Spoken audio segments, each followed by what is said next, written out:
Gives it some air. Brave bowling, and he gets a nod of appreciation from Warburg. He gets a nod of appreciation from the umpire, Stefan Gooch, who signals a wide. So it was brave bowling, but just outside the tram line. Thought that might have actually turned back a bit. You see it on the monitor. It's not the easiest position, being at 35 degrees in a commentary box, Corey. No, it's not. We work long hours also. It's a better directed ball from Ali. Just squeezed out. Goes to the man at backward point. Well, Navjeet Singh here, I mean, there's 2 balls left in the over. I think, I know he wants to work the one and get tail on strike, but not for the last. I think he's got to open his locker up here and maybe show us an aggressive shot.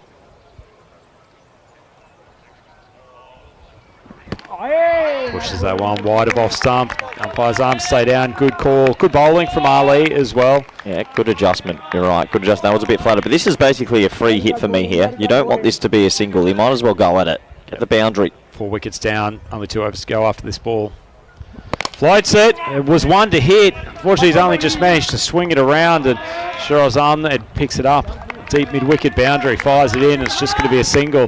Well, that takes them to 59 for 4, Corey. That was a big 6-ball opportunity, wasn't it? Full toss from the spinner. Yeah, it's a big difference as well, because the over ends up going for 11. And as a bowler, I think you're pretty happy with that. If it goes for 16, it's not okay. So, an opportunity miss. Well, we got 12 balls left, 2 a ball. That'll take them to 83. Can they get more? Can Teo keep going? Can they keep going? Can they put up a what is a defendable score that probably at least need to get to 85. They've got a reasonable bowling attack, Cranehood, but they also need to take early wickets. If Muhammad Hassan and Muhammad Babar in particular get going, then there's probably not many scores that they can actually defend. Here's a young man that I know you like. You really do like the looks of this young man. He's a good, tall left-arm seamer. Good off-speed ball. There's a lot to like about him, Corey. He's got couple of really decisive change-ups, that one, and also the one that's almost a bit of a slider that just tails away from the right-handers. And he executes plans, and he's very location-focused. And I think he'd be a delight to captain, actually. Yeah, he's definitely on my radar on the Spanish cricket scene, and well, I think he's 21 years young and given the job of bowling at the death, so he's got some maturity on him. That one's squeezed a little bit wide, but we're almost unable to reach it. Might have been better leaving it. But I like to think through in these situations, what is it that I'd least like to face coming in the latter overs? And left arm seam. Left arm seam. Not only that, left arm seam coming from very wide of the wicket, so very unlikely to get something in your power area. And the fact that he's able to take those off cutters and sliders away from you even further. It's a tough package. As it's swatted down to long off for just a single. This Pak I Care attack, there's just such variety in it. Right arm seamers, left arm seamers, speed, off cutters, off spinner, leg spinner. And that's what I've sort of seen throughout this tournament. The teams that have that sort of balance have been able to control the fixtures, and they've gone on to win. Yeah, it's a sage observation, Corey. They've got a lot in their arsenal.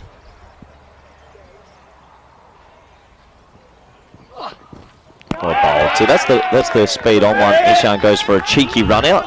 Maybe out. What did you say? That's a sage observation. What's sage mean? Sage is in well thought through. I did hear my vocabulary is going to improve if I commentate with you more. That's good. I like that. That's all right. We can work on word for the day. Yeah, sage. So that's good bowling. That's the pace on one. I mean, he does have maturity above his years, and he's definitely on my radar. I really like the look of him. He's a nice young man. I would like to see him bowl 2 overs in the game, though, just being spoiled. I don't like him just bowling the one. He's here to bowl. Give the kid 2. Just unleash him.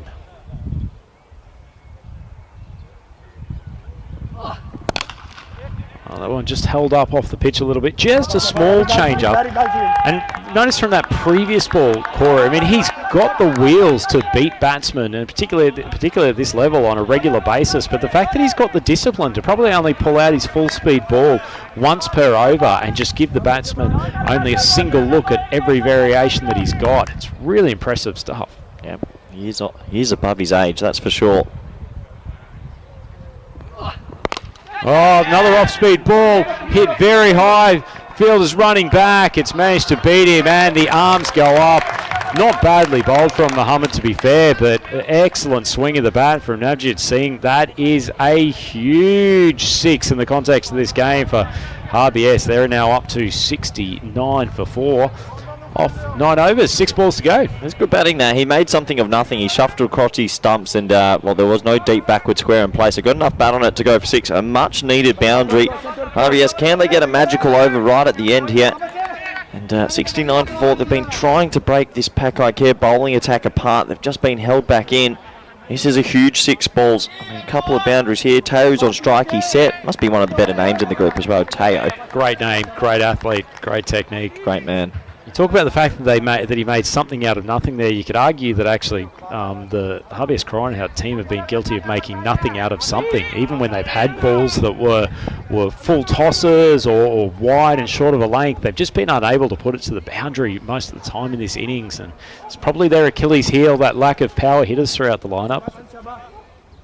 Good observation. Hassan Ali to finish. Not a bad name to bring into the attack. Short ball, but it's cracked to the leg side boundary. Neither of the fielders there made any sort of reaction. He's managed to pit it directly between them, but the arms go up. Umpire Stephen Gooch just getting a little bit of a stretch there. And that's a much-needed 6. That's consecutive 6s, double Maximo. Yeah, absolutely. You know you've hit it pretty well when both fielders just stare at each other and don't move. You know you've picked the gap pretty perfectly. So 6 runs to start. Like I said, 12 off the last 2. He's got the platform now. I think it's risky when you bring in a brand new bowler just to bowl 1 at the death. He's got no rhythm, and one's if he's having an off day. It's hard to close like that, but a bit of pressure now. Any relation to the other Hassan Ali? Not by the looks of that first ball, but Gibbon in the YouTube chat suggesting it could be a 36-run over, so that would be... Early shout. Wow. Big call, almost like Corey calling a golden ball for Lowry's out yesterday. As Aubrey's gone straight down the ground. Well, Gibbon's on for this. That is Maximo, including 2 consecutive ones of this over. Teo Warborough has woken up. It's like Mount Vesuvius erupting out of the batting crease. That's a superb strike. I'll tell you what, if Gibbon gets this right in the YouTube chat, I'll send him my ECN cricket shirt. Good last 3 balls, those. Corey will make you pay the customs charges for those as Hassan Ali comes to the crease. Wide, he's slapped it, he's going to beat the fielder again. 6-6-4 in this over. Teo Warborough is on fire. Well, this is a bit more like the Teo Warborough I saw in the Netherlands last year. He decimated attacks. He played it so easily all around the ground, and that's a gorgeous cricket shot. When he hits it, it stays hit. Talked about the power that he does possess over on that offside. He's got a good technique, and that fielder was no more than about 5 metres away from the ball, but couldn't keep up with it. Big stretch here for RBS. Partnership up to 45 off 19. He absolutely smoked that. An opportunity there, wide. Ahmed Hassan politely inquiring for the 23rd time in the innings. Did you hear something? Because I did through the effects, Mike. I don't think he hit it. Might have been the big whoosh of the bat, but I did hear it. No, you can't tell from those. Do we have Snicko yet? When are we going for it? Are we investing? I have to ask Vinny Sanjo on that. I think you could help us out there. I've seen that little bag you've been carrying around. There's a few dollar signs in that. Don't want to admit what's in there. Hassan Ali comes in, 5th ball. It's a length ball. Warborough unfortunately swats across it. Sacrifice yourself, Navjit. No, he's not. You've got to go. You've got to go, because even if they cross there and Navi's... Look, you can throw it to the keeps end, you get the throw wrong. I just think you've got to go there. Teo Warborough, he's managed to hit 3 boundaries on this over already. Navjit Singh had to sacrifice himself. Anyway. Well, then again, he might hit a 6 off this final ball. Gibron's selection's all gone to dust, but Hassan Ali, he goes sideways. He swiped it for 6. Wow, he's just said to the commentary box, keep quiet, let me get down the striker's end and I will do the job. Swivels around, pulls it for a 6, and what a finish for RBS Coronahout.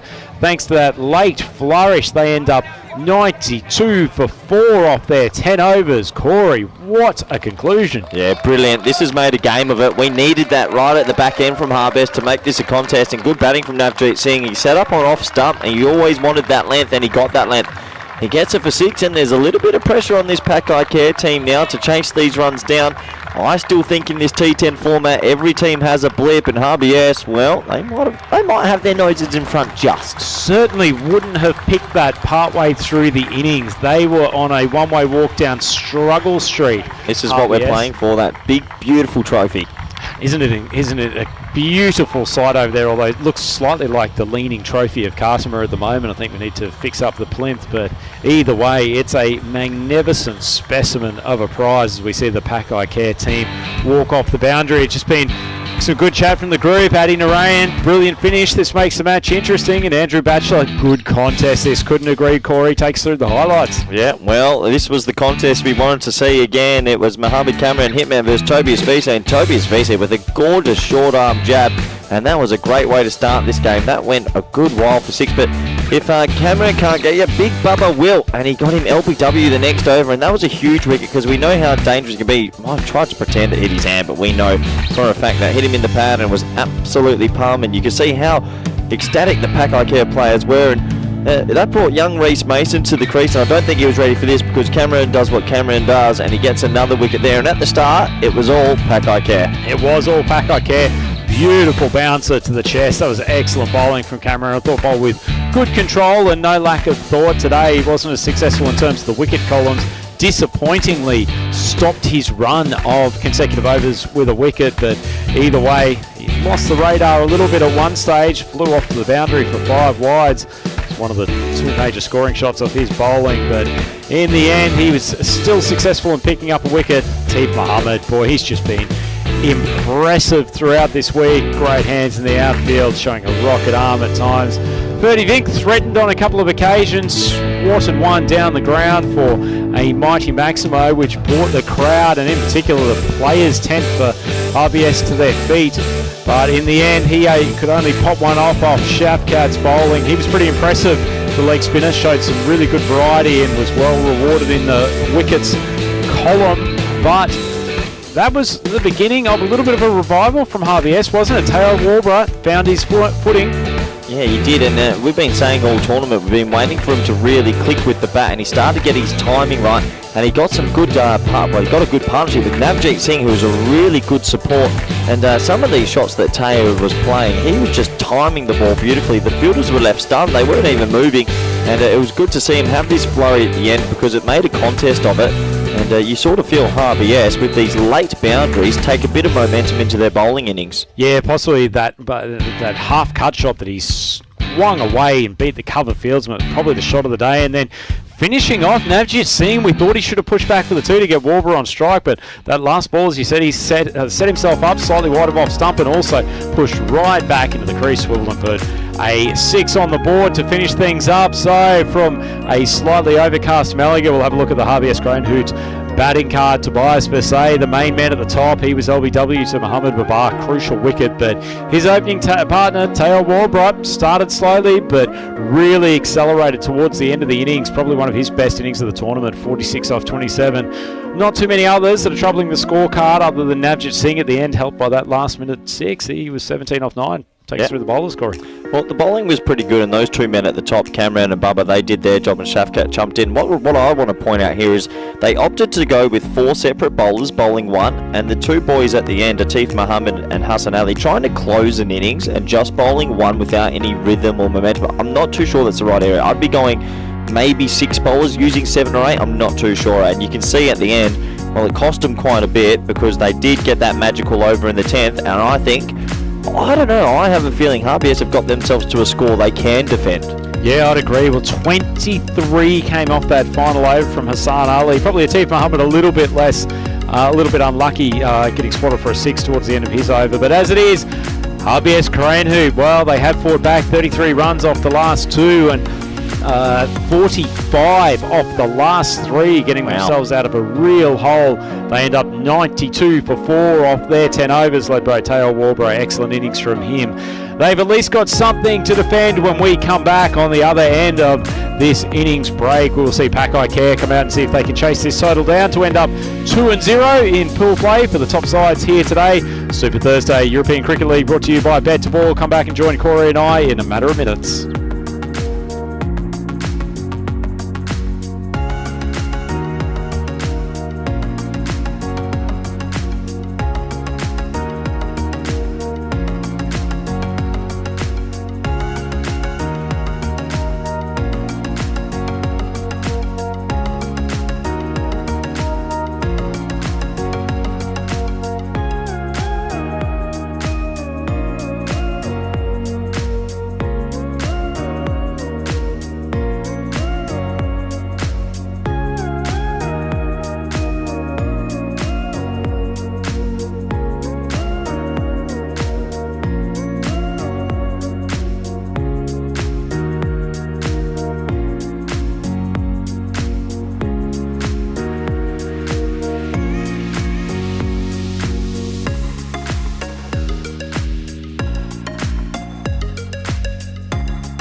European cricket fans, welcome back to the beautiful surrounds of Katama Oval here in the Andalusia region of Spain. We've got the second innings for match 3 today. This is from the top section of the Super Thursday groups. These are the 3 teams with the best record throughout the first 3 days of the group stage. In the second game, it is Pak I Care coming up against HBS Crayon So Pak I Care, the Spanish representatives in this tournament.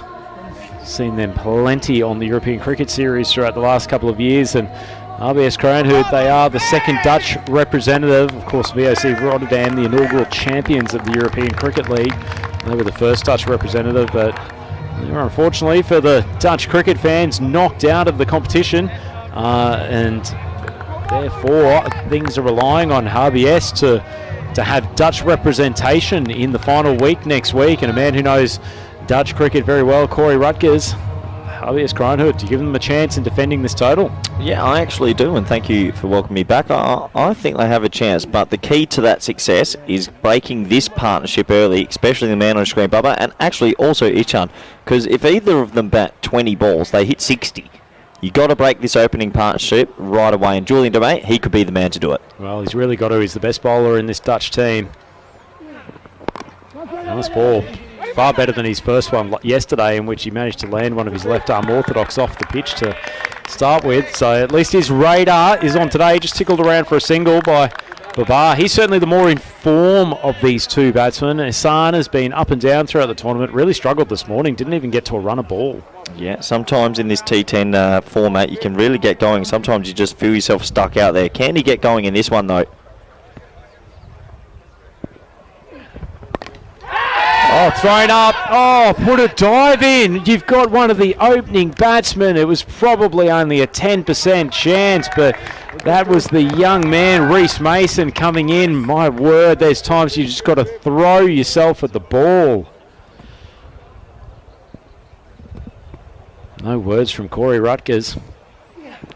Good flight from DeMay, swung across the line.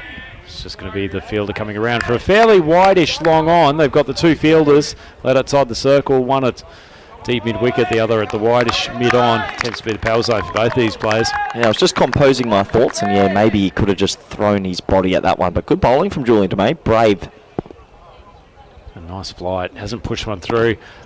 That's ripped off the pitch. That's a nice delivery, and a fair bit of respect coming from Babar. He's very selective when he does hit. He's not a man who's going to try to thrash at anything. That was good delivery, Corey. Absolutely. Well, we haven't touched on HBS are the only team to open with spin consistently, and it does work for them, doesn't it? Yeah, DeMay's become pretty experienced at this gig, as that one is into the wheelhouse of Babar, and he's sent it into the next commune. Wonderful strike, and continuing to find the middle of the bat. When he hits it, it just stays here. You don't see him cloth it too much, where he sort of miscues and it bounces once to the fielder. It's either a 6 or a dot. I mean, look at this. He has huge levers. Bang! It's a really simple batting technique. The hands start pretty low, and then just a quick cock of the wrist, and such a clean swing. It's beautiful to watch. Well, DeMay has really given that some air. Full toss. He's probably fortunate to only end up with a single. That's the end of the over. Not a bad one for HBS. It only goes for 9. POC 9 for none after 1. Yeah, well, even for Pak I Care, let's say they do lose this game. If they get themselves close to this chase, their net run rate was so good from the win before, they almost do secure themselves the top 2. But they'll be definitely wanting to win this. And, well, the man coming in with the ball, Majinder Singh, he doesn't want them to win this. He's a bit of a maverick with the ball. Difficult to read. Lines it up pretty well. And that left-arm seam, we've seen a lot of left-arm seamers this week. They've been quite successful. Yeah, he's a few clicks slower than Mohamed Kamran, but he's been pretty effective at times. Welcome to everyone who's on the YouTube chat as well. Still plenty of consternation trying to work out on the YouTube chat where Luke Belgium is from. We'll keep you updated on that as the day goes through. Sam Nick and Peter Handley wishing us good afternoon. Great to have you both there as Singh comes in. Fires one at the body of Babar. He just tucks it around for an easy single. Yeah, and also, if you've just tuned back in, lightning does strike twice. Me and you in the commentary box again. Rico and Vinny, they're taking it easy. They're having siestas. No, they've been in Spain for a while now. Well, I know there's been a lot of activity around Rico today. He's wearing an exquisite shirt. It's a wonderful purple that he's decked out in. I think I can also see Mr. Maximo looking fairly close to the trophy, giving us a wave over there. As that one goes down the leg side, it's a little bit of late swing. Unfortunately, the keeper's standing up. It's a brave move, but couldn't get the gloves down quick enough. Well, I'll tell you what, when you're defending 92 and they need 93 for winning, to win, 5 wides, that hurts. That really hurts. It takes away a bit of the pressure. He's actually getting the ball to shape here, so maybe Tabius Vise thinks about going back, because if he gets his line wrong at all, it's hard to catch up with. Yeah, I'm not sure that Isan charging down the pitch is really the biggest concern of the batsman. And frankly, if anything comes off the edge, it's going to fly because he's such a hard swinger. I'm not sure this is the right move from Vise. I'm always against keepers standing up unless you have got someone who is just consistently charging out of the crease. Gets a little bit of in-swing. Vise does a better job. That's gone between the two legs. Tell you what, that is, well, I know he's up at the stumps and we're not sure about, but he swung that through the legs. That's the old nutmeg. That's good hands. I mean, watch this. He doesn't, well, that's the wide 5 wides. That was the ball before. But that ball just there went through his legs, and Tabius Vise was good enough to get his hands on it. A lot of keepers would have missed that. He's getting quite a bit of shape here. Just needs to get his location. That one swung it again. Big appeal going down the leg side, but suddenly a little bit of pressure on Mohamed Hassan. He can't be batting with too much confidence at the moment. His late swing. Oh, God. Well, speaking of someone who's giving something a polish, Mr. Maximo. One thing he could polish is the top of that head, because that's looking pretty shiny as well. And, well, no, he's enjoying his game off. He's working half the hours these days. Look at him. Loves a bit of air time, doesn't he? Missing a bit on that left side, Vinny. Swings in the toes again. Well, Singh probably giving an example of actually how to keep Mohamed Hassan quiet. He's really not adjusting his footwork. He's got quite heavy feet, to be honest, and actually the late swing from the left-hander is just getting him a little bit uncomfortable. Well, I've not seen Majinda swing. Majinda swing, I was going to say. Well, the swing king. I haven't seen him move it this much all tournament. He's really getting it to go late here. Feels like maybe he's got his wrist in a better position today. Once again, hits the front foot, going down leg side by about a foot, but nonetheless, good bowling. Bubba, well, that hurts. That's hit him right on that big toe, and I imagine he does have a big toe. That almost blew it apart. To be honest, I'm more concerned about the condition of the ball, given the big feet of Baba. Hopefully that pill is still in one piece. I'll have to call for a new ball. And, well, good running, though. And he's really getting it to go here. Can he just get his line a little bit more on off stump? Well, he can, but it's swatted down the ground very powerfully by Hassan. That was probably the one he was searching for, just maybe a little bit on length rather than in Yorker level. And Hassan doesn't need a second invitation. Spanks it down the ground. Pak I Care, 21 for none after 2. Yeah, there's some faithful supporters enjoying themselves out there. And, well, good shot for 4. And this is what I mean with Pak I Care. I would say RBS have started this really well with the ball, and yet they're on 21 for none off 2. They just find a way to go at 10s at least. They have so much firepower, and they punish anything. I mean, they need to get a wicket early. 30 Vink coming in. He's very good. Away swing, slower balls. He seems to have a good T10 method. Yeah, he does. We see the standings for Group E, the Super 3. This is Pak I Care Badalona. They've won their first game today. A pretty powerful display against the Punjab Lions from Nicosia, the Cypriot champions. As Vink comes in, that swings big, but it's gone very, very wide. And once again, Vise does pretty well with the gloves. Did you ever play Nintendo 64 GoldenEye? Not GoldenEye, I think. Do you remember the cheat code DK mode, and that had the big head and the big player? No. Because Bubba is huge. Just reminds me of Bubba. When he hits it, it stays hit. Well, there was someone in the YouTube chat asking whether or not he's wearing a children's batting helmet. I think it's more the fact that he's a fairly sizable human being, and it's a man-sized lid that just looks like a youth's one on him, but he's been powerful with the bat, very impressive with the ball. He's been sensational all tournament. Both these two have been sensational. As Khan asking for the chat for a wicket, please. Well, he may have his wish now. Demey's a little bit on the back foot coming in from the boundary. I think he'll regret not moving a little bit more quickly. I don't think he read it at first. I think his first movement was to the left instead of straight, and then he actually misses a run-out chance as well. So it's half a chance gone. Well, they need to take every chance if they're going to upset Pak I Care here. He's only about 15 metres from our commentary box. Corey might give him a little bit of advice as Babar swats that across to the man coming in from deep mid-wicket. Teo Warburton in his usual position, riding the boundary. Teo Warburton and Julian DeMay, they do a good job at deep mid on deep mid-wicket. They've got to take every opportunity here if they're going to try and win this game.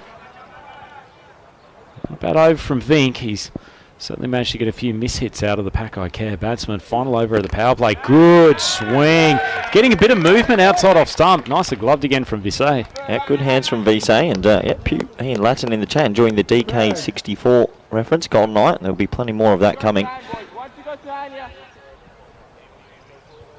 Just managed to hold his balance. Visay sweating on the stumps. Another one that swings out. Zahn just drops the hands. There's something about this game at the moment, isn't there? They just feel it brewing a little bit. One wicket here just might give RBS that little bit of belief they need. I feel like Mohamed Hassan is percolating at the moment, and he's either going to boil and go on a bit of a 6 rampage, or he's going to go for a rash shot. I'm calling rash shot. I think this is a slow ball. Oh, Corey Rutgers. Well, I noticed a few comments in the chat suggesting that you hadn't been so accurate with your predictions today, but absolutely on the money, and a nicely executed slow ball too. It's very, very well bowled. And these Pak I Care Badalona 25 for none after 3 overs. So they haven't lost any wickets, but certainly haven't gone on their opening overs rampage as they've tended throughout this week. No, absolutely. They just haven't really got flying. You can see the power play there. Nice to over in the middle. But the key is no red dots. And if there's no red dots, you've still got that firepower to keep going. Stefan Vink, the brother of 30, he gets his opportunity now. And he needs to keep it tight. So good tunes pumping out. As that swung around, Julian DeMay makes no mistake on this occasion. Huge wicket for Vink, comes on first ball, and that is the man they wanted. Mohamed Babar pointing in the direction of the pavilion. That's exactly where RBS wanted him to go. Huge scalp. Yeah, that's a huge scalp, and I reckon they deserve that scalp as well. Stefan Vink comes in, it's pace off, it's floaty. Sometimes that does work, and he cloths it straight to deep mid on. Julian DeMay doesn't make a mistake here. You can see here, inner half of the bat, a bit of a short arm jab, simple catch, big wicket, and this game is right on. Yeah, DeMay, good hands out there. He'd probably be disappointed with his effort in the last over, just misjudged what was probably a 50-50 catching opportunity, but makes absolutely no mistake there, and that's the man they wanted back in the pavilion. Mohamed Babar, not his most impactful innings, 11 off 9. It leaves Pak I Care Badalona 25 for 1. So they've sent in Hitman, and now this is interesting because in the last few days he batted 11. They didn't bat him, they've rested him, but I'm telling you, you're impressed with his bowling. He's actually a very talented batsman, multifaceted, and he's out at 3 because they're not messing around in this game. They know it's very important. Yeah, if I didn't know any better, Cora, I'd think he's one of your favourite cricketers in the tournament as Vink comes in, swings way down the leg side, showing the batsman he's got the capability of moving it sideways. That's gone a long way. Well, we pulled out a new batch of balls because the ball is hooping at the moment. It is going sideways. That swung a mile. And, well, it hasn't swung as much this week compared to the other groups, but that is really going. Wow, is that Stefan Vink or is that Conrad Greenshields out there bowling? Stop it. Stop it. Please, no more Conrad Greenshields suggestions. He's garbage. Well, we'll get to see as he takes the field for Marlow in the next game. Suspect he's probably listening to the coverage up in the players' tent at the moment, and may want to show Corey Rutgers a thing or two when he strides out in the next game as Stefan Vink continues his spell. Nice change-up, wide of off stump, gets Cameron thrashing at it. I'm going to go an early call here. Golden ball game. This has the feeling of it. I always like to shoot off early. Leave that one alone. Middle of the day. The kids watching. Stefan Vink comes in, rolls the one out of the back of the hand. That's lovely striking from Mohamed Cameron. Just dropped it a little bit short, not much pace to work with, but gently caressed it through wide of cover for 4. Imagine being able to bowl 140 left arm seam and then just being a number 3 bat as well. It'd be pretty handy if you liked cricket. I would say you could make a career, and he's obviously impressed the selectors at Pak I Care Badalona to be included in the squad here and possibly featuring for the Spanish national team in coming times. Good to have a young buck like him at your disposal, Corey. Always those young ones. You keep an eye on them, that's for sure. Good developing player. Stephen Vink once again. One comes out of the back of the hand, but it swung quite a significant amount. He's got the 2 in-swingers to hoop. Poor Tobias Vise. He's had a fair bit of work to do leg side. And the winds are starting to stack up, and the winds are what going to hurt you. I mean, they're still going at a good rate here. A bit of a blustery wind as that one's wide of off stump. Thrashed by Hassan out to fielder. I think that's Bodendijk. May see him at the bowling crease later in this game. The wind does feel like it's whipping up a little bit. It's probably helping the straight hit. Yeah, I like to see Ishan do more of that. When he hits it on the offside, he's still good enough, isn't he? Another off-speed ball from Vink. Geez, the backyard cricket games in the Vink household must have just been nothing but slower balls to each other for the last 10 years. Yeah, they only had a small corridor there, so and they had to bowl slow, and well, they're doing a good job. I mean, brings us to the end of the 4th. It's 36 for 1, and this game is right on. I think it's going to be really tight. What can Harvey S do to keep this as a match, do you think, Ranger? Well, I think the 2 things they have in their bowling lineup, they don't have a huge amount of express pace, but they do have variety. They've got the left-armers, they've got the Vink boys, who are both good change-up bowlers, and I think the 2 things that at least need to put the Pak I Care team off, it's those change-ups to keep them off balance and swing the ball as much as possible. They've shown the capacity to do that so far in the first few overs. Suspect they'll keep that plan up. And I really like this decision. So the captain's kept himself on for his second, and I think that's the right call because you don't want to let this game drift. They need to get this pair out. You have to get these 2. If these 2 keep batting, they will win the game. So brave captaincy. He takes the opportunity, and can he get another wicket for his team? Yeah, well, neither of these 2 have exploded just yet. Issan 9 off 12, Cameron 6 off 4. Vink, if he can get a few consecutive dot balls. Another one that's just held out of the back of the hand. He's got good control of that range of slow balls. You were talking yesterday about the fact that he's got a couple in the Vink kit bag. Yeah, the key is as well that he can swing his slower ball. When he keeps his thumb tucked in behind it, he really swings it as well, and that's really difficult to read as a batsman. Keeping the batsman vinking. Oh, that one swung away, but Cameron has gone with the swing and hit a beautiful maximum over cover. Oh, mate, when you open the bowling like he does and you bat at 3, that is a gorgeous cricket shot. He gets that slow wide one and he lofts it over extra cover with ease. Good batting, and Pak I Care, they're just so dangerous. How can you stop them? Well, Ronald Pillay in the chat asking Corey, is Cameron part of the Spanish setup? Well, oh, wow, what has happened here? There's an appeal. He had both feet behind. Definitely had both feet behind. You got caught up in the moment there. You can see here, look, he goes for a lofted drive, but he had both feet behind the crease. One of those ones, is it? Oh, I'll tell you. It's a closer. Oh, I tell you what, it's closer than you think. Yeah, who was not concentrating, Corey? Instinct. Here we go. Maybe they're gonna have another quick look at this because this is a lot closer than you think. Here we go. So he's in. I think what saves him is possibly that front foot actually. Is that down? On the crease. I don't know if that's down. He's gone. I think he's out. I think he's gone here. This is an unbelievable stumping. This is going to be given out. This is one of the most ridiculous things I've seen. Well, the next time Corey Ruckers alleges that Andrew Ryan is getting caught up in the moment, doesn't he need to check the replay more closely? That is stone cold gone. And umpire Stefan Gooch, his instinct is that this needs a check, and the third umpire reviewing this closely. So what happens here if the on-field umpire hasn't called for the third? Can the third then come on and overrule the decision? Well, whatever's happened, it sounds from the cheers like he has been dismissed. Umpire Stefan Gooch just radioing into the third umpire, puts the finger up. That is a big, big moment, and the big, big paceman is on his way back to the pavilion. Tobias Vise, what a bit of work with the gloves. Well, it looks so, is innocuous the word?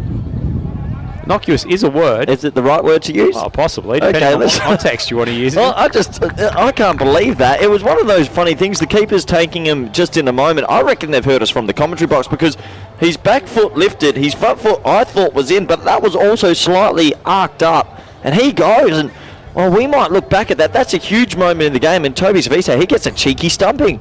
Well, he stood up to the stumps bravely throughout every over. Did they appeal? I don't know if they did. Maybe they're taking the opposite approach to Mohamed Hassan. Let me watch here. Well, look, I think your call of innocuous was pretty fair, Corey. There wasn't a huge amount happening, and in fact, Visay was not even really that excited. I think umpire Gooch at square leg, fair play. He's radioed that in back to home base. It's been checked, and Cameron is on his way. Well, that does change the game quite a bit. If they go on to win this, we'll look back at that moment as a huge moment in the context of this match. Well, if there were any pigeons around this ground, then a kitty cat has just been thrown in amongst them. Dismissal of Cameron when they're still only halfway to the total. It's floated. Ihsan's gone big. He's gone very big. That's carried the boundary by 20 metres, and he is unleashed for the first time today. Pak I Care now reach 51 for 2 after 5. You might as well call them Pak I Don't Care, because I mean they lose a wicket, and I tell you, a lot of other teams would then just nudge a one or play defensively, and they just keep going on their merry way and bombing sixes. It's just remarkable hitting. It's just this freedom, this complete freedom. They don't worry about getting out. They just believe they can hit more boundaries than any other team. And which is essentially what T10's all about. Just a quick look at that batting card. Two Muhammad's at the top, and this one's gone high. Coming in off the infield, they'll leave it to DeMay. That's a good call from Vink. Safest hands in the squad. And hear that rapturous cheer from the boundary line. The Dutch fans are getting on board the Harvey S Express. And after a up and down performance with the bat, they are a real shout in this contest now. Well, it's called living and dying by the sword, and that's exactly what they do. They won't worry they lost a wicket here. Good catch from Julian DeMay, who calls out his captain, Ferdy Vink. Another wicket for Stefan Vink, who's bowling these leg-rolling slow balls, and they're keeping themselves in this game. This is a really enthralling contest. This is a great contest, Corey. RBS, if they can maybe just take one more wicket quickly, get into the teeth of the middle order, they are a very good chance. Just having the more wickets they can get down, the more someone like Ihsan is going to feel the pressure. It's a really, really crucial stage of the match, and what a game! What a game! This does have a golden ball feel. You're right, Ihsan. Just floated outside. Stefan Vink. The Vink boys, this is the 4th consecutive over. Been very effective. Well, yeah, the big thing is who's going to be their 5th bowler, and that's what I'm looking forward to seeing. Someone has to bowl good as the 5th bowler. Maybe Teo Warbrick can roll his arm over. Haven't seen him yet in this tournament, I don't think. One's out of the back of the hand, pitches, moves a little bit. Umpire keeps the arms down. Good line from Vink. Look, if you look on your right there, if the camera goes a little bit more to the right, we've got all the Harvey S faithful, and it's good to have them all here. They've flown all the way in to watch their team, and they're really competing. Another slower ball, swatted around. Singh comes in from cover, has a shy. Not a bad effort. Very quick bit of backing up too. Navjit Singh coming in from deep square. There they are. There's the Harvey S faithful on your screen. Robert Van Oostrum at the back. Plenty of ODI cricket for him, so they're enjoying what they're seeing. Good running. Majinder Singh, he's a pretty laboured customer at best, just lopes to it and a little easy throw in. Well, it's swatted straight down to May, makes a dive, the ball's still there, feverishly gets back to it. That's a tremendous effort. Partner on the outfield, Tail Warbrick comes in, gives a congratulatory hug to DeMay. That would have been the catch of the tournament. Ihsan's cracked it. He's moved forward, but just falls short of him. Yeah, unbelievable effort. That would have been a certain 4, saves 3. Well, this one's put up in the air. I think he's found the gap. Super batting. Well, he's gotten through the Bermuda Triangle of Crayon Hoot fielders, and Mahboob, big shot. Big shot, big player, Mahboob. Great batting, lofts it over the extra offside, gets it over extra cover, and they're continuing on. And that's what they do, Pak I Care. They just find boundaries at the right time, and they don't stop trucking. What a team they are to watch. 36 off 24. It's 57 for 3 after 6. Yeah, it looks like Benno Bodendijk coming to the bowling crease.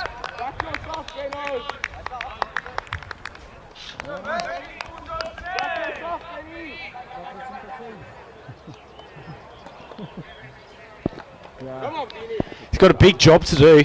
Vink boys have bowled very well the last 4 overs. Still got DeMay to come on at the end. Another left armer here. He's smashed over the deep mid-wicket boundary. Well, Mohammad Hassan, who has been snoozing the last 2 games, the little wicket-keeper has suddenly come to life with a massive maximum. I'll tell you what he does have is this unbelievable ability to hit a long ball, and that is just a great cricket shot. That's not slogging, that is just gorgeous power hitting. That 6, well, that relaxes the pressure just a little bit. Well, Benno Bodendijk was a pretty good ball, first ball, probably a little bit on length, and he gets smoked. Comes up with short of a length, wide of off stump, and second ball played and missed from Hassan. T10 cricket, it doesn't always reward what you might think of as quintessentially good bowling, but we'll be happy to have the dot. Is this a preview to the final, you think? Oh, could be. Controversial question. I mean, it is. The top 2 qualifiers, it's not much of a stretch.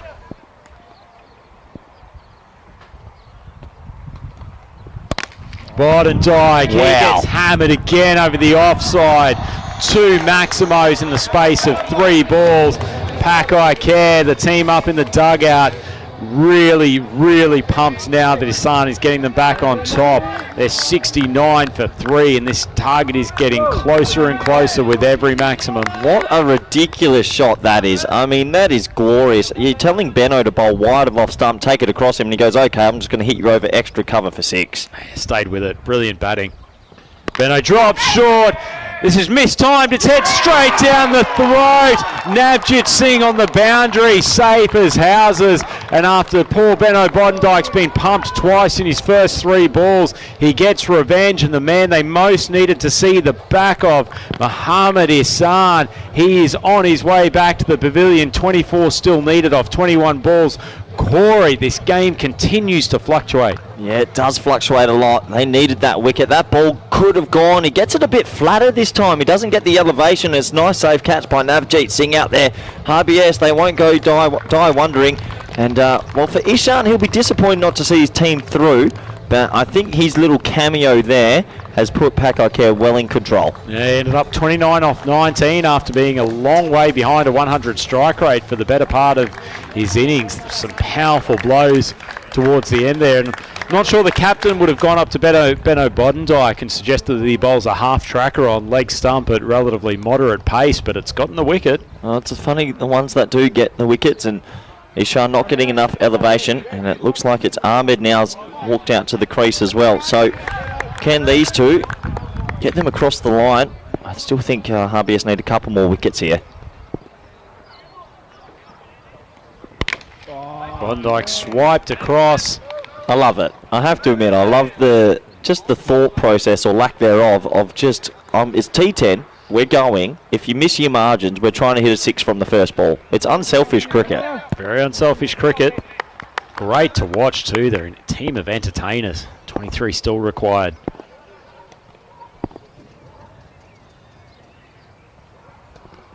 Another short ball, it's popped up. Navjit Singh's lost his footing at the crucial moment. Dived forward, couldn't quite get there. Suggested if he didn't stumble, he would have had at least a play on that ball. And Bodendijk, his eyes would have lit up. So he's set back to the boundary. It's the end of the over. This game is just back and forth.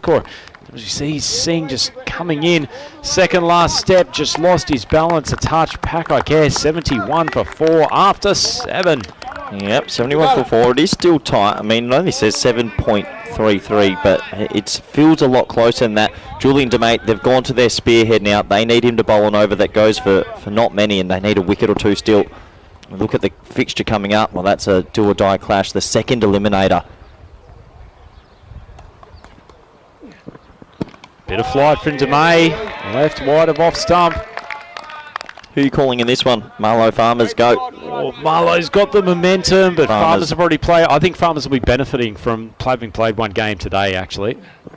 Oh, big appeal from the keeper. The finger goes up and DeMay comes back for his second over. Mahbub tickles one through to the keeper. Tobias Vasey continuing an outstanding game with his gloves. That's another big twist in this tail, Corey. Yeah, absolutely, because it brings another batsman to the crease who hasn't spent time there. And the little tickle through to the keeper, big decision out. And I didn't hear anything through the effects mic, but you can see how confident they were. And the decision is given out. So, big start this by Julian DeMay at RBS. They keep fighting in this fixture. And it is so tight to call. I mean, you could just sit on a fence here. Mahbub, he'll go. One glorious shot in there, 6 off 7. He'll be disappointed to get out. Yeah, very disappointed. Saw Antor Ahmed on the YouTube chat saying that the drama starts now. Well, I think the drama's been going for the better part of the last 10 minutes. This game has gone from one way to the other. I've always felt that Pak I Care probably had the upper hand, but a flurry of wickets in the last couple of overs. The RBS Crayon team have got their tails up. They've got their #1 bowler at the crease. Feels like they've got some momentum. Oh, yeah. You're calling it right, and this is right on. It's going to be exciting to see Pak I Care, how that lower order responds yet. They haven't had too much time at the crease in this tournament. Oh, wide called. Visay tried to sell it with the gloves. I don't think it's necessarily a bad ball from DeMay. He's trying to find that corridor outside off stump. Wide of off stump again, just cut down for the single. They'll be happy with that. It's good bowling because it's almost impossible for a new batsman to loft it over extra cover for 6. It's a really difficult shot to play earlier in your innings. So he's basically saying, well, hit it on the offside. We'll take a 1 here. That feels like a win for us. Yeah, great. It's good analysis, Corey. Another flat one. They tried to swing that down the ground. Fielder's got a play on it. I think he's over the boundary. Done a great job in trying to keep it in, but you had a good view of that one, Corey. I think that's going to be signalled 6. Yeah, I just tried to poke my head out from around the box. You see 30 Vink saying he's not sure, but we're going to go to the third umpire. I think his feet touched the line. I think he's jumped from behind the line. I think he has. Well, I tell you what, he's okay there. Okay, release it. Release it. He's almost Matrix-esque. I tell you what, if that's not if he's jumped from within the boundary, I think he's actually kept it in the play. I don't know where he's jumped from. I have a feeling he jumped from on the rope. I don't think this is what we have to look at. That's fine, but we need to see landing point. That's unbelievable. That is Matrix. It's almost like an NFL wide receiver doing the opposite of, instead of trying to catch it, he's trying to get rid of it. We need to bring it back. We need to rock it back to see where he's elevated from. I have a feeling he elevated from the rope. This is a huge moment in the game. Oh, wow, they've given it only 2. Oh, well. It's saved 4 runs. What a moment. This game is small margins. Oh, this is awesome stuff, Corey. That is brilliant fielding. More importantly, do we know where Luke Belgium's from? I don't think we do, and I don't think anyone can focus on geographical locations at the moment. Julian DeMay needs to focus on his ball locations. Just got with a massive wide. Floats that one off stump. Vink's going to have, I thought, a chance at catching that. As it was mistimed badly enough that it's dropped 10 metres in front of him. Can we just talk about that bit of fielding again? That is one of the best bits, because he's falling like about to take a seat, and he's got it off just, he saves 4 crucial runs. Unbelievable. He actually stuck his feet forwards to end up still in the field of play. It's nicely dabbed down to the short third man. It's just going to be a single. It was a brilliant bit of fielding. Yeah, unbelievable. Brings an end to the 8th. 78 for 5. This game's had it all. And, well, go on. Don't sit on the fence. Who at the moment's ahead? I would normally say Pak I Care, but what concerns me is how little batting that their middle order has had throughout the tournament. Well, controversial moment maybe. They've gone to the slow leg spinner, Adil Ahmed. I will give a clap emoji to this. I think he's going to be much harder to deal with than the leg spinner. I think there is Majinder Singh, you go your spearhead in the 9th, surely. I suspect they'll bring Majinder back for the last one. Big call, floats it up, hits it straight. Vink decides to take the conservative approach. I think you're down to the 6 and 7 batsmen here, Corey. I think they're going to have a much bigger difficulty trying to launch the leg spinner. They really probably only need 1 or 2 boundaries from here. He can't bowl a long hop. He cannot bowl a long hop. Oh boy, what a call. Floats it up, got straight down the ground. Vink's coming through, both he and DeMay are good fielders. They're going to push the second. Well, that was a pure misfield. There was never 2 there. He needed to keep his feet. So they steal the second. Well, not only have they got the leg spinner on, he is showing some guts. He is throwing the ball up. He always flights it. He doesn't know how to bowl quicker. This is brave. 1-6 kills this game, though. Oh, He's mistimed it's a no-ey. It's a no-ey. Oh, no. This is why you had to go to Majinder Singh in the 9th. This is too crucial.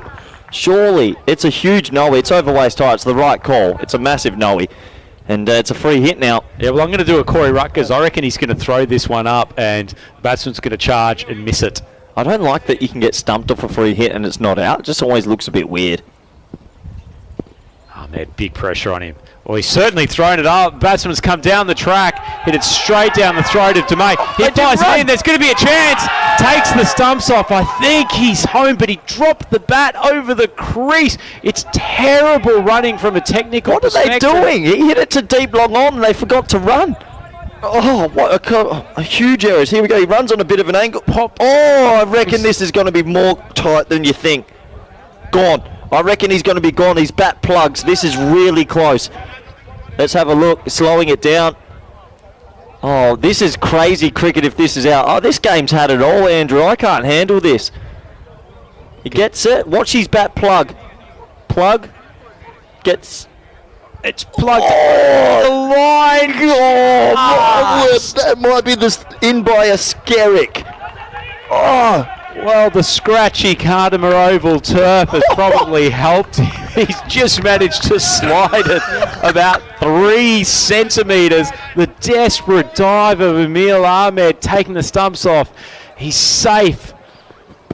Well, big swing. Is that good running? When you know you're over the line, you might as well pull the bat back up. Oh, what is going on? As you say, this match has had it all. I can't handle this. My little heart hurts.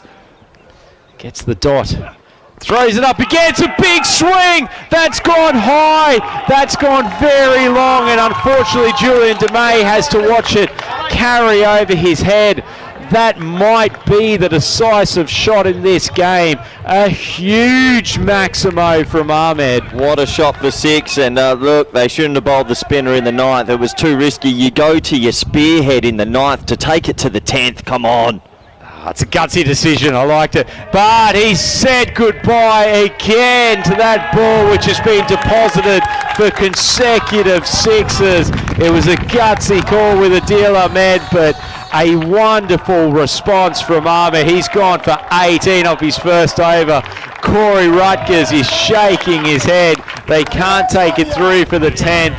I think it's aggressive and gutsy captaincy. Corey's absolutely I'm not happy on the other side of the fence, but at the end of the day, that's a well-deserved victory for Pak I Care. They have taken this one down to the wire with some slightly shady shot selection at times and some excellent fielding by the RBS Cranehood team. They'll no doubt gain a bit of confidence from the fact that they didn't bat particularly well throughout the majority of the innings, but still managed to put a defendable total on. And I think they've probably put the Pak I Care batting lineup under more pressure than they have all tournament so far. Yeah, absolutely. And well done to Shiraz Ahmed there, the captain, who hit those 2 big blows right at the end to get Pak I Care over the line. They were deserved winners in what was a chaos game of cricket. Absolute chaos. And I see from the YouTube chat, Corey, we've had Cameron Sanders come in and say, I agree with Corey on that bad call. Well, any relation to Colonel? Well, I don't think the Colonel's watching too much cricket at the moment.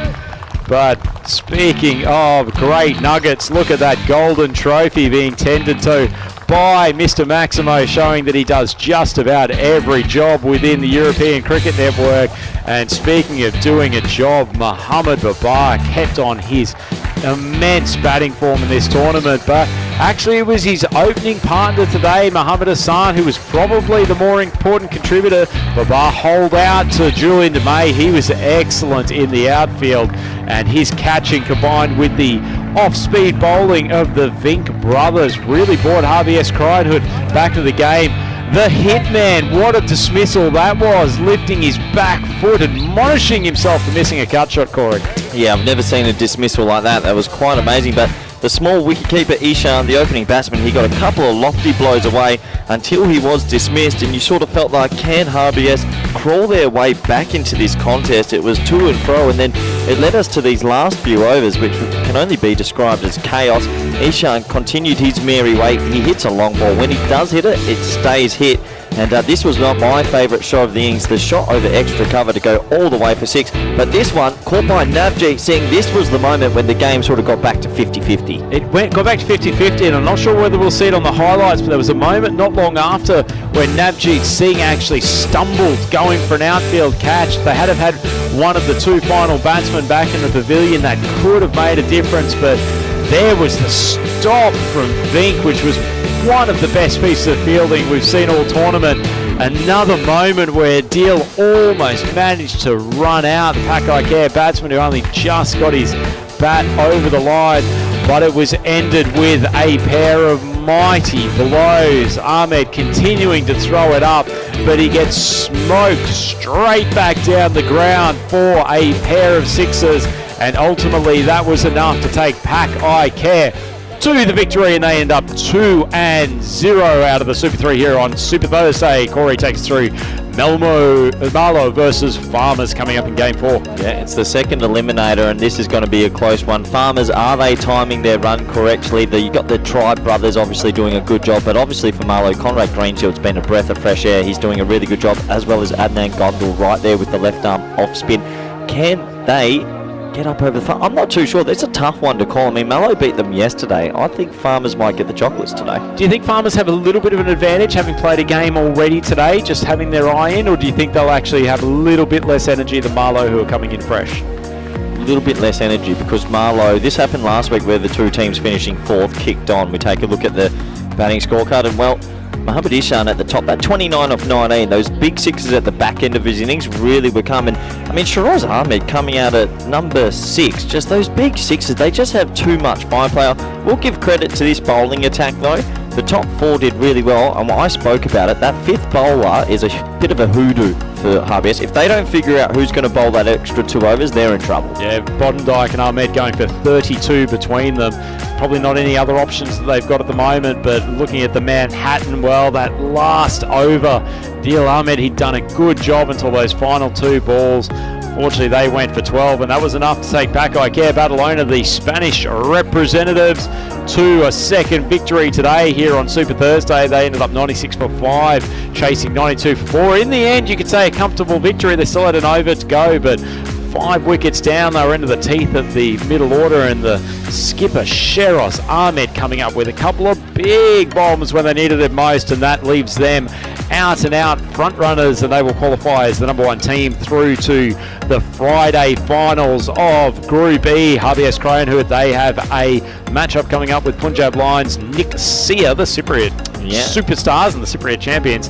Both of those teams losing their single contest to Pak I Care today, so the winner of that match this afternoon, they will qualify in 2nd place and certainly have a bigger advantage when it comes to finals Friday. Yeah, that's a really big match now, because it's just a straight shootout for 2nd place and get to the double chance, and well, RBS lost to them yesterday as well. So the Cypriots, they will believe they can sneak their way into a 2nd chance. At the start of the week, if you had told me that, I would have said no way, but this was my match of the week. I really enjoyed this. That went back and forth. Good to see a team stand up to Pak I Care, but overall their class saw them through. I think it's lucky neither of us calling the next game. Corey, I need to go and have a good sit down, maybe a warm haul-in. Cold shower, just calm down in the Spanish sun for a little bit, but there's plenty happening the next game. We have Marlow, the Portuguese champions. They have momentum. They've won their last 2 games, and saw the guys earlier today. They're looking very, very confident. They're up against Farmers from Jersey. Certainly one of the people's favourite teams in this Group E this week. They've made a lot of friends in and amongst the players' entrance and the fan forum down there. They will have plenty of support as they take on the Portuguese champions in Eliminator 2 here at Katama Oval in the beautiful Andalusia region of Spain. This is the European Cricket League, brought to you by Bet to Ball. We have Game 4 coming up with you, and that will be on in approximately 20 minutes time. Corey, it's farewell to you today from the commentary box. It's been great sharing it again with you. Yep, in and out, my one game a day. That's all you need. One dose a day, they say. It's quality, not quantity. Thank you. Been great to share the commentary box with you again today. I'm Andrew Ryan. I'll be back with you for Game 5, where we have Punjab Lions up against WS Cranehood. But until then, come back and join us for Marlow versus Farmers in just a tick under 20 minutes.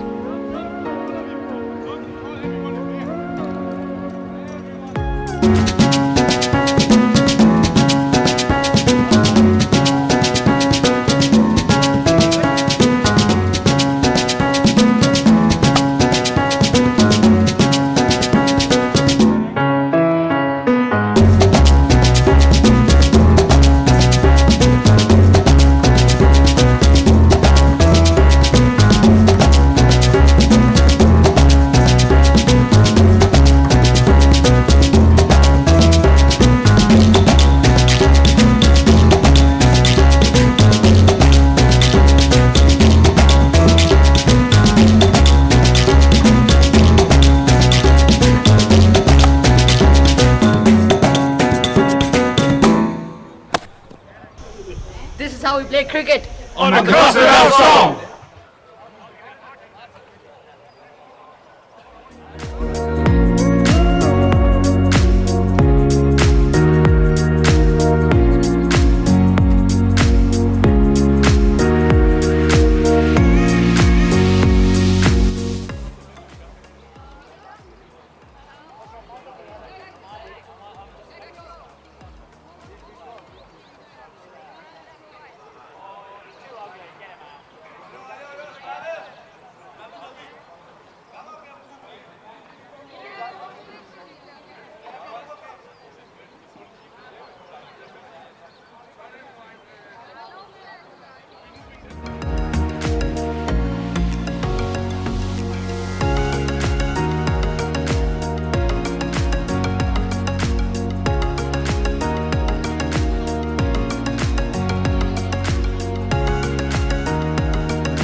Hello and welcome back to Cartama Oval on this Super Thursday. Well, it's been a very exciting day so far, and now we are going to have to say goodbye to another team from ECL 22 at the end of this game. It's Eliminator number 2. It's match 19 in Group E, and it's Marlow who finished 4th. They are taking on Farmers of Jersey. So Portugal against Jersey. Let's see who wins the giant coin toss. Okay, change.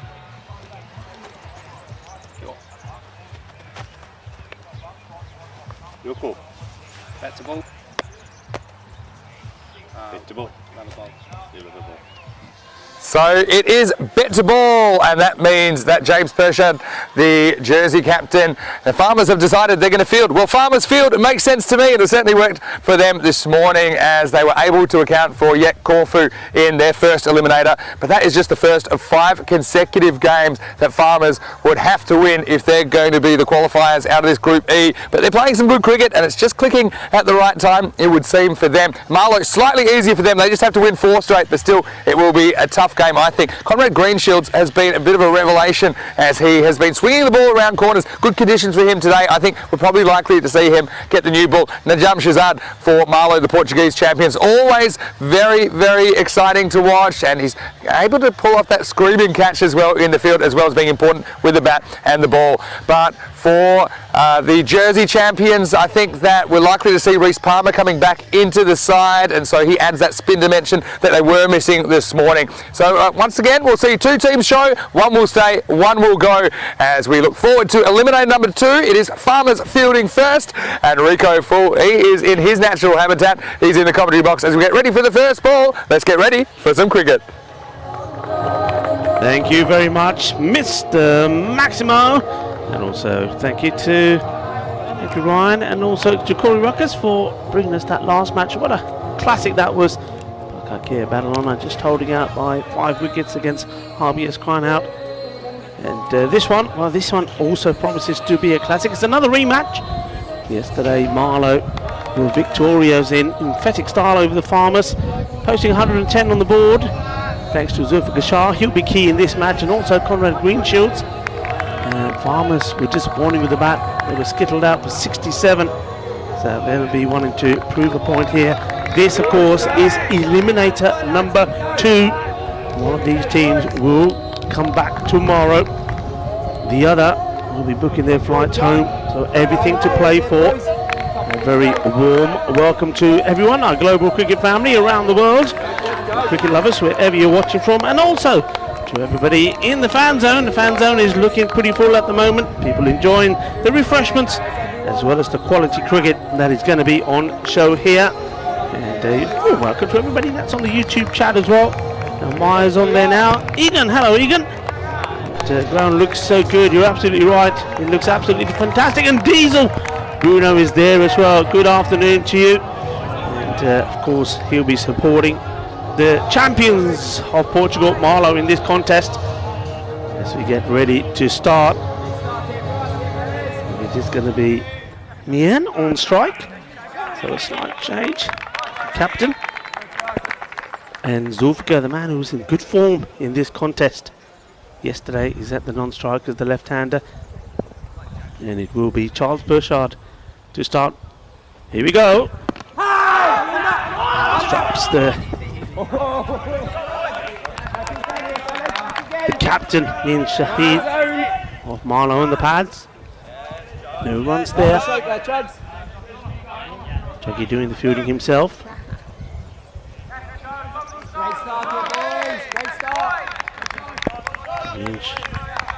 Captain of the Portuguese champions, Marlow, looking to give his team a good start.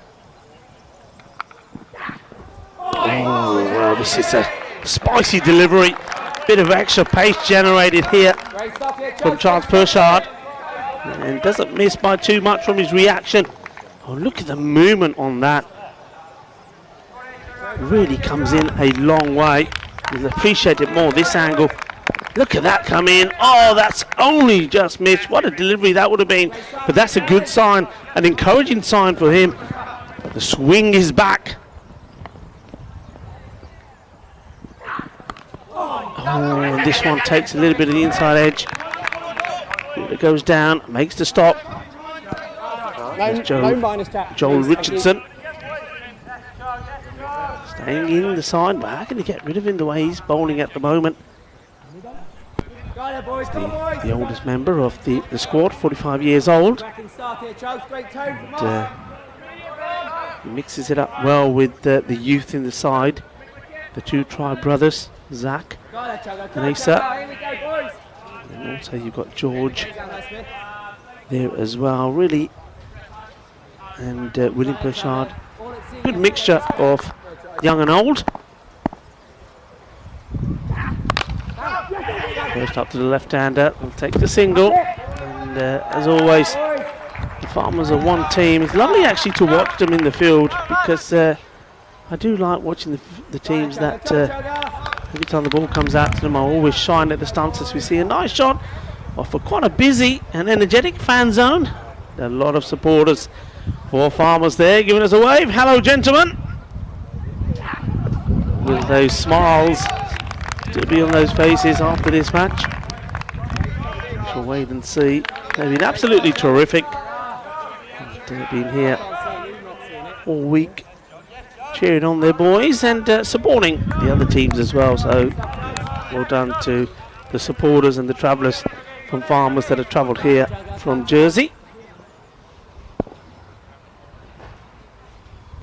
Juggy would love to get one here last of the first. And this one will be called a wide. So, well, I suppose he will get a chance to bowl that one again, though he does give up one run. Ball moves on to 3, so you won't mind that. You can see what he's trying to do here. And when it's been quite a tidy over so far, as long as this one doesn't go to the boundary, he'll be fairly satisfied with the start. Oh, that's a really good delivery. I think he's going to be gone here. This is plump, and that's the swing again from the swing master from Chuggy. He gets the wicket. This is a superb delivery. And after bowling one outside of your stump, I think he cheekily fires this one in. You'll see the swing on this one again. Absolutely superb. And Mian has to go. That's plump. There's no other word for it. And there you go. The umpire, Tyrone Peters, takes his time and puts the finger up in the air. Hello to Amy. Amy, I'm sure, is watching her man, and he's doing a very good job. And another man doing a very good job is the bowler here. Chuggy says, come on, umps, put it in the air. You know I got him. And up went the finger. First wicket down. And it's Mian Shazid, the captain of Marlow, departs for one of the 5 deliveries that he faced. End of the over as well. So 3 for 1, and a fine time to welcome back the man. Well, he's multi-talented. That trophy is sparkling over there, and what a trophy it is. Been given it a bit of a polish, like he polishes his shoes every morning. Mr. Maximo, welcome. Doing my chores in my game off. Yep. Hello to you, Rico, and of course all of our viewers, whether you're watching on Fancode in India or on our YouTube channel, ECN European Cricket Network, or any of the other various broadcast partners we have all around the world, globally. As Joel Richardson comes into the attack, over number 2. Tempted pull shot. Sufik Shah can't catch up with it. Yeah, I was just saying hello to a few people, including Janine, who's watching in South Africa, and Tariq, who's watching in Australia. To Avinash Pai as well. Egan. To everybody in there, whether you're just lurking or actively chatting, hello to you. Richardson gets this one past the outside edge. Yeah, some interesting stats. I mean, watch Pak I Care just make it 7 in a row. Magnificent 7 from them. Now the only side to not bowl a no ball this week. Probably in the whole competition. The only side not to bowl a no ball. It shows you the discipline that they've been applying. As this is in the air, it's not going to quite be close enough to the fielder for James Smith to make an attempt. So nice bit of work there to at least keep it to 1. But yeah, we do have Reece Palmer back in the side, so that's a spin variety to Farmers. But yeah, 10th times for supporters of both these sides, because one of them, their ECL dream will be over at the end of this match.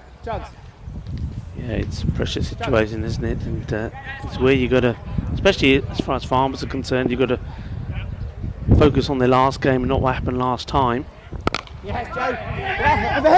Well, direct he'd be interesting, but he throws a bouncer. That's your one for the over. So, it goes over the stumps. In the LBW, I'm going to say, seemed to me like it was going on to hit the stumps. You always got to be worried about the movement that Chuggy gets in. It seemed to me it was more likely than not to hit the stumps. Yeah, I think it's also hitting the batter deep inside the crease as well. I think if he's coming out and it's hitting him sort of way outside the crease, you could argue that it's going to probably do a little bit more. Joel Richardson comes in once more. This is upish, but through the offside, and I think this will be a tough one to stop.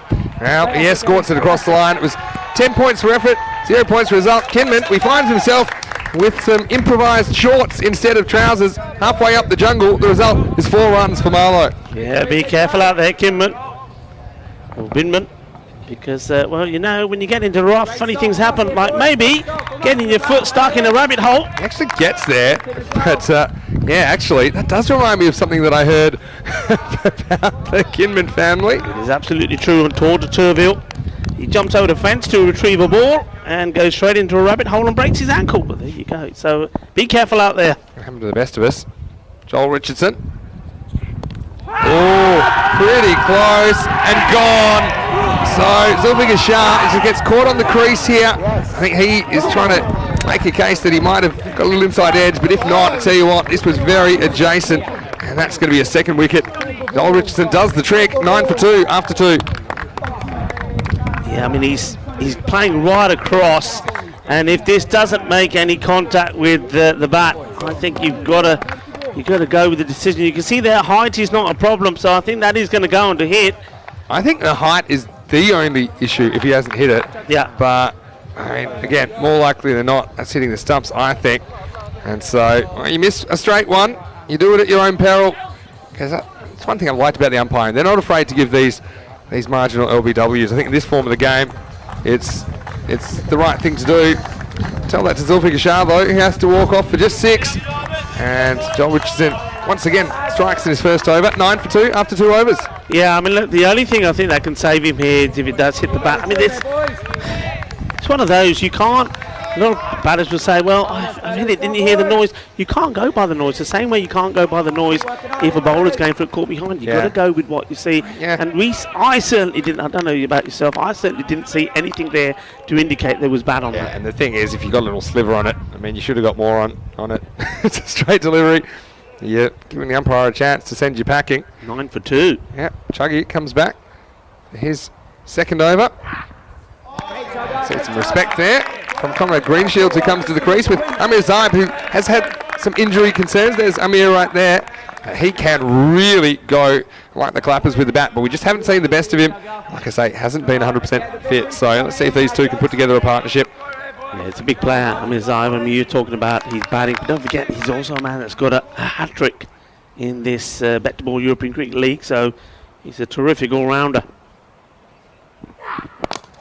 This one comes in to Greenshields, but makes the adjustment, just clips it almost literally off his toes for a single. And Rajiv Sharma saying in the chat that he's seen some really exciting cricketers in this tournament, such as Visay, such as Hitman, Greenfields, Harry Carvelis as well. And some of them we didn't see in the ECC last year. Well, there's a few reasons for that. Greece didn't have a team in the ECC. Kamran, we believe that he will be qualified sometime this year, but it wasn't available for Spain last year. Another good in-swinger. It's really getting the ball to talk. And Pershad, he did start the week across seamers and leg cutters, but I think he now knows his biggest weapon is that big hooping in-swinger. Yeah, I mean, you see it there. Look at the swing he gets on it. Well played, though. You have to say behind the batter as well. Amir Zaib. Tarek's keeping everyone amused with a few cricket-related jokes in the chat. Oh, gets this one a bit wrong. It was pretty high there. Yeah, it was pretty high, just the way he played it. I think this is borderline, I think. Let's have a look. Yeah, I mean, see those called more often than not, don't you? Yeah, I mean, that one, I think the umpire there, Square Asad Ali, is just saying, well, okay, it's there or thereabout. Maybe it was just dipping a little. Playing for the in-swing again. Samir Zaib gets off the mark this time. Yeah, so some of these jokes about this one. There's why are outfielders so well behaved? Do you know the answer to that one, Rico? I've read it now, so I'm not going to spoil it for you. Go on. Because they know their boundaries and can stay within them. I think they've got your joke book, Rico, available at all good bookstores. There's always some out there, isn't there? You heard me saying some of the farmer jokes yesterday. Well, there you go. Look, now the chats are in a jokey mood today. Super Thursday. Let's have some super jokes as well. Keep them decent, keep them clean though. That's all I ask. Oh, good one. I think he hits the ground here. Don't think he's hit this, but still, very good couple of overs from Chuggy, who only concedes 5, picks up a wicket as well. After 3 overs, 11 for 2. Just didn't seem quite right there. It was a bit of a noise, but it seemed like, to me, it was the bat hitting the ground. A real deflection away from the outside edge. So 11 for 2. Got to say, huge shout outs hello to Paul from Corby Northants in the UK, who's watching in the chat. Hello to you, and if you do like a shout out, then why don't you get in the chat? ECN European Cricket Network. It's a great community, isn't it? It's been building, it's been growing. We've pretty much tripled our YouTube subscribers over the last 12 months or so. But of course, it's only one of the ways you can watch the ECL. Yes, unfortunately, we'll have to say goodbye to another team after this match. We lost Yet Corfu from Greece in the previous Eliminator. That was match 2 of the day. Marlow on the ropes here, 11 for 2. When they played 24 hours ago, Marlow really turned it on. Yesterday was a great day for the Portuguese club after a horrendous first couple of days. Farmers, they seem to be getting going yesterday after that win over Corfu, but this is where they stumbled on Wednesday. This one is going to be wide, swinging a long way after the bat of Zaib. Yeah, so pretty much for Farmers, it's a carbon copy of the fixtures they played yesterday. In game 2, they played Corfu, and in game 4, they played Marlow. And yesterday, they were fine in the first one. Today, they were fine in the first one. Yeah. And they'll be hoping they can turn the tables here, because if they don't, it'll be home time. Here's Will Pershard. My down leg side, and James Pershard able to knock it down. Just concedes the extra one. So, yeah, we're still seeing good swing. It was a conscious decision from them to bowl more swingers. And, yeah, I think their bowling side of things has been much improved as a result. Yeah, it certainly has been. I think they've gained confidence, I think, with each match. That's certainly what the players and also their sport has been saying. Oh, this time I think a little bit of an edge. Greenshields was filthy with himself. He missed out on this. Yeah, he's a little bit cagey here for me at the moment. It's Conor Greenshields. Yeah, he knows he's missed out on this. I think this is a shot he would normally like to put away.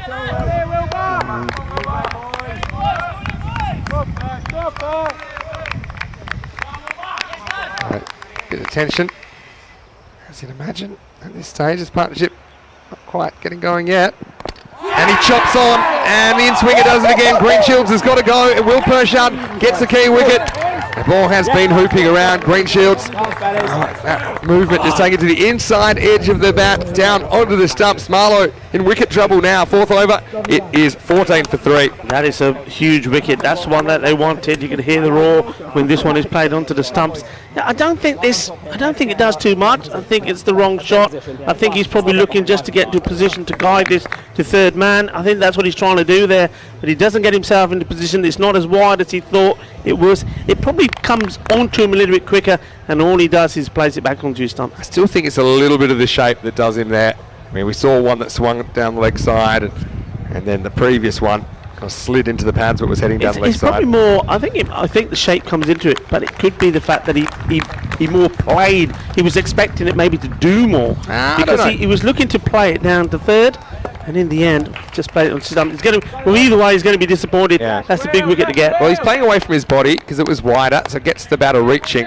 And so if you don't get that back foot across, I still think it's the fact that it just comes in half a bat or so, takes it from the middle of the bat of Greenshields into the inside edge and onto the stumps. So Najam Shazad, another very accomplished player. And these two actually both represented Portugal at the European Cricket Championship last year in 2021. Had some key partnerships. Well, it's no more important time now, because otherwise it could be their last dance at Khartoum for a while.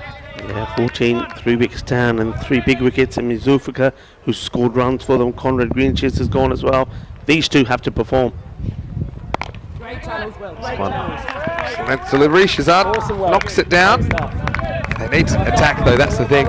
Saw that partnership used up a few balls, didn't it? But didn't really go anywhere. They were hoping to build a foundation to come good later, but now Greenshields is gone. Now I think they've got to take heart and positiveness, Marlo, from the fact that they did bowl this team out for 67 yesterday.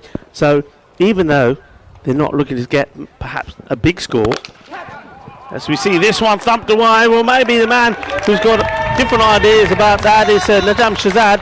That's a lovely shot, hits it on the up, 4 runs, and that'll do, and that's what both of these batters have to do. But just going back to the point I'm making, they need to be thinking, oh, it may not be a big score, but if it's a score around about the 90, well, that's still 20 plus what they gave yesterday that they allowed the team to get. So true. They've got to think about what they can defend and what they've done before. It's interesting to me that Farmers elected to chase again, especially how this game played out yesterday. Worked away by Shazad. So obviously backing themselves. I mean, I think it might be to do with the fact that something to do with the fact that they want to know how to pace their batting innings. So they can only really do that if they know how many they're chasing, how aggressive they want to be, how many risks they want to take up front. Push hard, full of delivery, and this is being clouded. Over it goes. Balle, Ginna Sona, Shaka Lagia. Yeah, nice shot. The counter attack is on, and again, fairly straight through the line. That one, landing point near us. We heard that one reach terra firma with a thud. It's the end of the 4th over. The score now is 24 for 3. So despite that big hit, it's still only run a ball pace. So not the greatest start, losing 3 wickets in the power play. There's a lot of stats Corey will tell you about the winning percentages of teams that lose 3 in the power play. Not very good at all. But still, we've seen games turn around, haven't we? And I never call them too early because a lot of cricket still to be played. Just a reminder, you can follow us on social media as well. And you can follow us at European Cricket. Don't forget to subscribe to our YouTube channel as well. You get me at Mr. Maximo, and of course get Rico on the Insta now, as this one is chopped down and up and over. James Pershard. And I mentioned earlier that there's a beautiful cricket ground in Jersey, Farmers Field, they call it, and they take touring teams all the time. So if you're kind of in the UK, perhaps, just a nice little journey, or anywhere in Europe, really. Yeah. If you like to play at Farmers Field, get in touch with them, just look them up. Jersey Cricket Club. Strike. Well, this is an umpire killer, and well, the umpire goes down, and he gets up, and he gives the 4, and he's got a smile on his face. Don't worry, Amy. Don't worry, Amy. He's fine. We'll have to dust him down a little bit, but he's okay. He's got a long way to go down, hasn't he, Tyrone? Takes a little deflection, but just watch Tyrone here. He does a full push-up, and that was heading for him, and he was up as quick as you like. Great work, Tyrone. Good reactions, because that definitely got the end of the finger of Joel Richardson then. Another chop shot. And, I mean, it's not easy as an umpire. One thing if they're whacked at you, but if you see it off the bat and then there's a little deflection, it makes it even more difficult, and it's almost nothing you can do. You see there, Tyrone just dusting himself off. You missed a bit, Tyrone, you missed a bit. He's enjoying his ECL experience, isn't he? He certainly is. Partner Amy has been great to have him on board as well. Little off cutter. Joel Richardson's just been accurate. That's been his weapon. He's got little variations. He rolls his fingers on that one, which takes away from the right-hander. Marlo in recovery mode. So hello to Maya in the chat as well. I know that Maya was here with us last week. I'm missing you at the ground, but good to see you still in the chat. He pushes this one a bit wider. He's kind of got the ball on the string. Richardson, he reminds me of the kind of guy in suburban Australian cricket that would come on and pretty much bowl all the overs at one end all day. Doesn't seem to get tired. That's right. It's an 80 over game. You can put Joel Richardson on for 40 of them and probably switch to spin in the middle. Getting his money's worth. Last ball of his over. His spell actually. He's only gone for 12. It's a good effort. Going to come around the wicket for the last delivery. Oh, he gets it just right. So A very, very good execution of limited overs bowling skills from Joel Richardson. There's that one. It just sneaks in. Picture perfect at the end of 5 overs. Marlow still that runnable pace. It's 30 for 3. Interesting here. I mean, what would you do? 30 for 3. They haven't really. We've seen a couple of big hits, but not too many. Do you go for Reece Palmer here now? Do you stay with William Pershard? You've got options as a captain, haven't you? Yeah, I think if the pace is working, then I'd probably stick with it. And now they've got someone like George Richardson to go to, and he's going to bowl the next over. And hasn't he bowled well over the last couple of days? Took a triple wicket maiden yesterday. Also struck early today when he was brought on. So I think it's fair enough. In fact, they do have these kind of options. It's a good problem to have. Yeah, it is. Sometimes you think there's no one that you can bowl. They've got multiple options here. Yeah, good options. Game with the pace, like you said. I mean, one thing I will say with George Richardson, I mean, especially in the match today, though he did go for a few runs, I believe 28, but the 2 wickets he took were the top batters. Yeah, exactly right. Now here he is, young George. So he can go from facing father to son in consecutive overs. And I think they need to counterpunch here. And I'm not saying you have to go at everything, but they need to be brave. I think they need to have a bit more of an attacking mindset here. They've got both these, so even if they lose a wicket, they still have one of them there. They can both go big. They've got batting to come as well, Marlow. So, yeah, I think it's now or never. Don't think that he will be batting next. Worked away. Just be one. So, again, I get that you don't want to lose another wicket because you're in a lot of trouble, but also I think these balls, that's a 50-50 one. You can either really go after that, try and clip it off your toes for 6, or you can just take the soft option, take the safer option and just take the one. So it's also clever field setting because, look, they've left that open behind square, so they're almost saying to the batter, look, take me on. I think they're going to have to. Zaib on strike. Yeah, nice little uppercut, and this will be 4. Well, this is good shot selection for Omar Zaib. Maybe if he can get going, we know that he made a very high quality 80-odd against the Netherlands last year.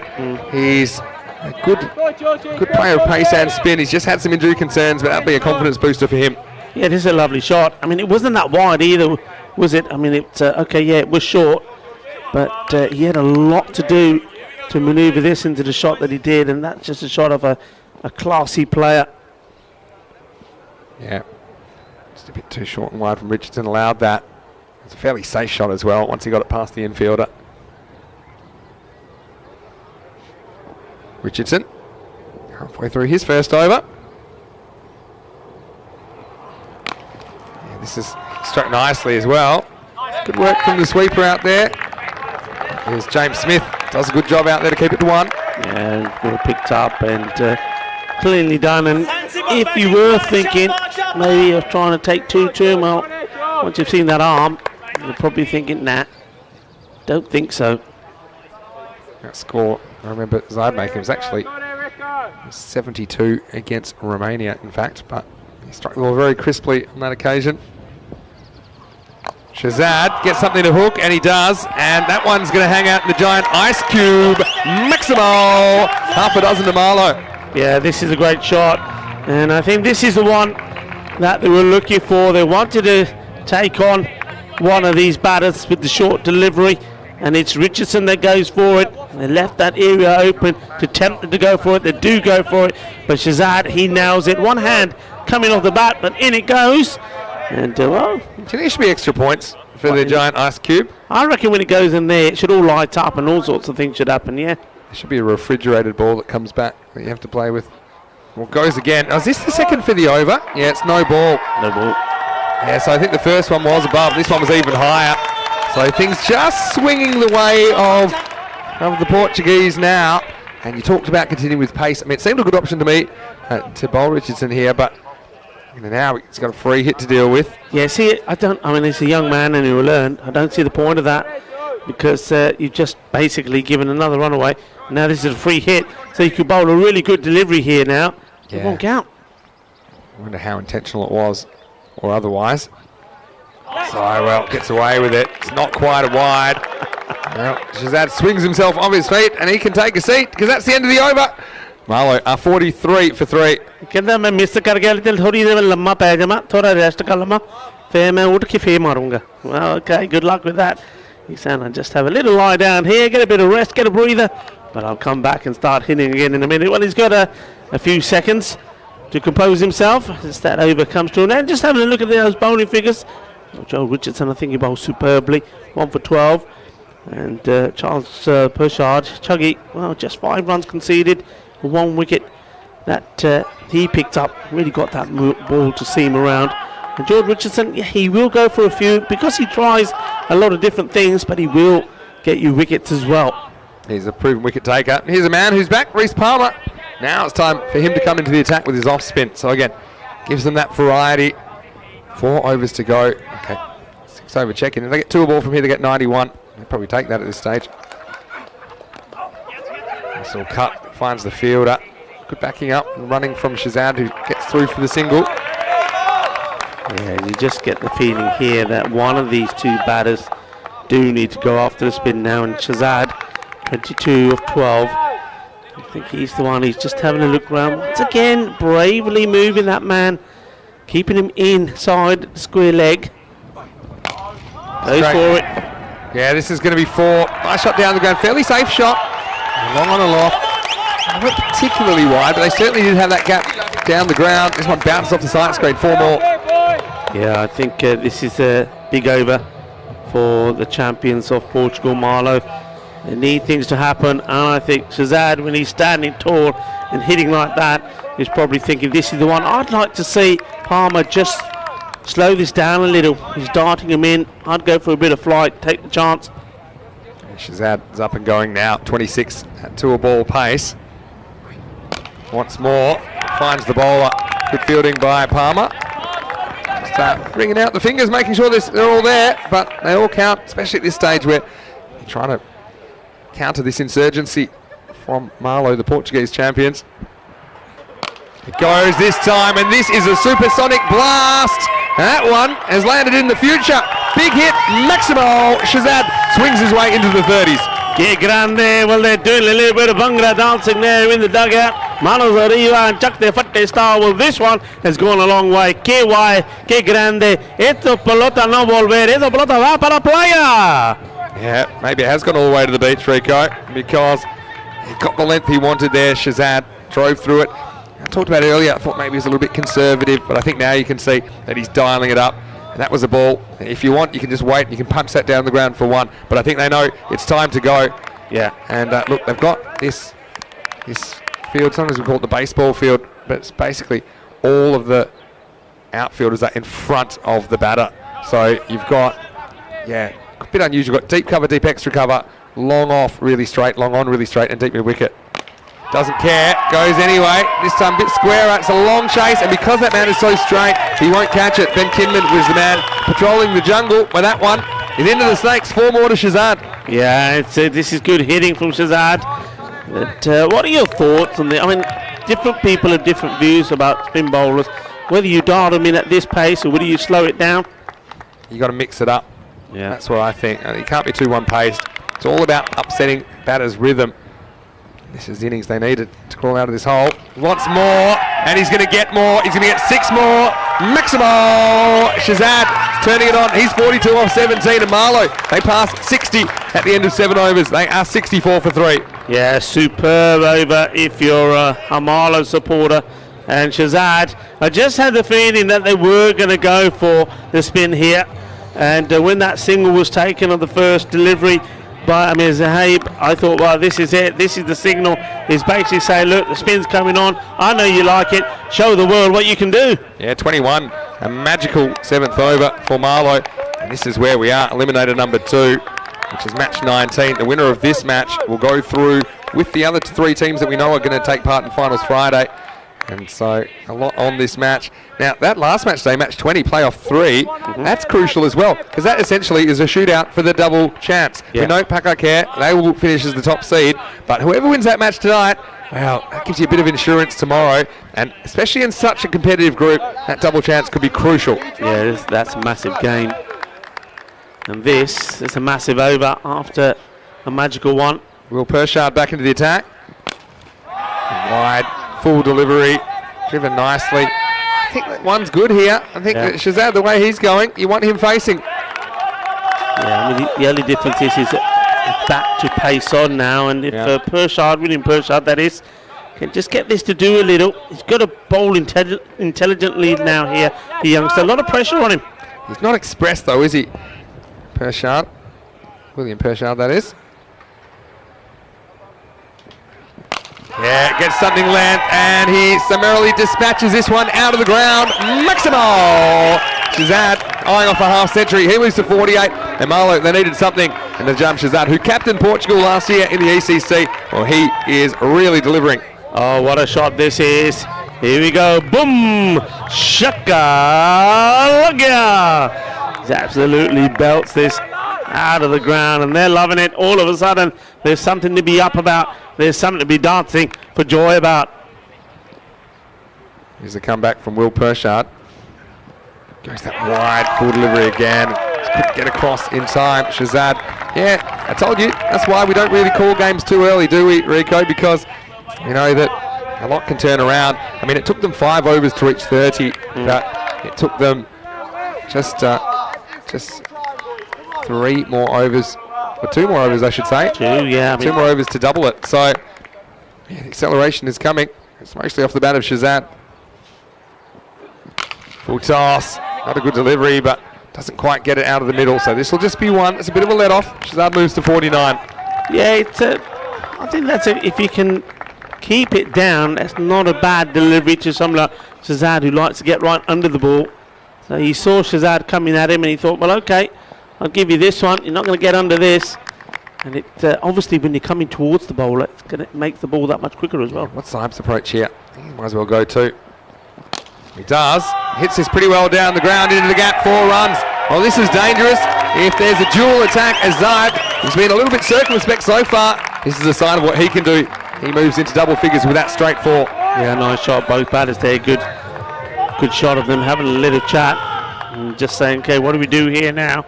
And I think that's probably Shazad saying, look, you know, you've seen it pretty well now. Let's just play our shots. Ball to go in this one on Pershard. Gets the cover, drivable ball. Does just that. Zaib will retain the strike. I think Shazad wants it back, but he's not going to get it. Still, good signs. This partnership has flourished. And after 8 overs, the score is 77 for 3. Hey, just a reminder that if you're watching us here maybe for the first time, we have cricket all through the year. We plan a 44-week season this year, and this is just the beginning. So if you stay with us after the ECL, we'll be having Fan Code European Cricket Series cricket. These are domestic series starting here in Spain. Then we go to Portugal for a couple of weeks before we hit the Netherlands, Bulgaria and Romania. And then after that, plenty more destinations. I know, probably spending a bit of time in Sweden. You can always watch us on our YouTube channel, ECN European Cricket Network, or on Fan Code in India. Join us, Rico. I'm certainly looking forward to having an ECS here for the first time, seeing some of the domestic clubs and some of the guys that we've seen working so hard, volunteering around the grounds. Yeah, they're looking forward to it themselves. I heard one or two of them talking yesterday and early this morning, and so saying, yeah, I'll be playing, and I'll be there, I'm playing for this team. So yeah, they're looking forward to it. It's a unique, special opportunity to watch cricket all day, every day.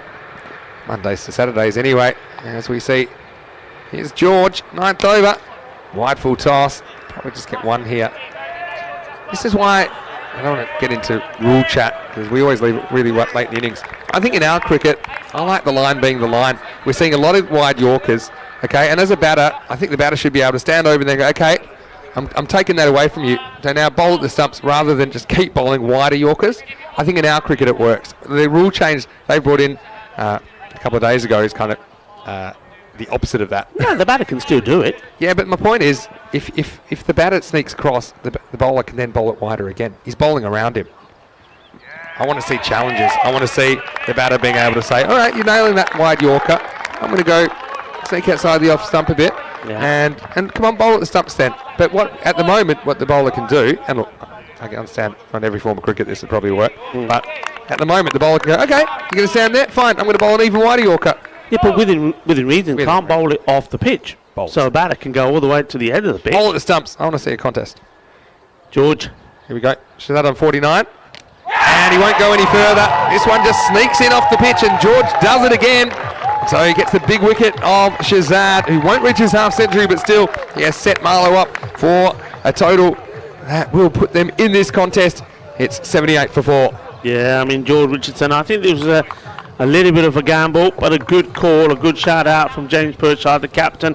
He saw what happened with Palmer, that 1 over, and he thought, right, who do I go with? Okay, it could be expensive. He may go for a few, but he may give us the wicket that we need to sort of stop this onslaught, and he has. He's cleverly bowled. He doesn't pitch it up into the zone. He gets this to cut inside. You have a look there, the way that Shazad finishes, it looks like he's got everything covered. He thinks he's got everything covered, but smart bowling there from Richardson, and that brings to the end of a partnership which was good for 64 runs, so they certainly put the recovery in. Remember, these two came together with the score on 14 for 3, so that's a remarkable turnaround. He said it was big trouble. That was about halfway through the 4th over. But Shazad, good innings by him. Brings another good hitter to the crease, Azim Sawa. But yeah, I think that was the same movement that did Shazad on that occasion. So important if you can move the ball sideways. That's what made the ball sneak between the bat and the pad.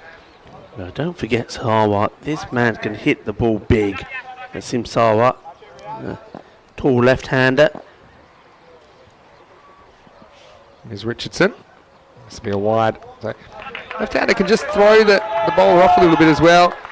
Again, he was, for the most part, a lot of wide Yorkers been hitting, but now you've got to hit a different spot on the other side of the pitch. So still from here, you have to push up into the 90s. I think I said at the 6 over mark. If they could have got to a ball, would have taken them in a 91. So they're still on that kind of pace.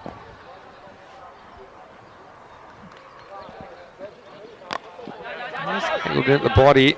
This will just be 1. Take it away, Vinny. What's Bruno Diesel talking about? He said he's got a good green one. A green one? Green one? Come on, you know about these green things. Wine. Green Is wine. this? Well, in Portugal they did give us this concoction. I knew you couldn't buy it in shops. I was expecting it to come in a bottle that had all these X's on it, you know, like the olden days. The old skull. Yeah. It's pretty potent stuff. Diesel, they called it. Yeah, there you Tried a go. little bit of it. Richardson. I think that's actually how Corey lost all his brain cells on that Portugal tour. Wide. Yeah, good effort, but just getting too much of the line. Yeah, you can say, look, you don't mind this really, do you? But, I mean, the ball's not sailing to the boundary at the moment. Richardson is trying to do things. He's trying to get this just inside. He's done it well a couple of times, but on this occasion, just a tad. And you can see him looking back in anguish to the umpire saying, umps, come on, give me this one. Yeah. And Tiran saying, 1 for 17 so far. Still 2 to bowl in his spell. Can he avoid being hit for a boundary? Richardson, well, not sure. This is in the air though. Fielder going back and does very well. Takes the catch, keeps his composure. That's a really good piece of decision making on the boundary by Zach Tribe, who grabbed it. He thought he could stick the landing. Doesn't try and throw it away. He takes the catch, and that's the best case scenario for Farmers in that situation. And it removes the dangerous Amir Zaib from the equation. 81 for 5. This is a great catch. It really is. He makes it look easy. But you have a look at this. He needs to get his balance absolutely right. He can't go backwards. It'd be 6. And he takes that wonderfully. We've seen some outstanding catching in front of us here. I mean, Zach Tribe has been brilliant. Tajwinder Singh as well. But the man who's taken most catches in this Betable European Cricket League so far has been, come and tell me who it is. Is it? Played the last game. In the last game, is it Julian DeMay? Julian DeMay, yeah. He's been superb in that area. And the one he took, I know we were off that game, but when he called it, he had all the work to do. It was going to a fielder. He wanted it. We could hear him while we were sipping our Victoria saying, mine, I want it. And he takes a great catch. Been some great fielding. It's a little bit different to what we saw last week down below here. Oh, yeah. This is the fun zone. This is the third man from last week. Tika 1 if you're watching. Hopefully you're out of therapy. So they had a great week, MSC Frankfurt, falling just short of qualification. But it was a good catch. And he sticks the landing there. Yeah. I think you don't want to be too keen to throw it away unless you're certain you're going over the boundary. Last ball of the over. He crumbs in.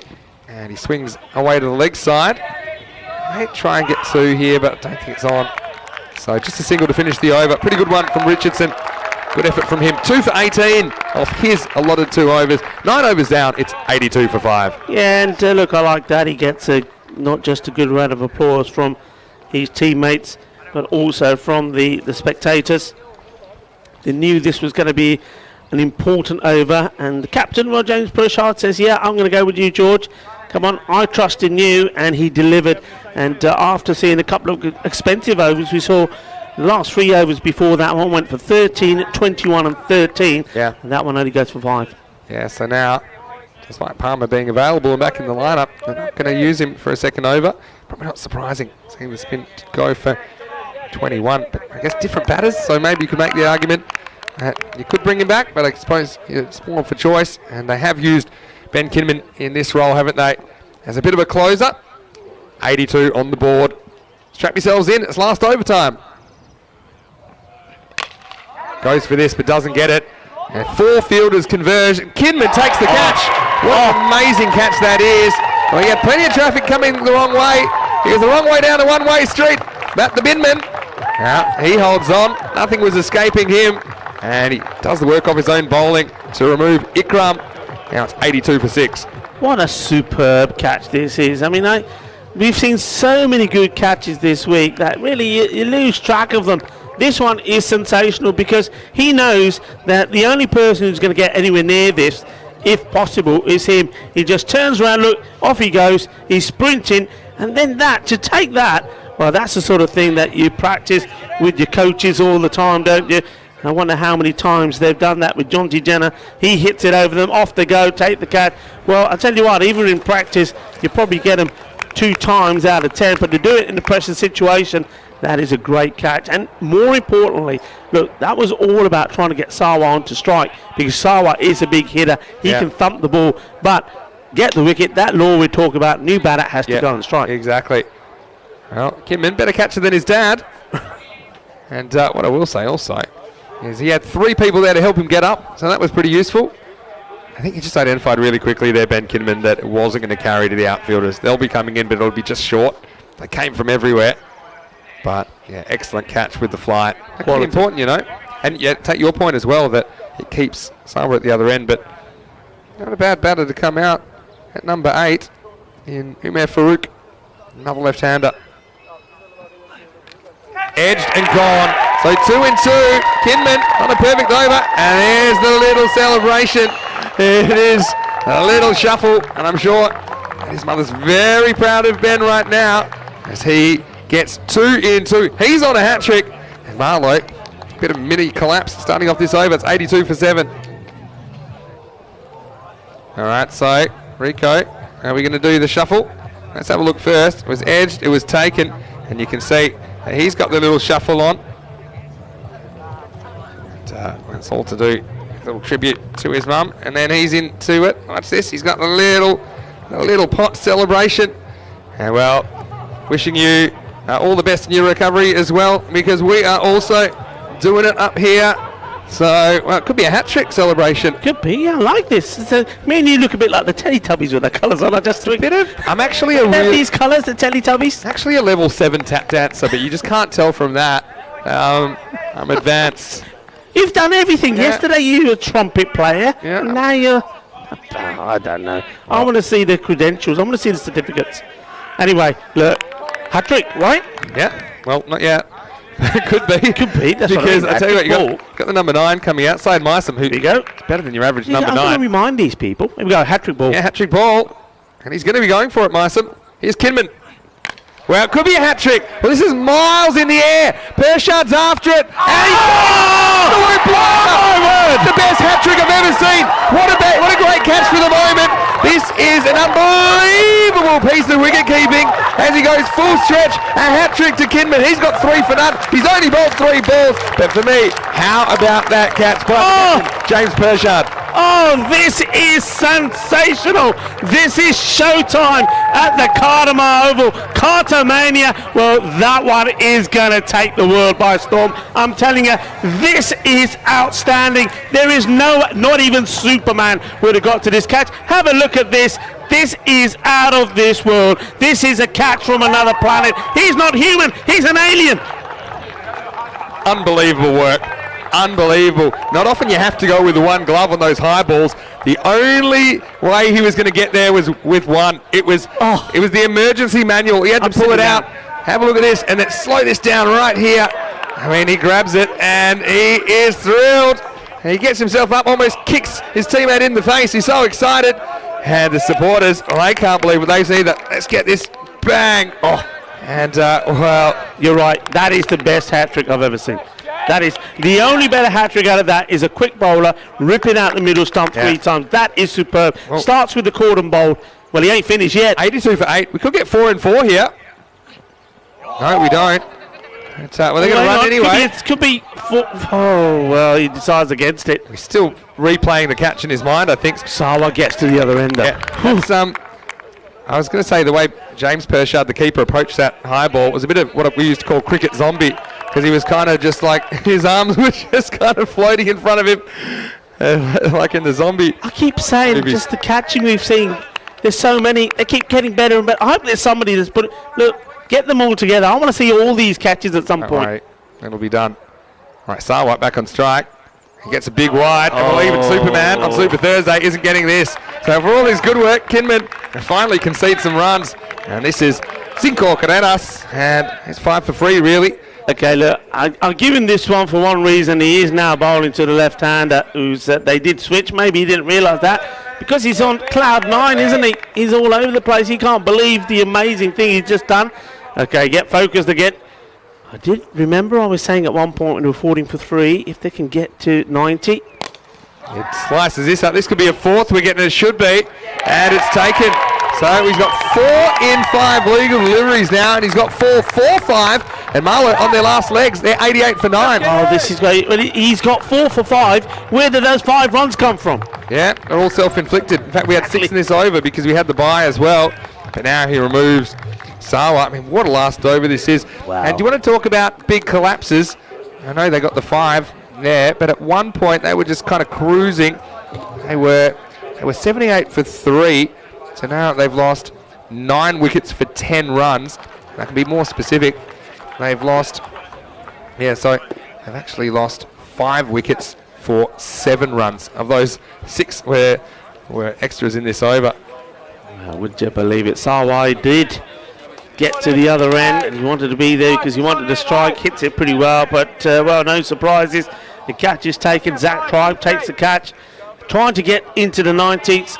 That gives them something. Remember, they have bowled the Farmers out for a low total. Yesterday got them all out for 67, so they'll take some encouragement in that. Could this be the second time we've ever seen 5 wickets in an over? Dinesh Banekar is the guy who took a quintuple wicket maiden back in Switzerland back in June 2020. Andrew Ryan, he'd remember that.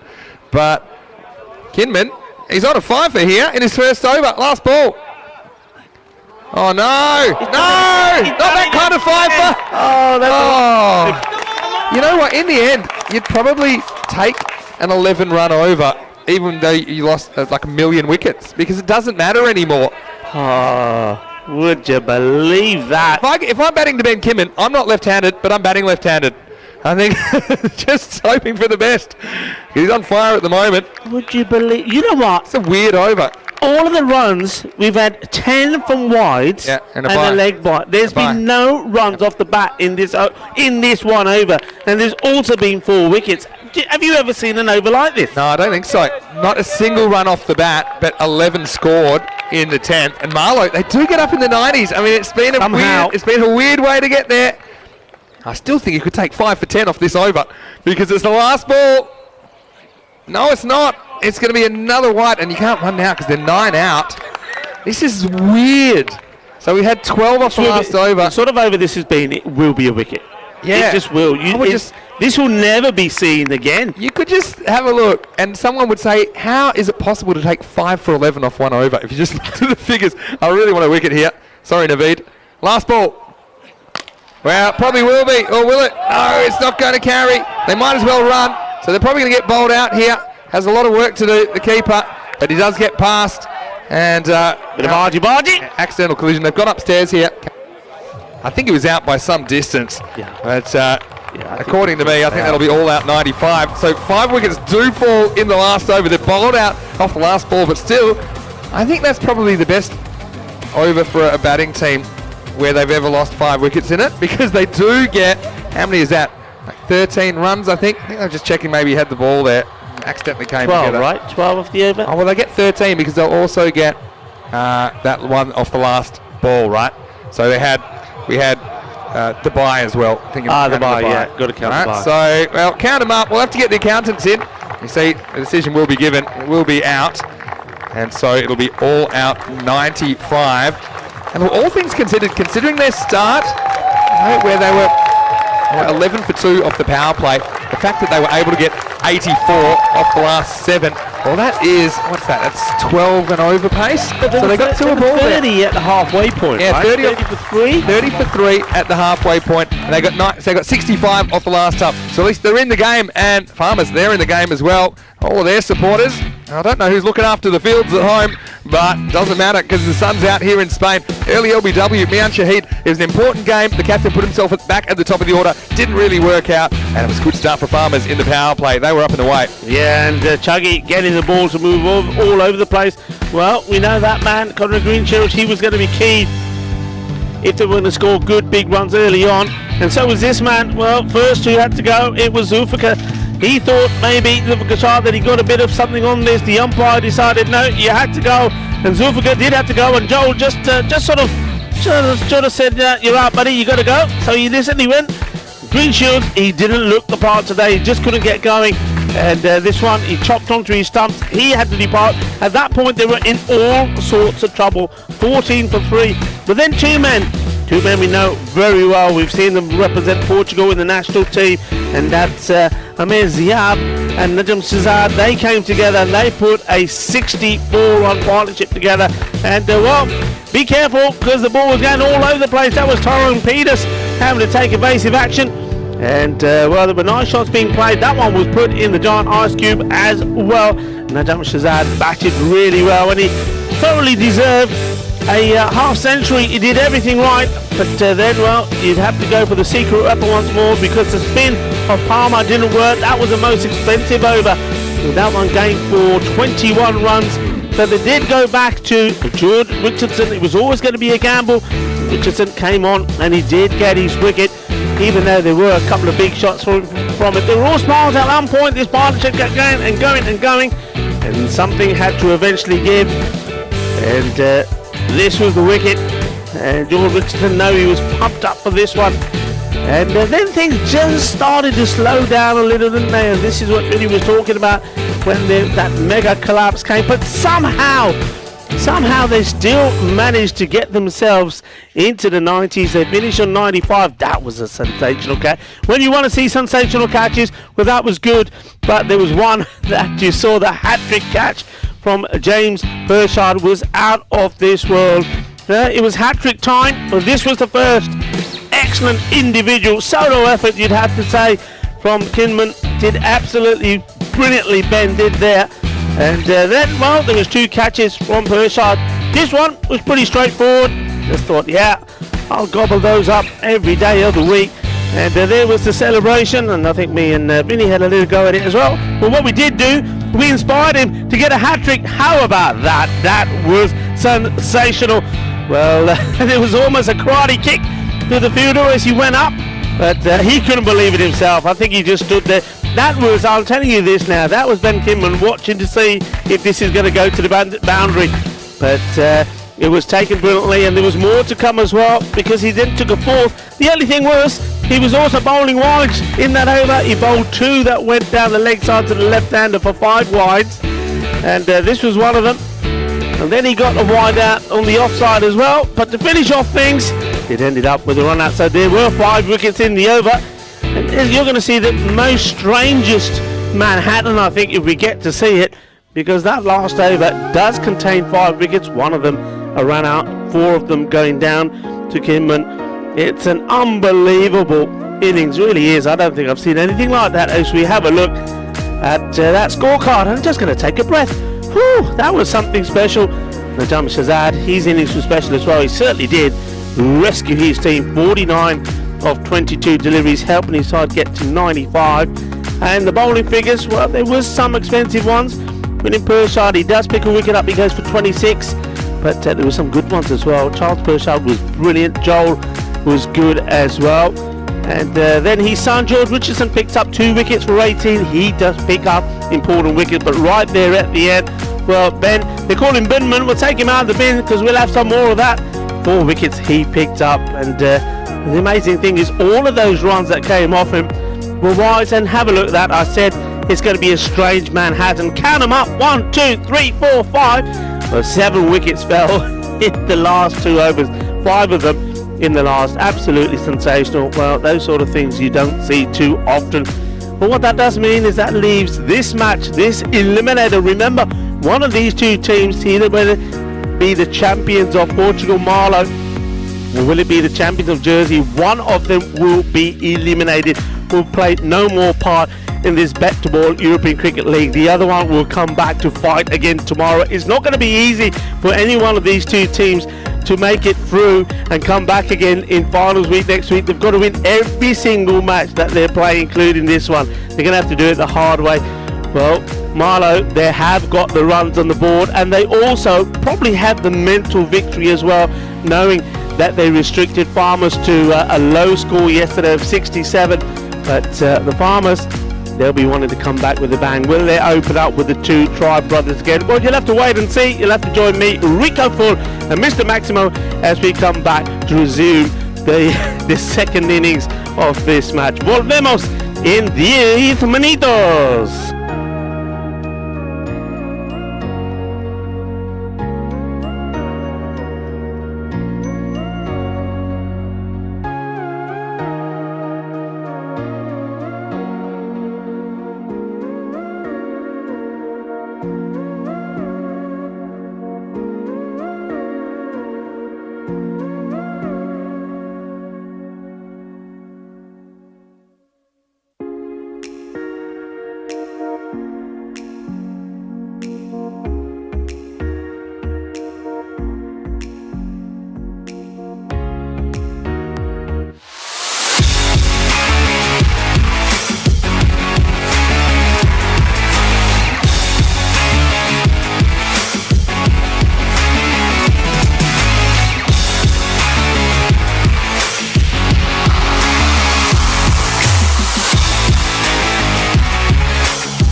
Welcome back to the Bet to Ball European Cricket League. It's the Champions League of European Cricket.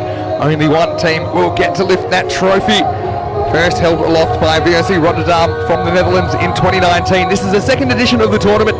It's come back bigger, brighter, stronger, and together we are bringing you 144 matches over 6 weeks here on the Costa del Sol on the south coast of Spain. Pretty as a picture at the Cartama Oval as we near the end of what we like to call Super Thursday.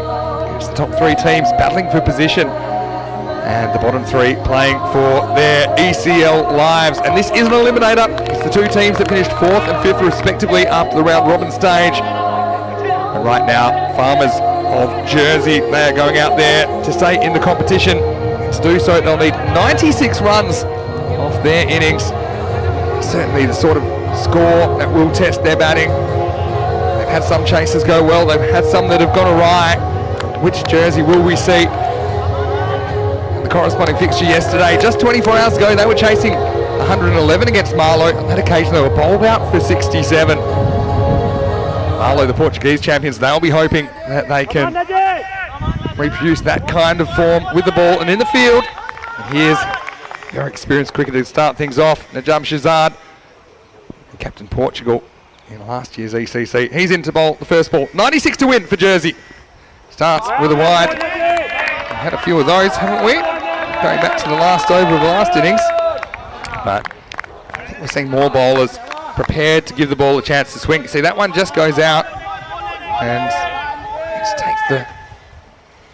takes the ball away from that allowable zone, which you kind of see is denoted on the offside by that blue tram line.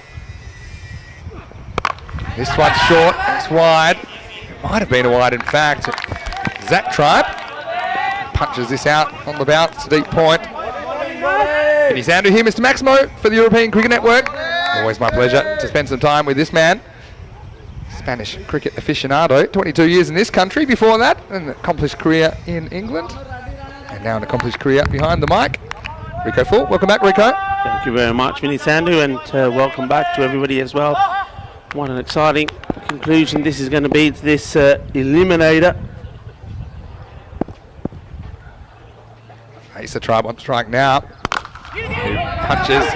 Now, sells his brother down the pitch a little bit, but no run. Yeah, big battle, isn't it? And Najam Shazad takes the ball after scoring 49 with the bat. Just no stellar performance from him. Not only could help his team survive and get into tomorrow's finals day, but we'll get in the Player of the Match award as well. It's played into the ground once more. The fielder out in the deep and have to do the work. And the innings break, which wasn't too long, because all those wickets and wides ran over a bit in the 10th over. But I just remembered that hat trick was focusing on the catch of James Pershad, but the catch that started the hat trick was an incredible catch as well. Yeah. I mean, it was bookended by classic catches. Yeah, the cordon bowl was just amazing. And the little nick off in the middle just seemed boring. Yeah. It was an incredible hat trick, wasn't it? I don't think you'll ever see another hat trick like it. Had some doozies, haven't we? Here's Shazad. Short, this time pull shot.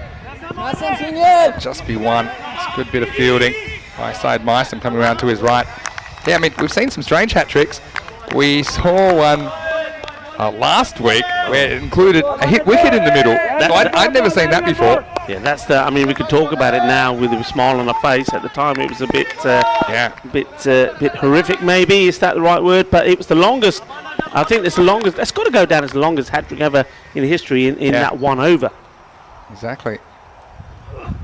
Pitches up, driven down the ground, driven so well into the ground that gets over the bowler.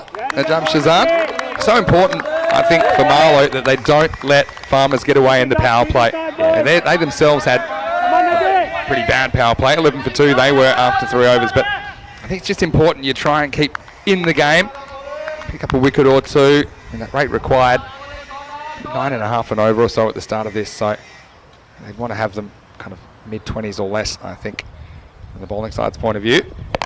This one's too short, and finally this one is going to go. It's going to whack off the Sports World side. That one was out of this world from Zach Tribe, who goes maximal. They can't escape the first over without a boundary, Marlow, because Farmers, they're up and away. It's 11 for no loss. Yeah, and these two boys, I mean, what I like about them and the brothers, they just always seem to be playing with a smile on their face, not showing any signs of pressure. And, that Sports World sign there, at least that does bring the ball back into play without any damage. Yeah, it's a good finish to the over. And, of course, the hat-trick we're talking about was the one taken by Adil Diwan Ali. And it was long because the second wicket, so this was when he bowled the bouncer to Al Muhammad. Yeah. Took him sort of on the neck area and under on the cheekbone sort of thing. And as he went down, he went down swinging. He knocked his own stumps over, so he was out hit wicket. And of course, then there was a long delay while he was being treated, and then helped off the field of play. Fortunately, he was okay. That's the good news about it. Let's play the final. And then Khan comes in, and he was a hat-trick victim. Yeah, down. He was down and out, wasn't he, in the middle of that hat-trick? Gondal to bowl the second over. Little edge. But they do have the third man in place. I think that's a pretty good position. It's a bit out of fashion these days, but I think in the power play, a lot of balls fly in that area. Also can be a bit of an attacking position if the batters are going really hard. You see some edges flying in that direction. Gone for a deep point and deep third man. And I think this is all about the mode of attack for Gondal. Often we see him bowling at the end of innings. We saw that domestically, but he's bowling up front now. But he will bowl in that offside channel. There's only 3 fielders defending the onside. None of them are back. But this one comes back and it's going to disappear. Maximal! Well, this is the danger, isn't it? With only 3 on the leg side. Well, you could have had 11 on the leg side. Wouldn't have made a difference that time. But this one just comes back off the pitch and into the wheelhouse of Zach Tribe, who sends this one into the jungle. 6 more. Yeah, the older brother, Zach, smashes this hard. He is a hard hitter, and he's just trying to prove that point. Both of these guys batted well today earlier, and they're just looking to continue from there on. So I think here you've got to try and get the drive into play, try and get the ball pitched up. Yeah. Mundell. Smacks on this. And they make a late decision to go, but they'll get away with it. Just thinking about brothers as an opening pair. Do you think of any other opening partnerships that are brothers? I mean, a couple spring to mind for me. About Gary and Peter Kirsten in South Africa, maybe early 90s. Kirsten's, yeah. I had another one on the top of my head. I was going to say maybe Andy Flower, Grant Flower. Maybe would have occasionally batted together for Zimbabwe. Give us some others. Yeah, and let us know about any hat-tricks that come to your mind that you've seen, whether strange ones or good ones. Works this way. I think they've got the big shot of the over. Sometimes it'll just cause them to not shut up shop, but just be a bit more risk-averse for the rest of the over, because they know if they can have a good opening partnership here, stay with the rate, it does set them up in the box seat to chase these runs down. Bruno in the chat, recognising it's going to be a very tight game. I think so. Remember what they did to the batting lineup yesterday of Farmers. Yep. Again sneaks in, inside edge onto the back leg. So maybe a little bit lucky to get away with that. This is the thing, Gondal's getting this movement that is coming left to right on your screen. So it's pitching and most of the time it's hitting the seam and coming back. See this one, just comes back a little bit, but it opens up that onside where they don't really have any protection. So I think he's either got to pitch it up or move it more outside the off stump with this field that he's got.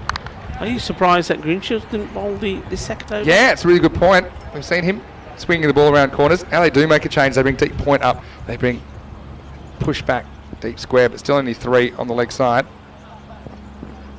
See him now. I think he does try and adjust the line, but overdoes it. It's a bit wide. Yeah, Greenshields. Surprised we haven't seen him bowling. The Jersey flags flying high there in the fan zone. They've been good value, haven't they? The Jersey fans. They've been absolutely wonderful. I mean, we've had good supporters coming from all over the place. There they are. There. I think there's more people here than in Jersey now that are from Jersey. Who's feeding the animals then? Cows are roaming the streets. Last ball off the thigh pad. This won't be a wide. It will be the end of the over. It's 21 for no loss. Yeah, look, they've been wonderful spectators. They've been absolutely a pleasure to be chatting amongst them and hearing their stories and them telling us stories about that their famous cricket ground there. And I think, again, I encourage everybody, every cricket lover should go and read the story about that ground. I think, do you have the link of it? Or yeah, I'll post the link in the chat again, because that is a really good article from ESPN Cricket Info about the story behind that Farmers CC ground. And remember, they do tours. So if you're a team perhaps in England and you'd like to go have a game, go to the club's website. You can find it. Just look them up on your search engine. Just look up Farmers CC Jersey. I can't find that one now. Isn't the chat great? I mean, we take it for granted, but how many other international sporting events can people ask us things and we can deliver on the air? Yeah. I love it. Now, still not going for Greenshields. I wonder if he's got a bit of an injury concern. I'm pretty surprised not seeing bowling in the power play. Instead, they've gone for spin, and Azim Sawa. Another reaching. They go straight away, so they do get through for a single. Yeah, I mean, this is a bit of a risky call. I think I hate to say it, but it's almost like they're trying to buy a wicket here to try and break this partnership, and then maybe the trump card is for Conrad to come in once one of these two have been dismissed. That one's gone through. It's a violent effort there from the fielder. I think that's Eric Crum who goes down trying to smother this, but not able to. 4 runs. It's a nicely timed shot. Plays it powerfully. Plays it into the ground. That's what makes it harder for the fielder. So he gets right on top of it. And, well, maybe, perhaps, you feel he should have done better. But it was certainly travelling pretty quickly. And, well, that's the man we were talking about, the man of the moment, James Pershard, the captain. He took that catch, the hat-trick catch. Short, Gundy. Adios Pelota. This one's gone a long way. That one might cut down a tree at the top of the jungle. So Tribe, he's so quick on anything short. This one disappears, 6 runs. Yeah, loving Damage over there. Damage, he looks at the umpire and says, that ain't coming back, forget it. He's like one of those guys that directs the aircrafts at the runway. He just said, nah, forget it, it ain't coming. Look how he gets deep in his crease there, and so he makes it shorter than it actually is. Just has to be careful he doesn't overbalance onto his stumps, but yeah, very good bit of footwork set up that shot from Zach Tribe. Come back. I think it's going to call it a wide. It was so 50-50. This gets a fair piece of the line, though. I think it probably is a wide in the end. They have been consistent on these, the umpires. They are strict but consistent. Yeah, I think that is a wide. Yeah, he doesn't want to be chasing those, though, does he? Bang. This one hits the shin bone of Sawa. Then a slight misfield.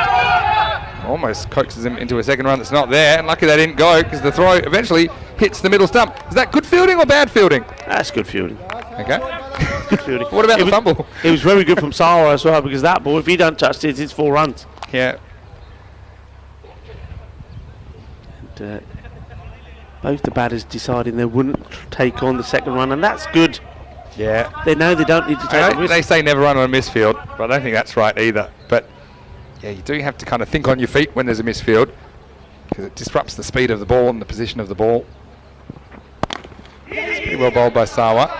Punched away this time. They do get down. Just keep it to a single. But yeah, remember I talked about a while ago in the power play, if you're Marlow, you don't really want them getting more than 25, let's say, but already up to, what's that, 35 now with the ball to go.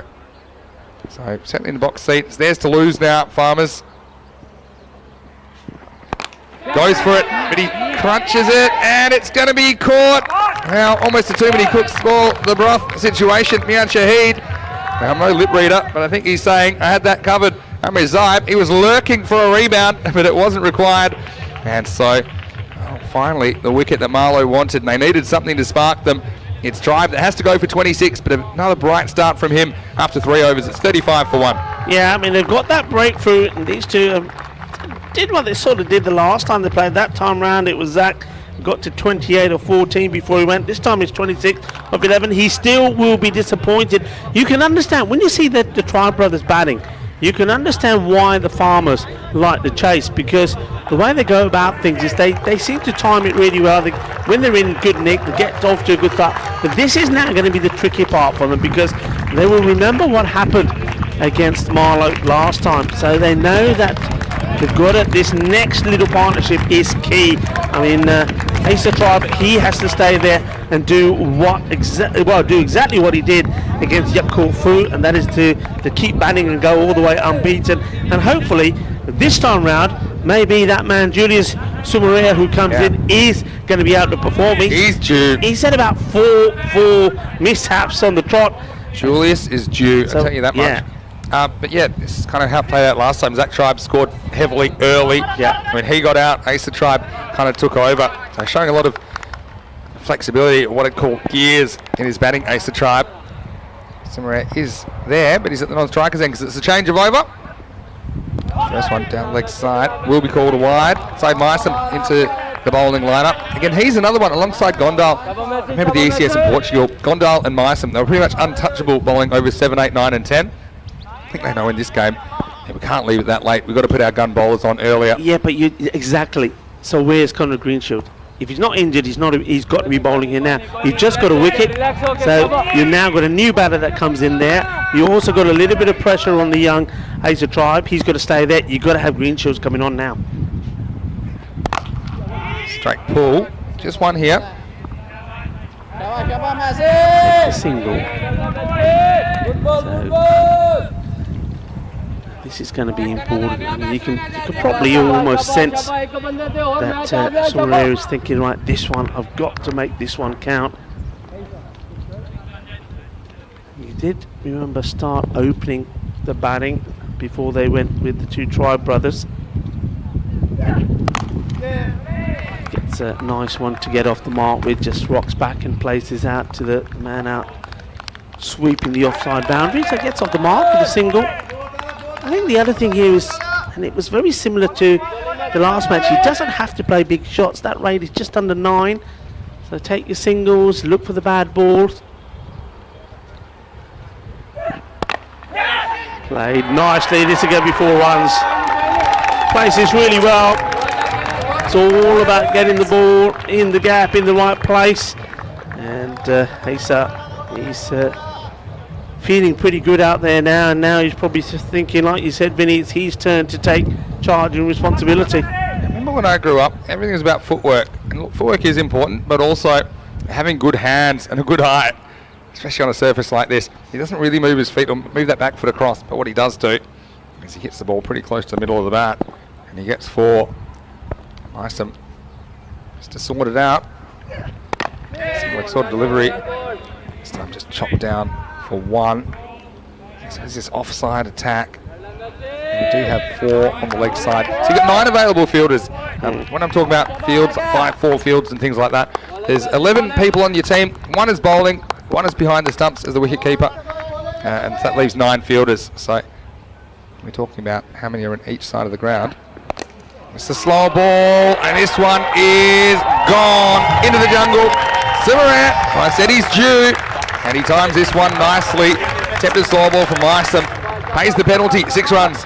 Yeah, this is a lovely shot. You say into the jungle, it does go into the jungle. Boom, shaka lag gaya, and something's got to go in after that. Look, I always talk about the snakes, that part of the ground. David Cooper was telling me, forget the snakes. He said, worry about the scorpions. There are plenty of scorpions there as well. Yeah, man, it's a pretty good shot, because if you missed it, I think he's probably an LBW candidate. Attempted pull, but it wasn't quite there for Simirat. Yeah, I mean, that shot that he sweeps into the jungle, it's not an easy shot. It's a slow ball, you've got to time it just right. Anyway, halfway, not quite halfway, but after 4 overs, it's 49 for 1. Vinny Sandu here, Mr. Maximo, alongside Rico Full. And yeah, questioning the chat, saying, you know, Jersey, they do have a lot of native players, and that's a benefit. You know, it's interesting to see. And what do I think about that compared to some of the other teams that have a bit more of a subcontinental feel about their team with their backgrounds? To me, I don't know how you feel, Rico, but to me, I just encourage anyone that's living in Europe to get involved in cricket. It doesn't matter whether you've just moved there or whether you're born there or where you come from at all. The more it's played, the bigger it'll get. Honestly, I think it's great no matter where you come from. Yeah, absolutely correct. Couldn't put it better myself. It's all about playing cricket and at the same time, not just playing yourself, but encouraging others to play. And I think the more cricket that is played in these European countries, we could be talking about the 30 countries that are being represented here. The more cricket that's being played, the more visible it will be out there, and the more it will attract other players and other people to play. So yeah. Simirat, not quite there. Bowling of Sarwar, left arm spinner. And the other thing is, Jersey have a bit more of a traditional cricketing history, being so closely tied to the UK, right?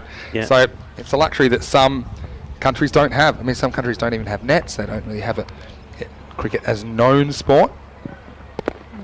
Chop down for 1, I think they'll get there. They do. Yep. Yeah, so, I mean, there's challenges of being a European cricketer. Again, no matter what your background, take a country like Romania, for example, where they have to sometimes drive 8 or 9 hours to play a game of cricket, or they don't have pitches, or it's hard to get funding from the government because it's not considered an established sport. It's crunched. And I think this will go for 4. Nice shot by Tribe. And Simirat's just fighting his way, but Tribe, he's full-throatedly now trying to chase these runs down. The 50's up, and his score is climbing.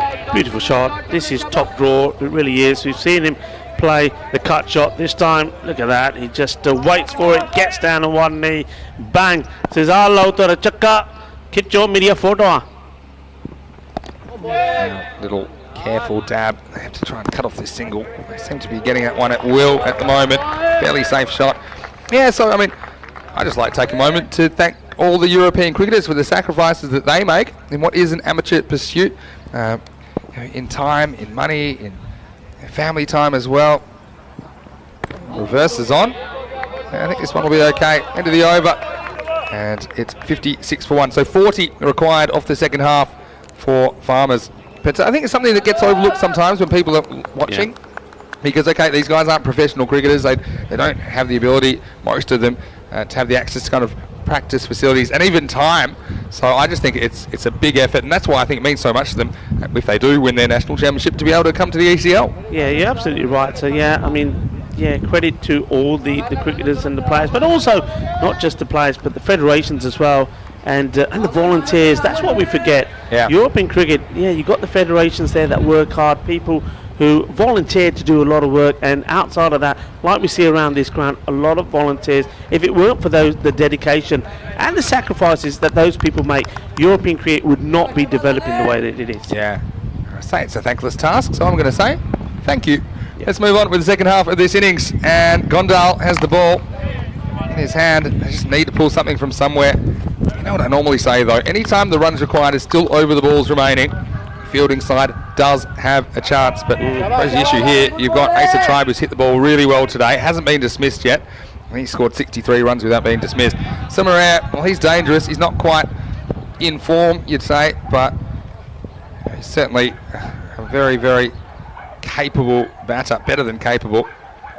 So Farmers will be pretty happy where they're at the present. And now he steps across, and this is a dismissive stroke from Samaria. Well, he's tried it a couple of times, but this one was a smashing sweep.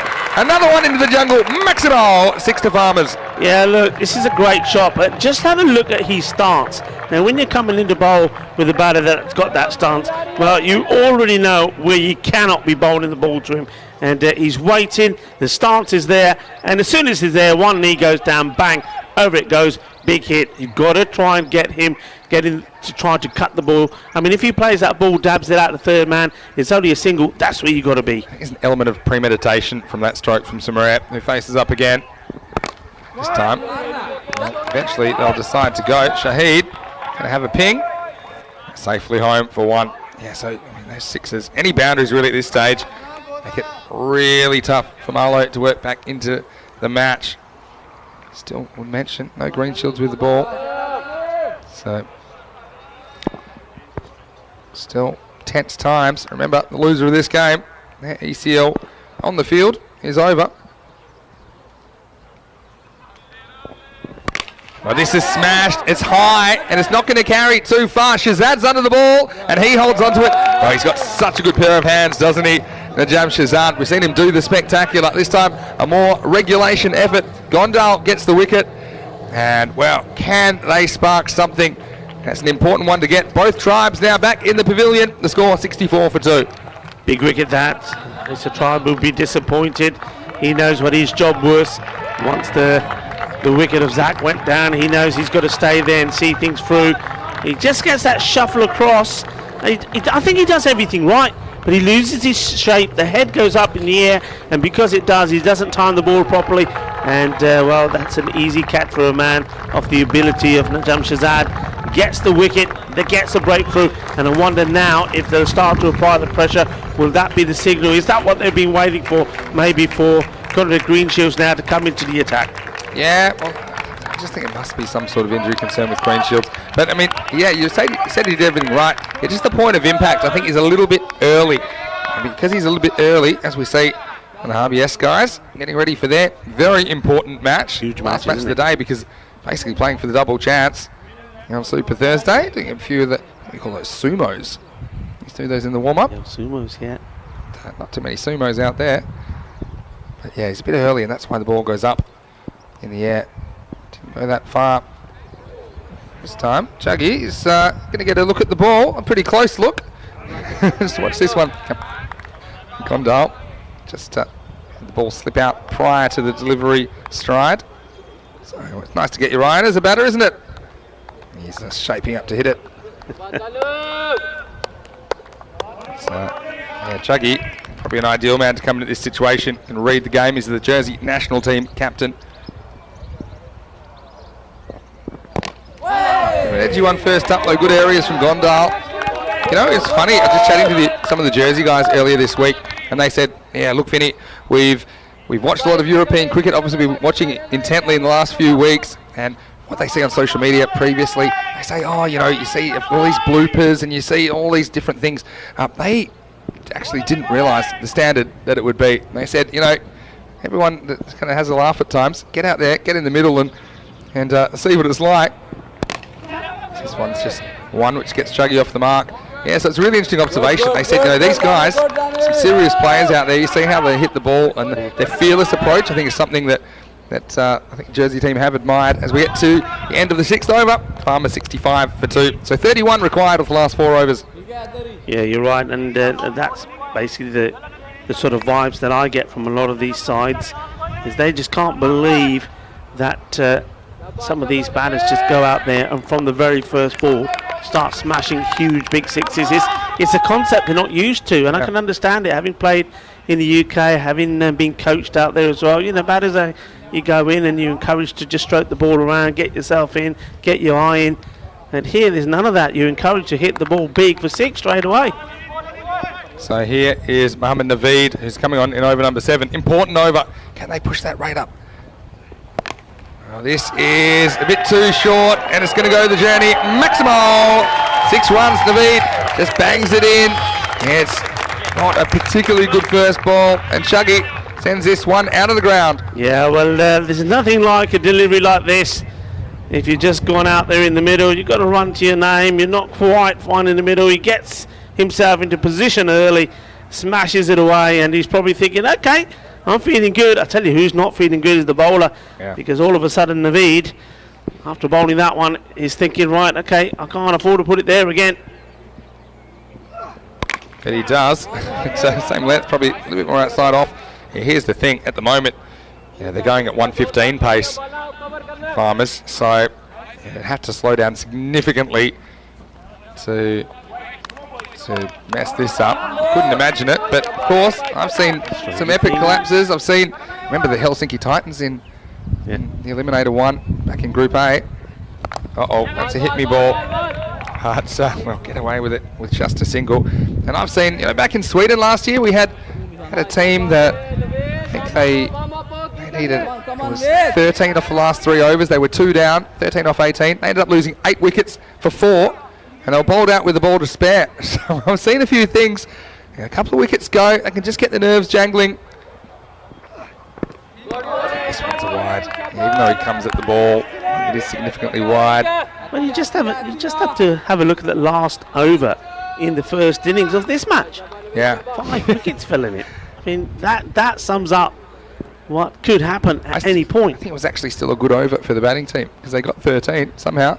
This one won't be a wide. He just sneaks inside the line. Also takes up a stance outside the off stump. Yeah, see, what he won't help himself with is making that early movement, because the umpire's just saying, well, look, the line's going to go with you, even though that was perfectly fine. Pretty good stop from the keeper to knock this down. My fruit behind the stumps. We'll get a single. Yeah, it's done well there, Umar. And I think otherwise this is going to go past him to the boundary. Yeah, and it flew pretty quickly. It's almost like a goalkeeper having to knock it away here. Hello to Muhammad Multan Ali in the chat, who says that he is an agriculture officer. Does that make him a farmer's supporter? Oh, yeah. Or is he meant to keep the farmers in line? I don't know. 22 off 20. Short. He's gotten away with a few of these. And he'll get away with this one as well. Just a single. It's really good fielding out there from Syed Meisom. He's just been a bit too short here for me in that over. He's got away with a few though. Yeah, he has. Yeah, concedes 11, so it's 7 overs down. The score is 76 for 2. Coming up, well, very, very important match. Last match of Super Thursday, HBS Krinehout against Punjab Lions Nicosia. So it's been a long day for the Cyprus team from Nicosia because they played in the first game. They'll play the last of the day, and both these teams identical records. They're 3-3. Neither one of them have been able to knock over Pak I Care so far in a couple of attempts, but the reason this is such an important game is that the winner, they will get the 2 seed tomorrow. That means they get the double chance. It means they can afford to lose a game in the morning but still be in the tournament. The loser of this game, well, it means it's sudden death all the way for them tomorrow. They will actually play the winner of this match in another eliminator tomorrow. So stay tuned for that one, starting in about half an hour's time. Back to the action. Here's Shazad. He's their key bowler to bring back at this stage. And he's coming on now. I think probably coming on a little bit earlier than he would have liked, but he senses that with 20 required, or 19 now with that single, he needs to get a wicket. And you can see the difference when he comes to the bowl. He's attacking the stumps. That one was pitched up, and the batters have to play straight. You can't go across the line to him. If you do, well, you're dicing. Pretty nice shot. One's the call from Chuggy Pershard. Yeah, the thing is, one thing I've observed with the Jersey middle order, it's not kind of the traditional T10 middle order that we see a team like Pak I Care, for example, say traditional T10, which is pretty funny tautology. But what I would say is, get them in at this stage. I think you can rattle them a little bit just because of what's on the line. Out! And so, this one gets to Moran, who hits across this.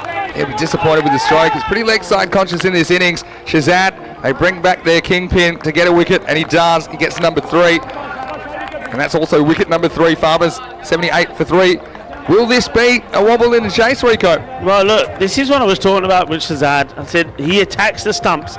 We haven't seen too many bowlers do that, and we know that Sumare, he likes to eye up that shot. You see he's playing it there again. He's got that stance. That's what he's looking to do. So if you can get that ball pitched up like that on off stump, you're always going to be in with a chance. And Shazad, he takes a wicket. Can there be a wobble here? They certainly can. But one man who's still there is Chuggy. Chuggy Pershard will probably now sense the need maybe to get onto strike, play a couple of hefty blows and make this match safe. That's all it will take. But, well, a wicket or 2 will make things interesting. You see, this is where I'd probably gamble bringing the field up a little bit. Just looking at the situation, there's 3 to come in the over. If you can sneak some dots on James Smith, who's coming out at number 5, and you just tighten the equation a bit. At the moment, it's 18 runs required off 15 balls. If you get that to something like 18 off 12, you're pretty happy with where you're at. Oh, gets lucky. And gets extremely lucky because this is going to be a horrendous misfield from Gondal, and it's going to go for 4. No, you can't afford to do that. I mean, this is just, when you see how many runs are required, well, that 18 goes to 14, and I was saying that's what Charles Pershard will want to do, get to the other end, play a couple of boundaries to bring this match home. This will hurt, and it will hurt for a long time. Yeah, it will. I mean, shades of last week where we saw a misfield being very, very costly. That one takes it down to run a ball. Smith, well, I said he got lucky. I didn't even realise when I said it the first time how lucky he'd be as he starts with a fortunate boundary. Shazad with the comeback ball. Now Smith is busy. He's looking for 2 here. They might take this on, and they're going to get it. As long as that doesn't hit. That's really good running because they recognised that the fielder still had some distance to go to pick up the ball, and really good communication created that double for Jersey. Yeah, excellent. Look how quickly you can see where, once the ball is released, that Chuggy ease away, and then he says, let's go again, bud. And a direct hit here would have had him in trouble. But balance the probabilities. You're probably not going to get a direct hit from side on and about 25-30 yards. So that takes it under a runner ball. How long can they hang in this game, Marlo? The longer they can, the more that they'll believe. Last ball for Shazad. Attacks the stumps. Smith is up to the task, gets some bat on it. He'll retain the strike. That's 8 overs down. The score is 85 for 3. 11 runs required off the last 2. Yeah, it was get a single. So the good thing about that, if there is for Marlow, the champions of Portugal, means that Smith will be the man that has to go back on strike, so they can still continue to attack him. We had so many wins in the last over. It's not even on the Doesn't scale. even fit on the screen. It'd probably go up the top of the screen. 5 wickets in the 10th. Yeah, that worm has a few issues. It's almost like, you know, the field is now, sometimes wearing 3 or 4 hats. Like 10th over is wearing 5 hats. And listen, I found out a little bit more about Ilias. I was talking to Tassos, and he was telling me about Ilias, and he said, do you know, I mean, what his main job is back in Greece is he still delivers fruit and veg. Right. And he said one of the things he's consistently doing, if there's any rotten apples, he's just bowling. He's throwing, just bowling, yeah. So he says if you're ever in Greece and you get hit by an apple or an orange, you know that Ilias is around somewhere. A few customers probably lacking an apple or an orange or something like that. The bad ones, you know, just the bad ones. I bet he puts them in the Kinman. He's pulling out the marginal ones. Anyway, 9th over. They need something to go their way. And this will be a difficult stop, and it's not going to be stopped. Difficult stop? Yeah, I think it was a difficult stop. Shazad had to come a long way. He's just bowled an over, so he's probably puffing. But I think, you know, he should have stopped it, but he didn't. I think it was just the extra distance. Just misses the stumps. I thought for a second the stumps might come to. If you got a touch on that, yeah, it'd been another. Doesn't show you how far he ran. Now only 7 to win. Now they're feeling pretty confident, I think, Farmers. They were too good a team to be down the bottom of the table, weren't they, Rico, when we saw them at one point dead last. We thought it was a matter of time until they click. Now they're within 1 big hit of sending Portugal home and booking their place on finals day. Bison trying to stay alive. Going down leg side by 7 or 8 stumps. They do get a single. Stumps. Matchsticks. I don't think that many stumps. We don't have enough stumps Maxi. to say. Look at this. Yeah, stand by what I said. What, 7 or 8? Okay. Depends how they were spaced. Good running. I'm liking what Smith's done as he come out here. He's played some nice shots. Gone. And so Smith tries to end it in style, but it's only the off stump which feels the brunt of that blow from Mysom. And so look, here's a wicket, brings a new batter to the crease. If you're Marlow, you just have to believe that it's possible. We have seen some last overs. I think we haven't seen maidens in the last over. Probably bring the field up. He gets cartwheeled, good bowling by Mysom, probably not the best shot from Smith. I think had visions of ending this one. That is his innings that's ended, but still nice little mini contribution from him of a dozen. It's 91 for 4. Yeah, I mean, he's played some nice shots. I was just saying he played nice straight, and then he decides he's not going to play straight to that one. He sees his off stump spectacularly rooted out of the ground. And that's always a nice sight for a bowler. And of course, Saeed will be hoping that he can produce 1 or 2 more of those and get the win. He doesn't want to be sitting on an aeroplane tomorrow. He wants to be playing more matches. He wants to be seeing if Marlow can pull off something sensational first in this match, and then maybe tomorrow. But they've got to be there first. They've got to earn the right. And the only way they can do it is to win this match. I like this. They brought Mian Shahid into a really short mid-on, trying to save a single. I think this ball, you want to gamble to get a dot, and then you don't mind conceding 1 to Pershard if he takes the strike, and then you Will Pershard I'm talking about, who's new to the crease. I think they really want a dot here. Marlow, they get one. Now I probably consider just pushing the field back, and if he gets one, it's fine, and it also increases your chance of stopping a boundary. So, you know, boundary kills you here. A 4 ties the game, a 6 loses the game for the Portuguese team. It's interesting. It looks like we are definitely going to go into the last here, Vinny. I think you'd rather have Will Pershard on strike, needing 4, than Chuggy on strike, needing 5. Just eyeballing this one. Last ball of the 9th. Wild swing. Has to have a swing. Yeah, had a free shot, didn't he, to go for it. This one has to be stopped. And so they will get the 1. So we're going to the last over.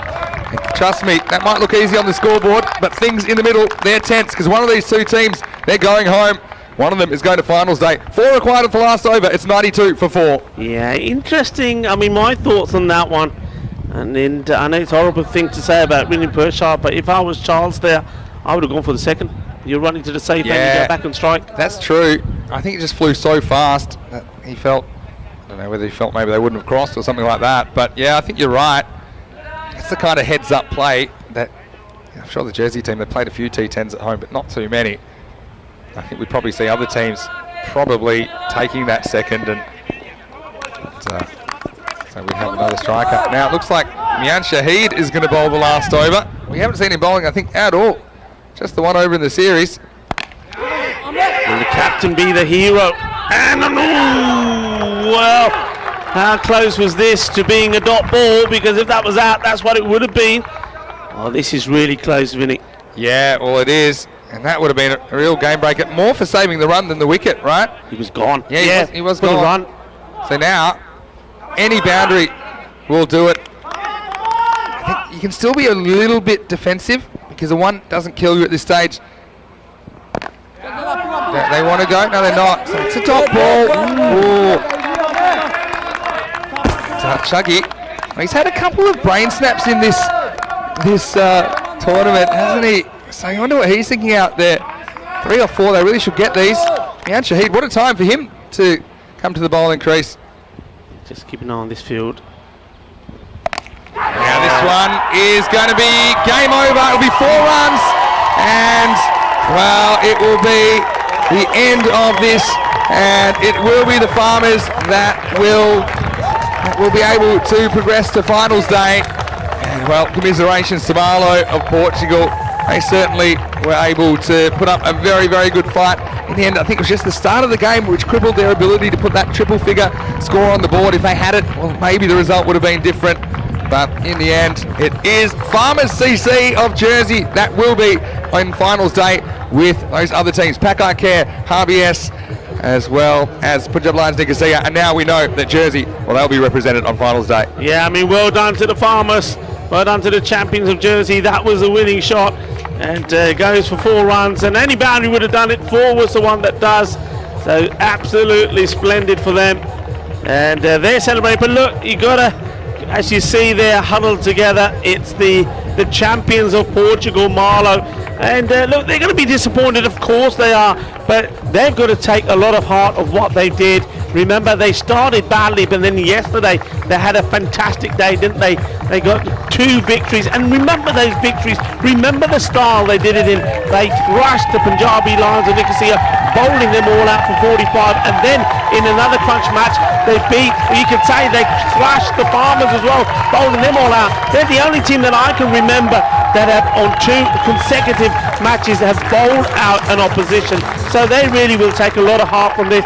Just falling those few runs short. Look, we knew when they were 14 for 3 in their innings that they were going to struggle. They did still somehow get to a score of 95, but we always said between 110 and 120 is a par score. They fell short on that, and that's why they fell short. They're getting a good round of applause as they come back, and they deservedly do deserve those, and we will see more often, no doubt. But as we look at these highlights, well, it was the Tribe brothers once more that did all the work early on, and it was Zach Tribe doing the big hitting earlier on, and he did exactly what he did in their earlier match when they had that victory against Yakofu. He scored the runs early, and when he went, well, he was hoping that maybe his brother as a Tribe was going to carry things on.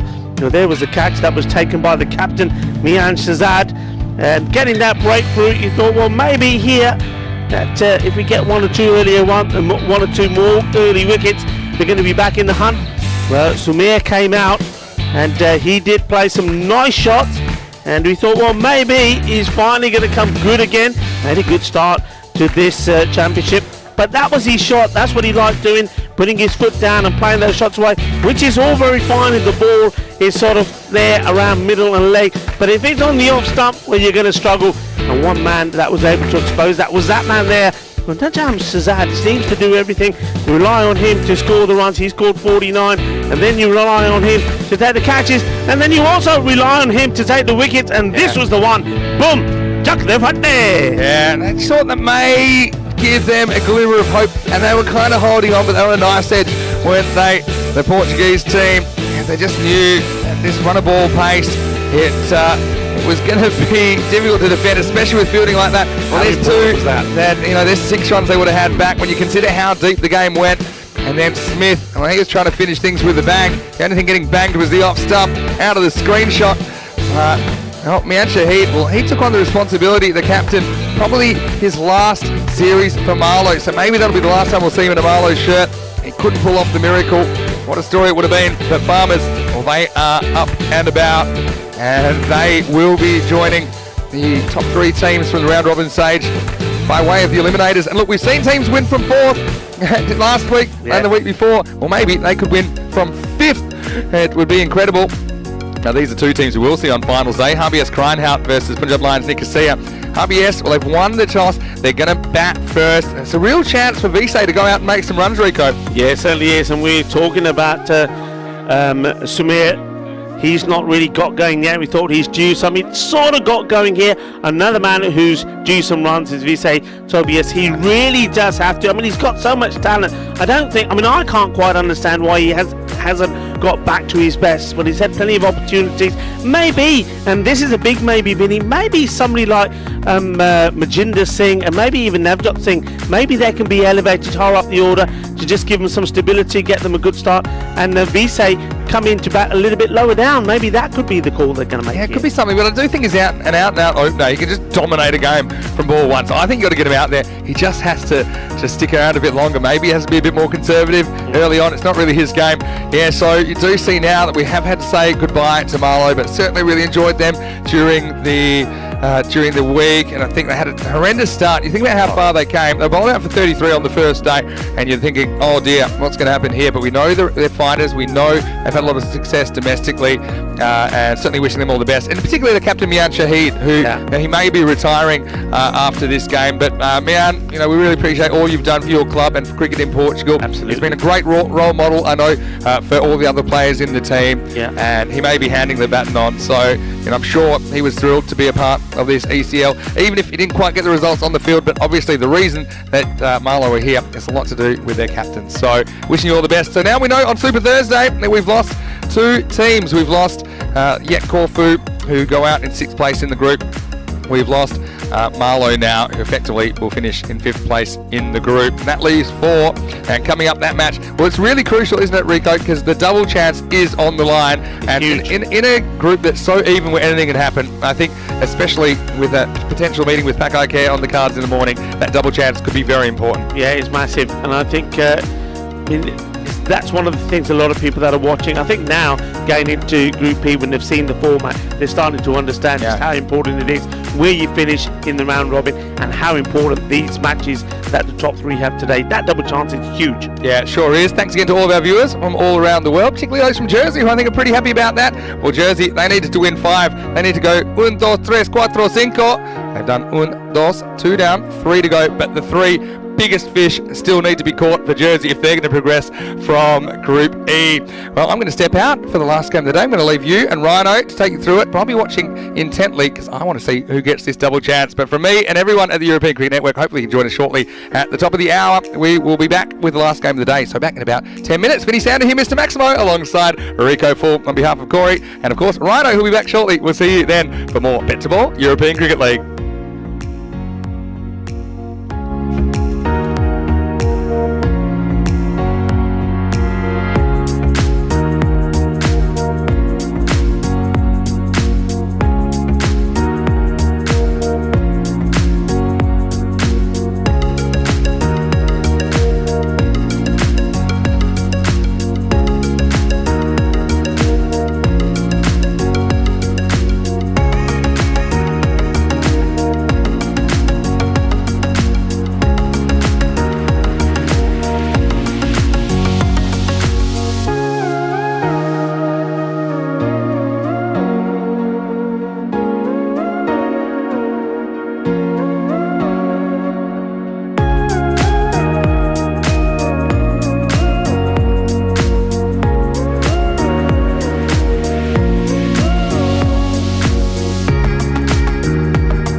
This is where we play cricket. On the Costa del Sol.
and welcome back to Cartama Oval. The Costa del Sol is the host of ECL 22, and what a cricket extravaganza we've had so far. Almost at the end of week 5, just championship week to come next week. So make sure you join us for that. But we still have to fill in the pieces and find out who will qualify from this Group E. And that's what makes this a pretty important game. It's essentially 2 versus 3 after the round robin stages. Javier Krijnhout of the Netherlands taking on Punjab Lions Nicosia of Cyprus. Now the winner of this game, they will get a crucial double chance tomorrow morning, which really could make all the difference in a group that is so even. So let's get over to the toss now with Rob Kemming and the 2 captains.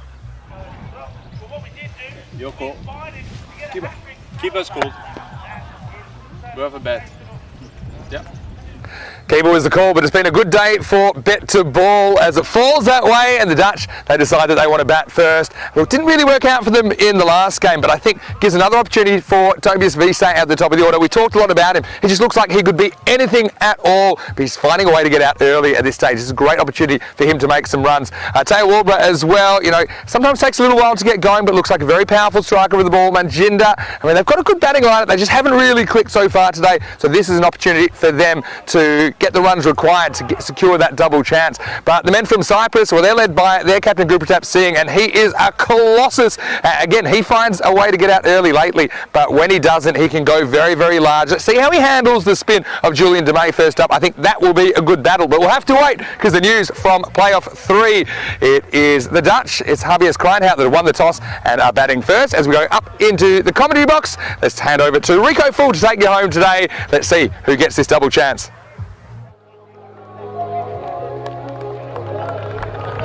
Hello and welcome back to the magnificent Cartama Oval. What a lovely sight that is, and you never get tired of that. Well, into the 5th week here, and every time I see that and the surroundings around us here, you just have to take a deep breath and say, I can't believe I'm here and watching this fantastic Champions League of cricket. These teams coming together, 30 national club champions, all fighting for one thing, and that's to make it through the finals week next week, and then on the 18th of March to see if they can be the kings of Europe 144 matches later. Well, this one is an all-important one. It's as simple as this: the winner of this match will get the double chance tomorrow, and if they're not able to get past the likes of Pak I Care Badalonas in the first match, again another chance. It is huge. This is Rico Full, and joining me for this one is my good friend Andrew Ryan. Rico Full, what an absolute treat to be in the commentary box with you for this final game today. It's the last of the Super 3 games. Should be a good contest. These two have both had the ignominy of losing to Pak I Care during the first part of the day, although both put up spirited performances. This should be a really good contest, and I think, in all honesty, this is a good result for the RBS team, getting to bat first after calling correctly at the giant coin toss. Tobias Wiese been a little bit subdued the last couple of innings when they've been chasing reasonable targets. I think he'll enjoy the freedom of getting to set a target for the Punjab Lions of Nicosia to chase. As usual, we have Tajinder Singh, who's going to open the bowling for the Lions. He's been very good throughout the tournament, both with bat and ball. Opening the bowling, generally swings the ball. Capacity to swing it both ways. Enjoy these late afternoon conditions here at Cartama Oval. Rico, I think this is going to be a good one. It's going to be an exciting match, and I think the one thing everybody's asking is, can Wiese, who's been a bit out of touch, bounce back into form going into finals day tomorrow? White ball to start off with. The umpires for this match is Asad Ali and Joe Foster. A bit of wide ball, Rico, but Tajinder Singh will be enthused by the amount of way swing he got on that first delivery. It started reasonably wide and was taken even further away, but it's clearly giving him something to work with. He's got a little bit of a helpful breeze. Tajinder once more. Well bowled, and that's a bit nippy as well. I'm not talking about the weather because it's nice and sunny here this afternoon. That's a good delivery. Get some torque on this, eh, Andrew? Yeah, he does. It's really good length, actually. He gets a bit of pop off the pitch. He's a very strong upper body Presumed seeing, in fact, matches a couple of the bowlers in this Punjab Lions side. His skipper Guri Singh, another similar one, similar body shape, really pushing the ball through to the keeper. Well, I'm not sure what they're appealing for here. Are they thinking that's a bit of a touch on this? I think he must have, I haven't seen a wide signal from the umpire, so it must have flicked his pad. It's coming back a little way, started outside leg stump, but certainly no chance of an LBW. I think it just takes a little, brushes the pad slightly. The wicket keeper Mazumdar doing well. This is good bowling, good variations. He hasn't bowled the same sort of ball twice, has he? Just keeping the batter guessing. Well, they went a little bit short of a length, and Visay's missed 2 of those in this over. Normally he's pretty powerful over that offside, not a leg side dominant player necessarily like a lot of the other opening batsmen. Needs to cash in here at some point with his balls outside off stump. Next contact here, but they've got a man back on the long off position. We'll fill that. 2 men out at the moment. So, like I said, that man that long off, and then you've also got a man patrolling the offside boundary. But they do get a single. Other than the wide, first runs on the bat on the board, and Visay is up and running. And didn't this man tie out that well against Pak I Care, Barcelona earlier today?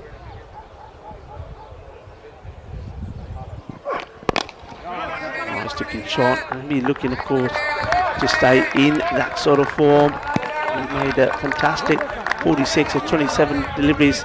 Teo will work.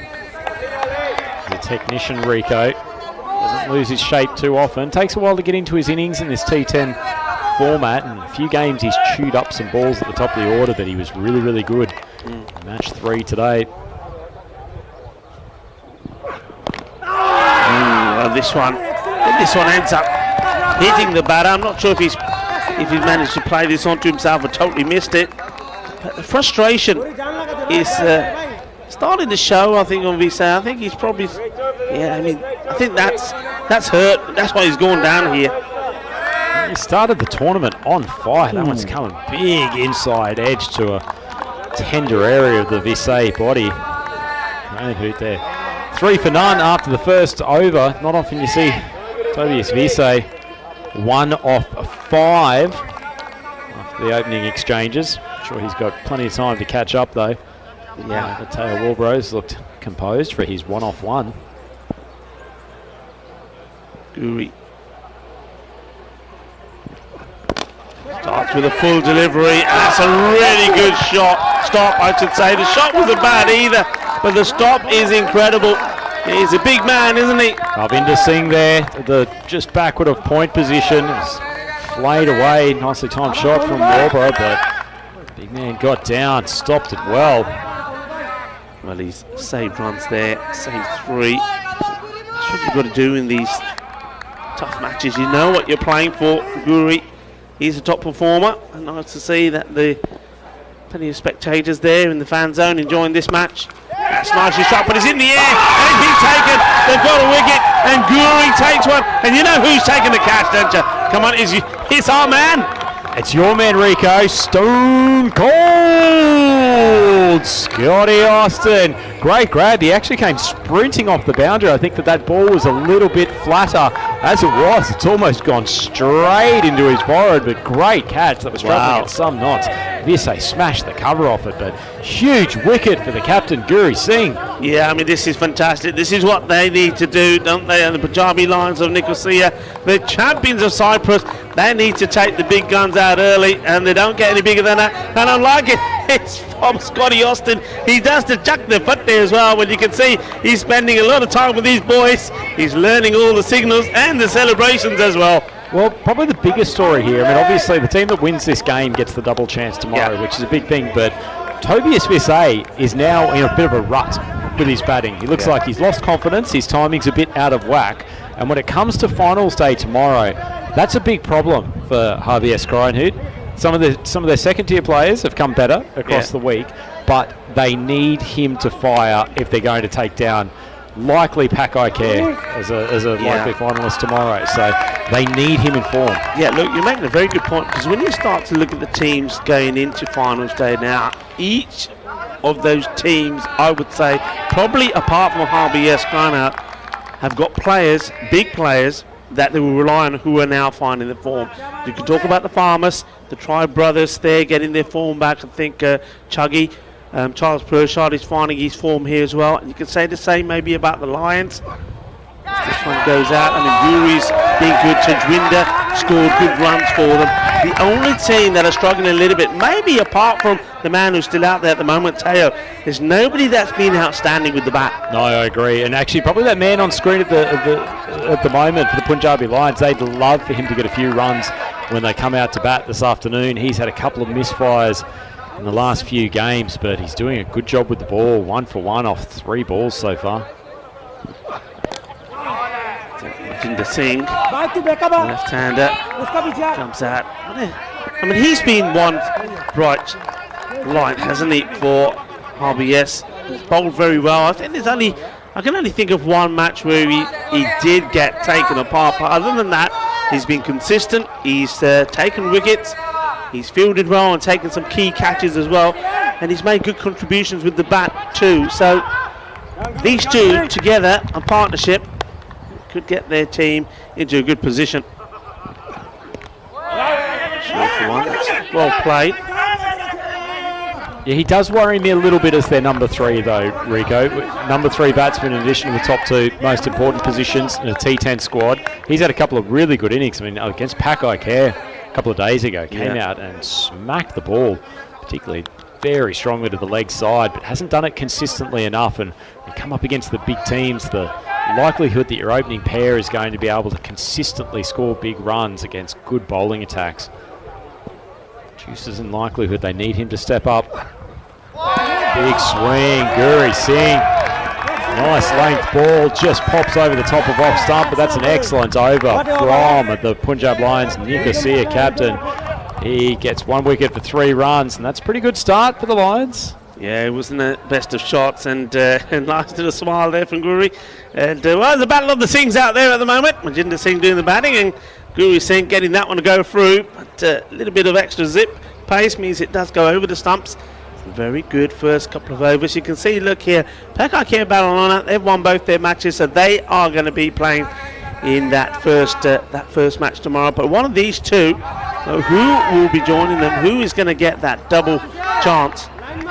And that also means that the other thing is, of course, one of these two teams will be playing Farmers as well. And with Farmers getting better all the time, well, look, you'd like the double chance, wouldn't you? Certainly would. Farmers feel the resurgence at the moment as Kumar comes in. It's judged wide, a little bit of late movement. The Farmers are a team that feels like they've just worked themselves into this competition. Their bowling has gotten better and better. They started very well against Marlow today. And their batting's just seemingly adjusting at the right time to this T10 format.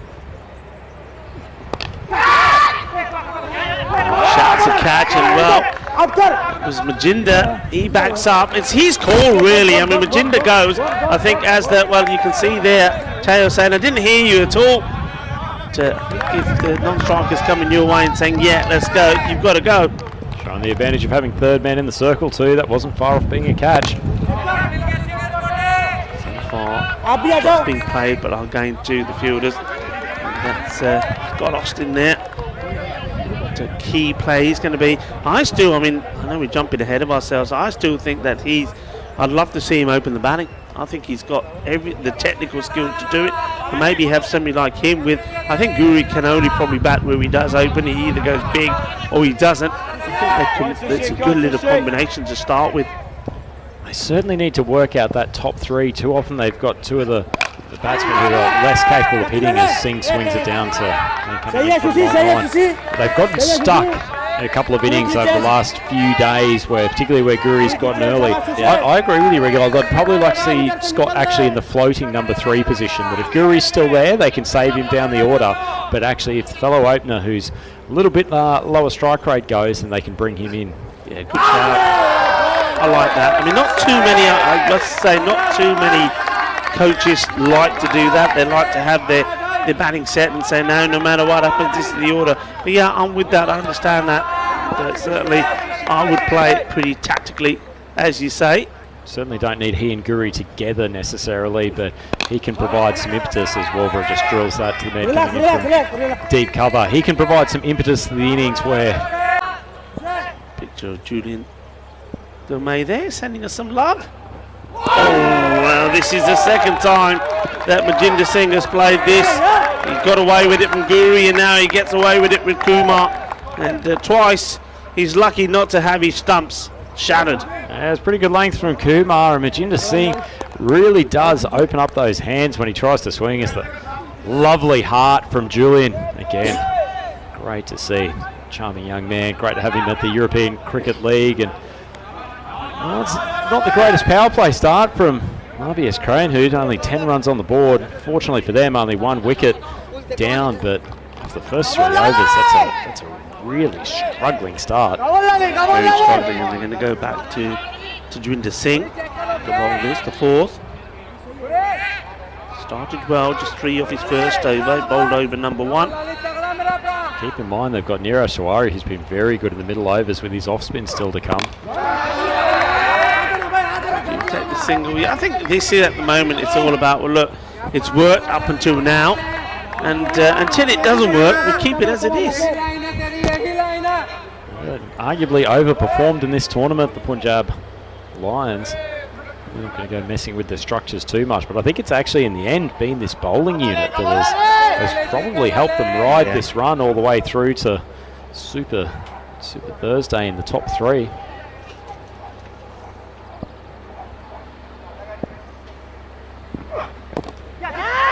This one's played out to the man.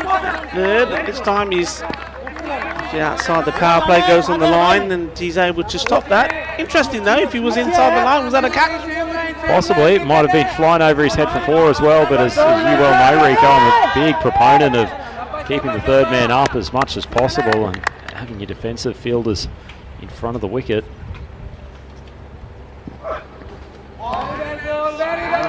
just keeps it inside. The batter has a long look at the umpire. Probably a good call from the umpire. A little bit of late outswing.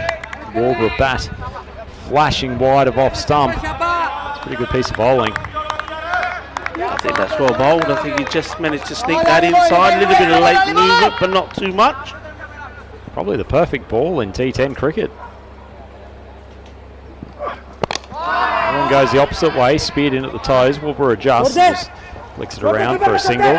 Oh, they're going to take 2. That one, there's going to be a run out. Suicidal stuff and a great... Oh, look at this bat. Where is his bat gone? Oh, look, this is not intentional. So calm down, Rob Kemin. He's trying to hit himself on his pads with it, and the bat has taken off. Well, the bat has got wings. Well, unfortunately, the batter didn't have wings because he gets himself run out. He's well short. Well, this is just criminal. When you're under pressure, I mean, look, there was a misfield, but it was only a matter of yards away from him. They decide to go, and Warburg does not get there. And the wicketkeeper, Mazumdar, is absolutely delighted. Well, what do you think is the worst piece of play there, Rico? The fact that they've taken an unnecessary second and run out their remaining premier batsman, or the fact that he's tried to smack himself in the pad and has lost control of the willow? That is just... yeah, look, what's the thinking now? I mean, is that just the pressure of the low score? I think it's probably Teo Warburg thinking they're behind the rate badly at the moment, and he needs to find a way to manufacture runs and preferably get himself back on strike. But with him back in the pavilion, this is an uphill task for Crane, who their bowling attack is going to have to come out firing on all cylinders if they're going to defend what looks to be a fairly mediocre total. But there's still 6 overs and a ball to go. So one advantage, they've still got some pills left to work with. Yeah, I mean, one man that always seems to sort of get them out of a hole is Ferdy Vink. He's out there now. I like the field placings though. They've got both the straight men very straight. Vink loves to hit the ball almost straight over the top of the stumps down to the boundary. It's good captaincy. It's the end of the 4th over. RBS 14-4-2. The end of the 4th. Yeah, certainly in a lot of trouble. And I'm just trying to think at the top of my head of some of the power plays we've had. This certainly, I think, is probably the lowest that we've had. Yep, lowest we've had, but been very disciplined bowling from the Punjabi Lions, actually. It's been some poor shot selection, some obviously poor selection running between the wickets as well, Rico, but at the end of the day, actually, the Punjab Lions have continued to be a really effective new ball team. They've impressed all the time in the field. They're one team that I think have taken probably 100% of the catches. I still, off memory, can't think of one that they've put down, and their bowling has been pretty good as well. I think they've done a lot of work, and I think their coach, Richard Cox, I mean, he's done a marvellous job with the boys, especially when they're out there in the field. I mean, they do rely fairly heavily, don't they, on the likes of Guri or Tajwinder with the bat. They rely on one of those two to click. I mean, we've been talking, we see this one played out, but it's to Guri, and Guri, well, that's his spot, isn't it? Not too many go past him there, and we know that he takes some sensational catches in that position as well. But yeah, going back to the batting, we were talking about the likes of maybe Scott Austin could go up the order, just changing things slightly for them.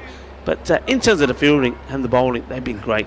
Well, there's going to be a chance here. Guri coming around. Big man makes excellent ground and takes a good catch. He's been wonderful in that shortish cover position. And well, Ferdy Vink, who's rescued the innings for Cranhood on a couple of occasions this week. He's now heading back to the pavilion. Another big wicket and another product of really consistent bowling. Sushil Kumar just hitting a pretty good length, just on or outside, off stump, digging the ball in the pitch. Hard to get away, and Vink on his way back. Yeah, I mean, look, he's a big unit, isn't he, Guri? And he knows it. We have a bit of a laugh about him. And they, well, quite a few times I hear them say, Chalo Motu, well done Motu.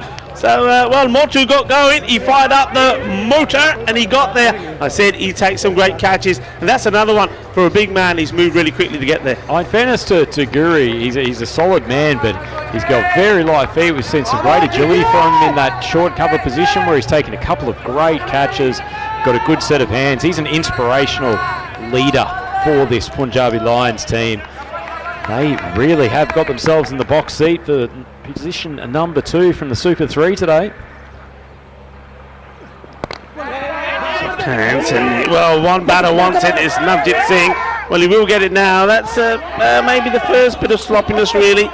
And the wicket keeper, Mazumdar, saying, no, it's not my fault. That didn't have to be thrown in that way. Maybe he didn't, but it's nice to see the energy from the Lions here, from the champions of Cyprus. They want more wickets. It's always a tough one in these T10 games where you got the field so spread with 5 fielders on the boundary. It doesn't allow you a huge amount in the inner ring to actually back up on those short, sharp throws from the infield. Batsman always alert for the possibility of a second when the throw comes in. So the Crows, RBS crying out, they're in a bit of bother. I'm just waiting for, looks like it's Majinda just to sort himself out. 2 Singhs out there now, and plenty Singhs in the field as well. It's time to start referring to players exclusively by their first name. They have to here, Rico. I think we're going to see, well, unless Kumar sends one of them back here.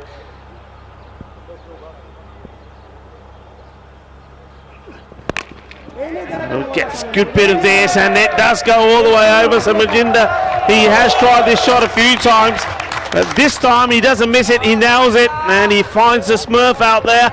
He's got a good arm. Oh, he's got some moves, the young chap who's just fielded that one.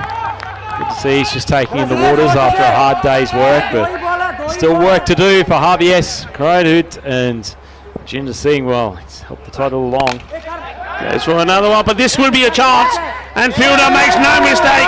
That's going to be Taranjit for sure, because there's only 2 men that patrol that boundary, Taranjit Singh and Tajwinder Singh. So we're going to see batter Singh being caught by Singh, and he does hit one out of the ground, but then he needs to make his way out of the ground. Majinda Singh goes, he scored 9 of 8 deliveries. It's 6 and out for him. Couldn't work out whether you were commenting there, Rico, or recreating the old Travis song of Sing, Sing, Sing. Amazing stuff, but some amazing stuff on the cricket field as well. Nicely pouched by Taranjit Singh. He's been pretty good in the field over this Group E week of games, and Majinda, he's dismissed for 9 off 8. 1-6 punctuating his innings, which had a few dot balls, and yet another big bat goes back to the pavilion. RBS Cryan hit 22 for 4 with only 1 ball left in the 5th over. This is really going downhill fast, Rico. Yeah, I mean, they just need a bit of sensible batting, and you see Majinda, he only had one thing in his mind, and he connected with, or was successful with 1 out of 4 of those shots. 2 just missed the stumps, 1 did go to the boundary. That was fielded by the Smurf, and the next one was caught by Taranjit. It's a good start, right on the money. The diving effort from the fielder in close. I still like that. I think that's in this, the way this situation is, I think it's worth having the fielder in there close, keeping the pressure on. Scott Austin is that man at the moment. It's the end of the 5th over. Rico, RBS Cryan hits 23 for 4. That is a sorry looking batting card. 1-7-9-1, all back in the pavilion, and probably their 4 major bats. Certainly DeMay, who's just come out to join Navjit Singh at the wicket. He's shown some good quality shots, particularly strong throughout the offside, but these two have got a mountain of work to do to get them back in the game. Certainly have Susil Kumar well bowled from him. Takes 2 for 13 in his spell. And the man who took the catch, it looks like Taranjit is going to come on to bowl now. This is well played again. Sort of half stop by the fielder. They will probably look for 2. They're a little bit hesitant to go, but Julian DeMay makes and covers the ground pretty well. Well, he's got those long loping legs. Doesn't take him too many strides to get back down the wicket. Certainly better judgment on that one than the previous fumble a few overs ago, which led to the demise of Teo Walbra.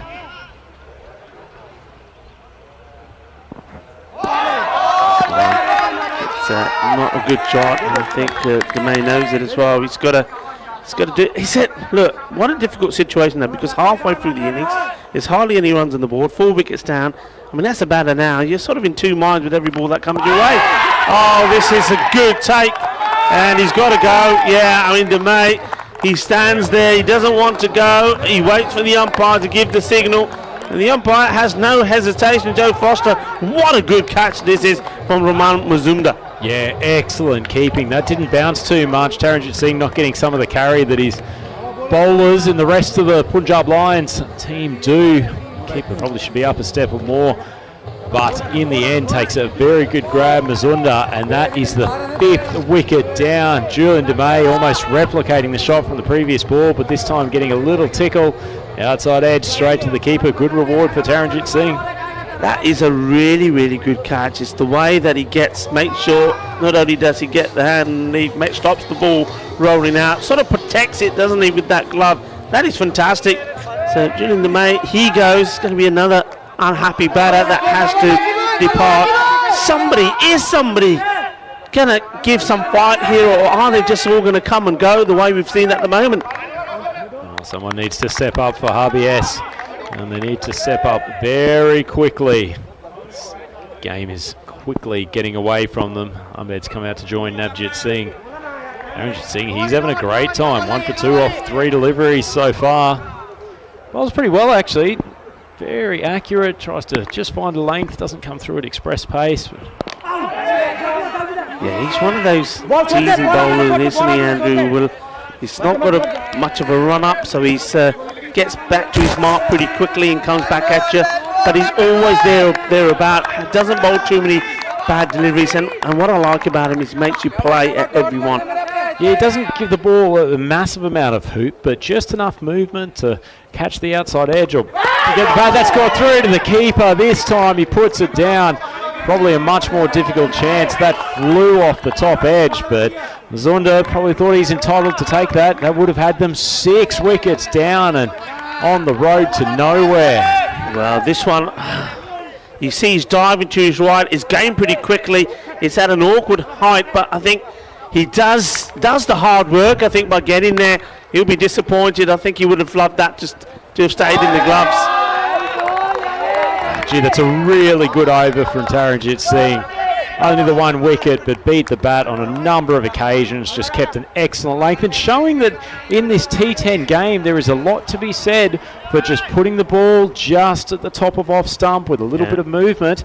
It's not incredibly creative, but if the batsmen aren't getting you away, then continue pursuing that line. His figures look great, as do some of his teammates. Yeah, absolutely. Look, Tajwinder, no wickets, but only gives 7 runs away.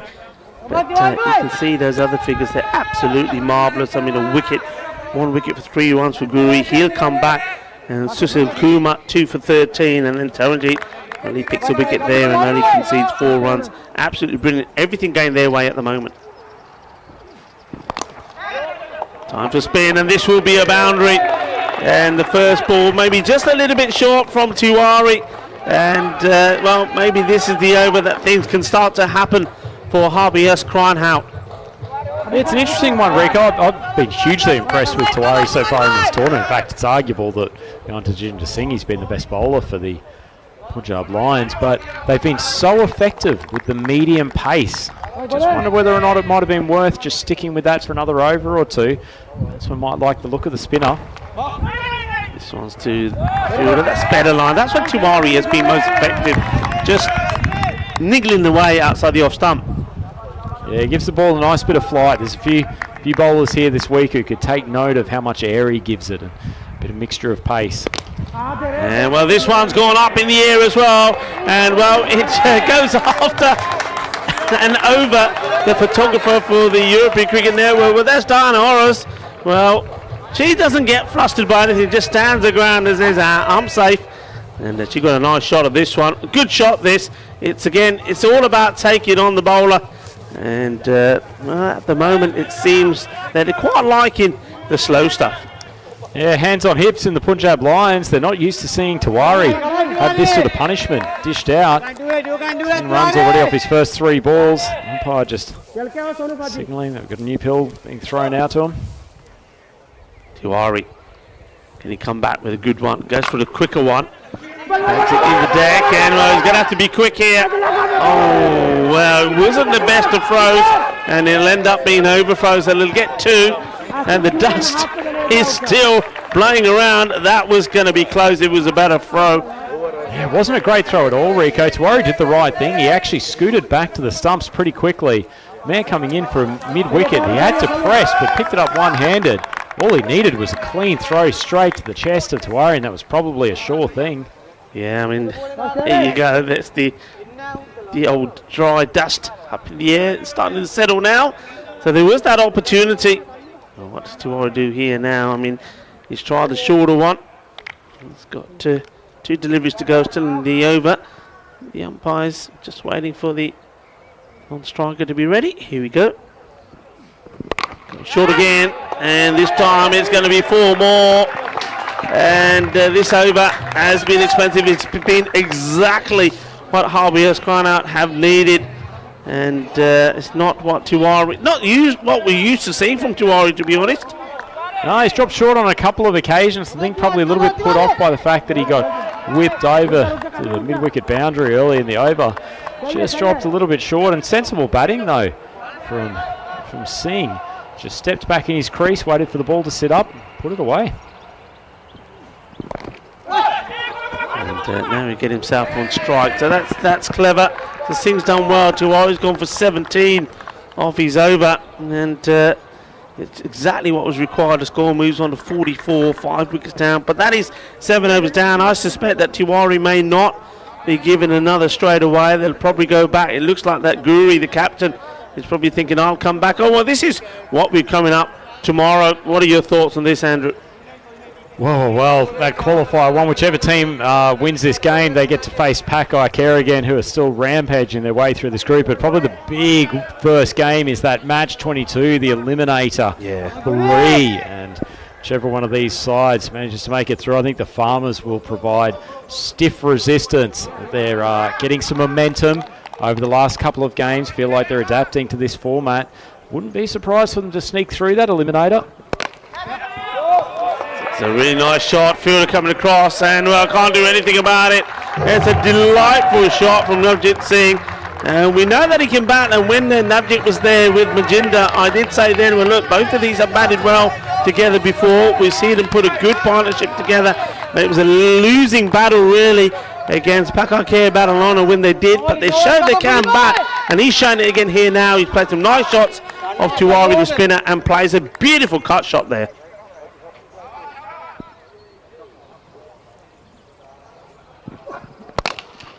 Going down the ground, so I think this is what the champions of Cyprus would have wanted, just to get the single. Now they can have a go at Al Ahmed.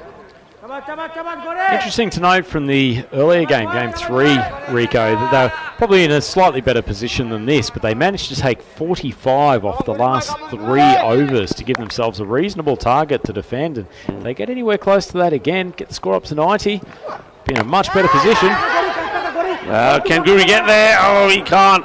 Well, he's done pretty well and he's managed to get to most, but this one just eluded him. You see, he had to get going quickly, gets off balance, and it just falls short of him. Sort of half an opportunity there. Yeah, Guri's probably lucky he didn't bowl that to one of the top order batsmen, just a half tracker, and would have been pumped over the boundary if any of the top order was still in. As it is, Ahmed's just popped it up. Unfortunately, Guri couldn't complete the catch. Yeah, he certainly wouldn't want to be repeating that delivery to maybe Navjit Singh, who's played some nice shots at the moment.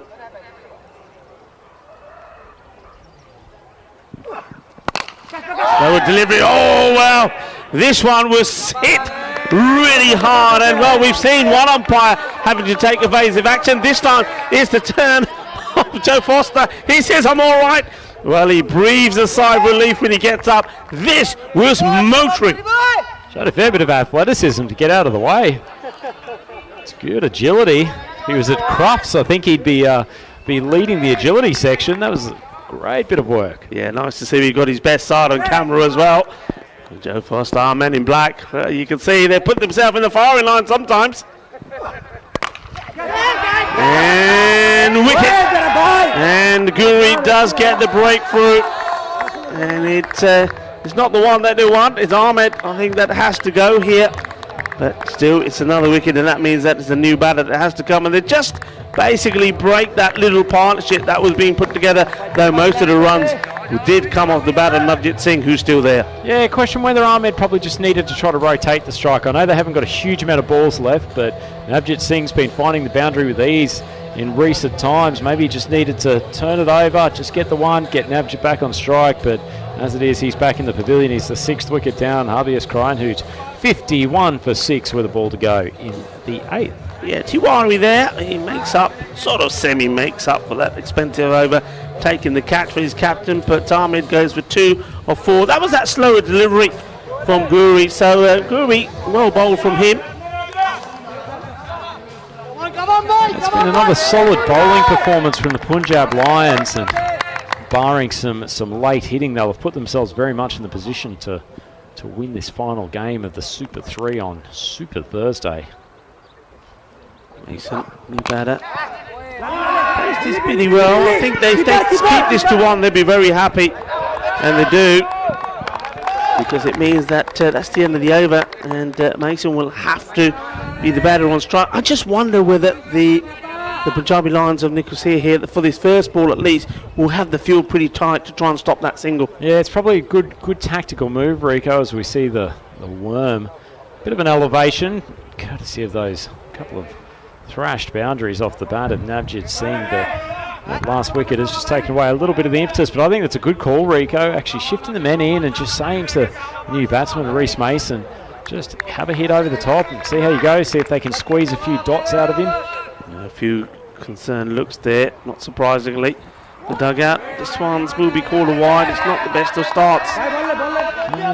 Taranjit Singh bowled an excellent first over. They've switched into a very heavy offside field. Not a single man inside the circle in front of the wicket on the leg side. He's just managed to punt one down the leg side. Couldn't have been part of his plan.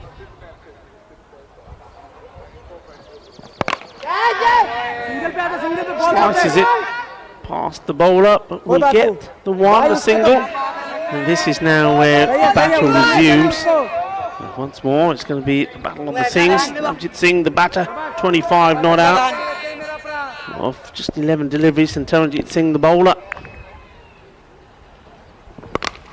Oh, this is a beautiful shot. Oh, that is absolutely marvellous. Bully, bully, bully, bully. How nice is that? Beautiful timing. Executes this marvellously. Sweet timing, Rico. He sort of opened up his body, was really looking for that area backward of square, and he's hit that so nicely. What a shot that is. Well, that will give Taranjit Singh something to think about. Well, it was liked by Mason as well. Oh, nice. And this one will be more. I think it may go all the way. No, just 4 runs. And, well, I think Guri there, he's having a good chat with the bowler and saying, what are you doing, man? What are you doing? What are you doing? They've started leaking runs heavily in these last 3. 17 came off the Tiwari over the 7th, and then 8 from Singh last over. Now there's already maybe 12 off this, and add another one to that with the wide. This is, I wouldn't say it's falling apart for the Lions, but they're certainly just leaving the door ajar for Harvey S to get back into this contest. Oh, this is beautiful. This is big. There's 6 more.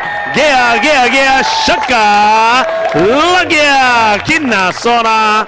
And well, Navjit Singh, he's not in the mood to be taking on any nonsense. He's in the mood to hit it big. Well, the rest of his players were eating whatever they do in Netherlands. He was eating his aloo prontas because he's hitting it big, and he goes for another one, but this one will be a chance. Good luck. It goes a long way up in the air, but the catch is taken. Really good hands from Vikram Verma, and they do get the dangerous Navjit Singh, but what an important knock it was from him. Wow, that was actually a pretty ordinary ball from Singh, full toss, and after what he'd done the previous couple of deliveries, expected Navjit Singh to deposit that over the cow corner boundary as it was. May have just got a little bit thin on the bat, and it's a good catch from Verma. That one sat in the air for a long time. Really will be disappointed with himself. He was in such a good rhythm with 3 boundaries already this over, but that's a pretty big wicket in the context of this game. Yeah, I mean, look, it was the only credit you can give to the bowler there. After being hit all over the place, he was running out of options. He got the slower ball in. I mean, sometimes they do say that the slow full toss, as long as it's straight, can get you a wicket. Well, it does get him a wicket, and the big wicket. Look, getting him out there with what have we got? 8 balls to go, whatever it is, could be a difference of 20 to 25 runs in the way he was hitting it. Yeah, absolutely, Rico. They were probably on target. If he dispatched that for 6, they were probably on target for 90 odd. Whereas now, with the 2 new batsmen at the crease, it's a bit more of an uphill total, though Bodendijk's given that a fair swipe.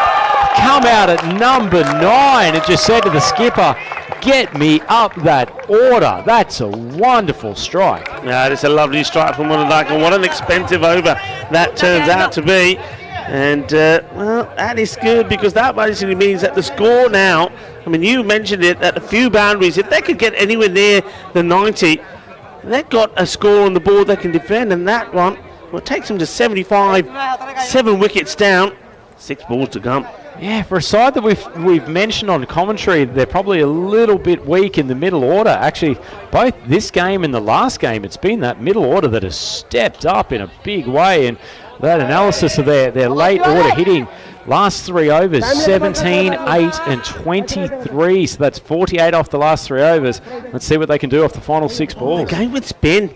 The game with Tiwari here. Oh, it's gutsy stuff, Rico. Oh, this certainly is. Just having that.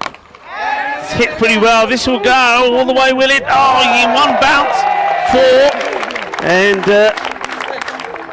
lovely shot. And they just keep piling on the runs here. What a recovery this is. Because all of a sudden, from nowhere, they've given themselves a score. Now, I was thinking to myself, has Tejwinder bowled his second? I don't think he has. I don't think he has, and they've gone back to the spin of Singh. Tell you what, I think that's a captaincy area there. They've got that long on, very straight for an off spinner. He should have really been more close to the position where that boundary was hit last ball. Good throw to the keeper. Diving effort. I think he's safe unless that bat's popped up. Keeper does well. An excellent throw coming from the outfield. Yeah, really good throw. I think the keeper just had if he was closer to the stumps, I think it would have been pretty close. We'll see it again. Does the bat plug? I think you see he's pretty far away, and then gets the dive in. I think the dive gets him home. Yeah, good to see a dive being put in. It's an underutilised tactic running between the wickets. Boy, hasn't Scott Austin got a rocket for an arm. That was a great throw to the keeper.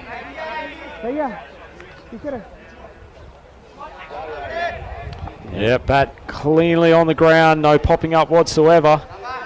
He's safely home. Mason back on strike.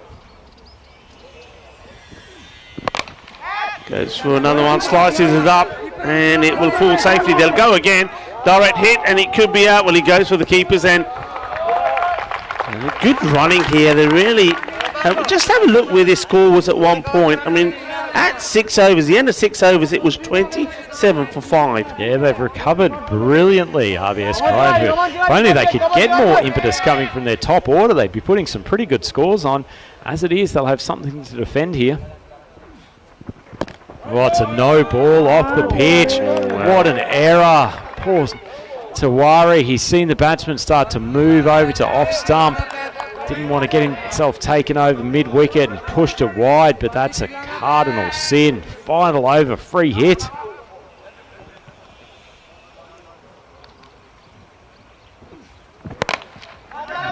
Not going to get the boundary, but they're going to keep running here. It's going to be a good pick-up. Oh, there you go. You see, that's all the pressure that's being created by these two batters. They're running hard. They're making 2 out of each one, and I think the fielder running in here is thinking they're going to go 2, they're going to go 2. I've got to pick it up and get it in, and that pressure creates that little misfield, and they make the 2 easily. Yeah, when you get the fielder coming in from the boundary, if you can keep the ball within the 30-metre circle, whether it's mistimed or not, it's always a chance for a 2. In the air, and he's gone for the catch. I thought that was brave. It was also a little bit risky, because if it went past him, it would have been the boundary. He's does really well in the end to stop this. Yeah, but they're scrapping together 2s almost every ball, and when you add it to that 4 off the first delivery and also the no ball for the ball off the pitch, this has been a pretty good conclusion to the innings here from Harvey S. Kreinhut. They are now up to 88 with still 1 ball left. Nicely played. And let's go again, of course. Here's the throw. If he can control it, it should be a straightforward runner. He does well, the keeper. And the score will finish on 89, so it will be 90. That is the target. That's sensational. That basically means that in 4 overs, they've scored about 62 runs. That's sensational, really, from RBS. They needed something to happen. It was Navjit Singh that provided it, as we just see the replay of that final run out. What a turnaround that is, and they've somehow managed to get themselves back in this match. Yeah, and it should be a good contest, actually. It feels like that score of around 90 is still a decently hard chase, particularly if they can get Guri Singh early and put a bit of pressure on the middle order of the Punjab Lions. This could be a really interesting contest, but full credit to RBS. They were staring down the barrel of an awful total at one stage, and those remaining overs they have just absolutely unleashed. We'll go back from counting from the 10 backwards. 14, 23, 8, 17. Amazing finish. Yeah, it's an amazing finish. I mean, you have a look, they ran and ran really well. As you saw there, it was just like 2, 2, then it was the no ball, 1, 2 and 2. The final one finished with the 1 with the wicket. But the only thing I'd like to go back to is if we have a look at what Bodendijk, 1 ball, 4 runs. I'm just wondering whether those 2s you were taking, that you just say, look, we're going to just take the 1 here because you can hit it and hit it pretty well, and maybe Bodendijk could have delivered you with a few boundaries. Yeah, possibly, but they've gotten 14 runs off that last over. I think they'll be happy with that.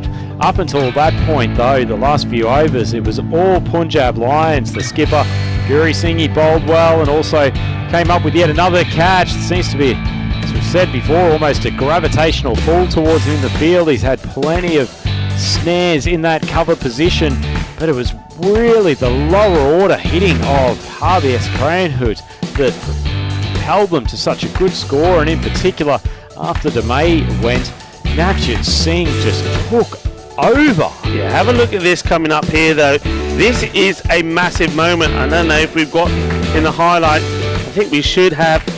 No, we haven't. I mean, what it was the drop catch. Navjot was dropped on 1 by Mazumdar with that snick on the offside, and of course he's the one who then piled on the pressure. All of these runs were coming from him, and mind you, he ended up with 41 of just 15 deliveries. He could have gone for 1, and that would have been a complete completely different scorecard. And well, if Joe Foster wasn't as agile as he was, that could have been a completely different result to that bit of action. But there was a wicket there once more from Guri. They were concerned. They needed something to happen. But this man, he was launching them and hitting them big. That one, well, that almost went up to the moon and back. Some really good shots. Tiwari was under pressure and he was being taken to the cleaners. The only bowler really too, I think when we have a look at the bowling figures, we'll see that I was very surprised that we didn't see Tajwinder Singh come back into attack. Yeah, he's been their best bowler so far in the tournament, Rico. Unusual, unless he's carrying a little bit of an injury. He bowled a pretty reasonable first over. Actually, no, he did actually get through his two. He bowled them out reasonably early. So bowled him early, that's what it was. So they had to bowl him, Tiwari, and they tried to do it. Well, they went with him in the 7th. It was expensive.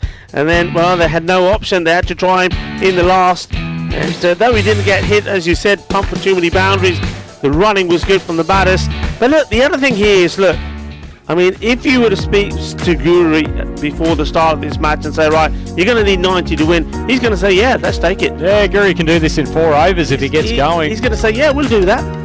Either way, that scorecard is very, very bottom heavy for RBS. Nothing much coming from the top order, but punctuated by Navjit Singh, who played a superb individual innings, 41 off 15, a couple of the low order giving him support. As far as the bowling analysis goes, the openers, Tejwinder and Guri, 2 overs for 7, 2 overs for 11, and with the 2 wickets for Guri Singh. Sushil Kumar and Taranjit Singh also did a pretty good job, although Taranjit much more difficult for him in his second over. And surprise packet, 31 off the 2 overs from the off spinner, who has up until this point been a very effective bowler from them. Yeah, I mean, that Manhattan tells you a story. That's where all the runs came, didn't they, towards the end.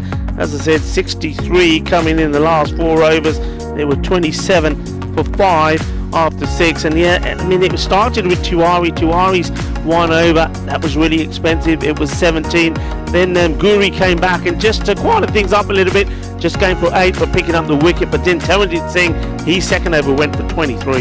Yeah, it was a shame for the young man. He bowled well up until that point. But as it is, it's created a better contest for ourselves and plenty of viewers around the world, whether you're watching on the ECN channel on YouTube or one of our many broadcast partners.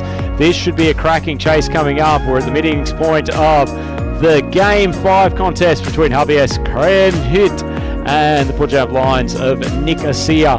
We'll be back with the Punjab Lions innings in just a matter of moments, so please come and join myself, Andrew Ryan and Rico Full for the second half of this game.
Hello and welcome back to the final innings of the day, and what an important one it is.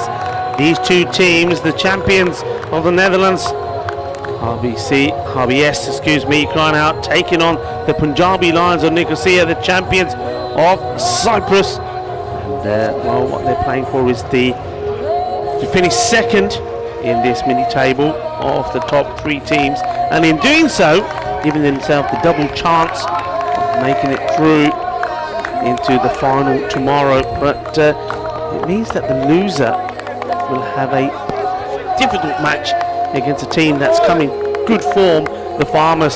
So it's probably a match you want to try and avoid. This man here, Guri, he's so big, even his cap doesn't fit his head properly, built like a tank, and if he gets going, he hits the ball far. But opening up, the man on the striker's end is Tiwari. Didn't have the best of times with the ball today. Normally, he's probably their most productive bowler. Can he make up for it with the bat? Julian De May is going to start. So spin to start against the big hitting Punjabi Lions of Nicosia. They seem to play one way. They just attack from the word go. This is going to be interesting. The target is 90. Right out to the offside, Rika Full. And joining me, we are of course the good time crew. It's myself, Vinny, Corey, and on this occasion, it's Rhino. Andrew Ryan, welcome. It's nothing but good times, Rico, and plenty of good times ahead for both of these two teams. We'll definitely see them both tomorrow, fighting for position in this particular game as just outside off stump, and it's just pulled straight down the wicket for a single by Tiwari. Just having a look at Guri, the skipper there. He almost looks like a cartoon character away with that cap just barely sitting on the top of his head. He's been known to not wander out with the helmet this week, including against one particularly fiery Pak I Care opening bowler, but probably a bit less risk against Julian De May. One thing I noticed about Guri, as he plays this one well, it's just effortless, isn't it? And we know he's got the power, and he's just showing here that he's got some good timing and placement as well. 4 runs, the first boundary, the first of many. Guri will be hoping. He does push his cap on properly. There he goes. That's a nice shot, dangerous shot though. That's pretty close to the stumps. Dangerous, admittedly. I think that's the first time I've ever seen Guri not try to hit a ball for 6. The mate. Short, it's up and over, and this one is going to be 4 more. Not a good delivery from De May. It's a little bit too short. I'm just wondering whether he's trying to tempt Guri to come out of his crease and try and get Vise involved in the stumping. He does come out, but he thumps it pretty hard as well. The one thing I noticed about Guri when I was in Cyprus is that he's got this little thing where he gives his bat a little kiss before he gets ready for the next ball. Keep an eye on him. This one will just be a single. As he gets to the other end, bit lucky, gets the edge. Well, he's in serious mode now, Guri, isn't he? He's actually affixed the hat properly to his head. No messing around after those first couple of 4s. Oh, fingertips from Julian De May. Tiwari gets a single. This is hit pretty hard, and then just wanted to make sure that Guri realises that if you don't hurry up, going to have a go. Have a look at this first. It's hit pretty hard. I thought I heard that hit something. It doesn't catch his fingers at all. Certainly was the sound. It's the end of the over. And the score is 11 without loss. Good start from the Punjabi Lions of Nicosia. Yeah, honours probably even after that first over. Probably not Julian De May's tidiest over. A little bit up and down with his lengths, but he's got a tough job, the left arm orthodox. Bowls almost in every game the first over. Only got the defensive fielders outside the circle in 2 positions. It's not an easy thing, but he's made a very, very good fist of that role. One he performed for the Netherlands at times also in the ECC last year, as you imagine to seeing the other left armour come on to take the second over. That's a nicely played shot, beautiful timing. And this one, well, it's exquisite stuff really. It's top draw, and it's 4 runs. There's a few openers around the place that could learn from what the Punjab Lions doing at the moment. That outfield's still very, very fast. he managed to beat the infield. It's almost certainly going to be a boundary. Good effort from the fielder, but still ends up being 4, Majinda. And this time it's put down. Can you believe that? I can't. I mean, RBS crying out, they set themselves high standards, and something like this, well, make a note of it in the book for sure. Something like that you got to take. That's a big let off this. Tiwari gets a little luck. Not going to get too many easy catches down there at the, it's almost a slightly whitish fine leg. One goes down the leg side. You say he can't pouch it cleanly, but tough start from Majinda Singh. Goes 4, then a dropped catch, and then a leg side wide. I'm just wondering if he does take this cleanly. It could have been maybe a stumping opportunity. Keep an eye on it. Yeah, it was.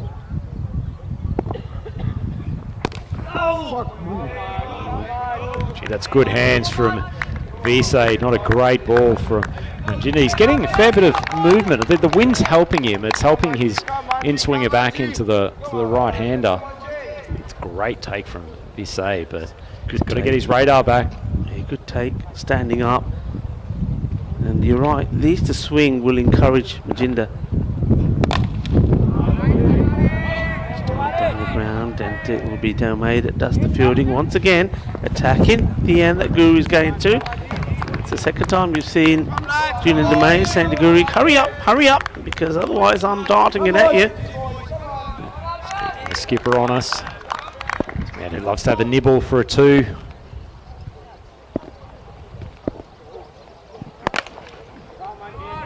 Once more, will he have another go at these stumps? He probably will. No, this time he says, okay, I've done my job.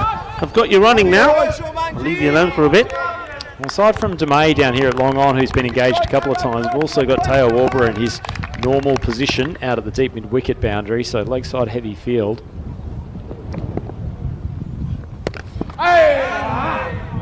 And they're going upstairs here. It's good, quick hands from Visay. First look, didn't seem like he'd lifted that back foot, but it'll be an interesting one to see from the side-on angle. Maybe that is closer than we first thought. That's certainly going to give us the clearer view. Certainly lifts that foot. Can he? Oh, he's got the bat back down, so the foot wasn't necessary. Pretty good job. Got a good bit of dexterity, get the willow behind the line, so the foot wasn't moving back in time. And he does well to keep the bat down as well. That's the other thing.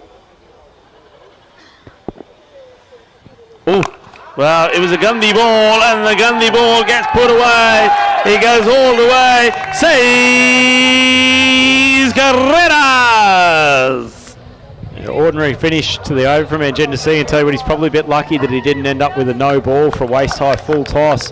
Just dropped down enough towards the end, and umpire's giving him the benefit of the doubt, but well put away from Tiwari, who was struggling to get his run rate moving this morning, but he started pretty well. Boundaries on both sides of the wicket. Yeah, you see there Majinda shaking his head. He knows that was a bad finish. One thing that these guys are taught religiously is you finish your overs well, and that was not the way to finish your over.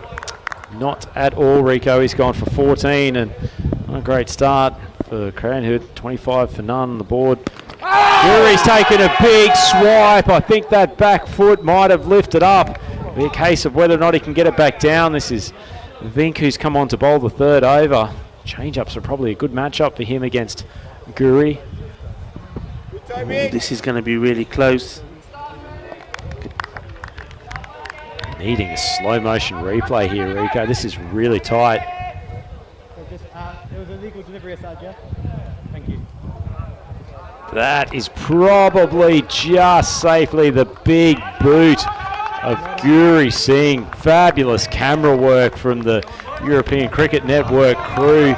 Your thoughts, Rico? You think he's safely in? He's just in.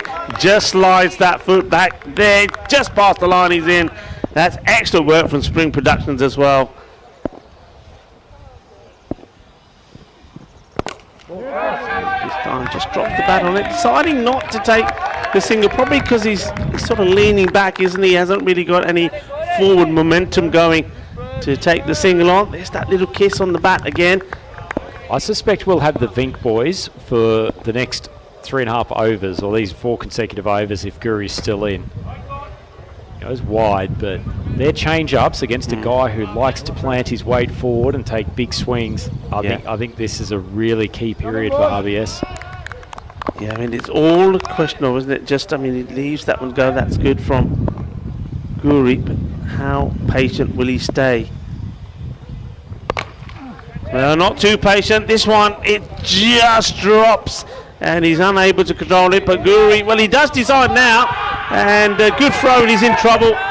It just takes a little bit too long for me, the fielder. I don't think he realises that they're taking the second. I think Guri sells him a dummy. He has a quick look, I think, and he doesn't think Guri's going. And Guri decides, yeah, we will go here. He decides late, and does get back. Lackadaisical stuff from Teo Warborough, who's generally excellent in the field. Disappointed with his effort. Slower, and this is the chance, and that's the one they wanted. And pace off, that's what Vink was doing here, just teasing him. He knew that he wouldn't be able to resist. He wanted to take the big shot on, and they've got Guri. It was an interesting innings from him, really. It was almost like he was deliberately trying to be patient. He knew that he hasn't had a good knock in a while. He wanted to stay there. He wanted to do his job. A good bit of movement and swing there. Not able to get enough power in. Catch taken. Important wicket. Really important wicket, Rico. And my concern for the Punjab Lions skipper now is that there's a couple of teams have worked him out.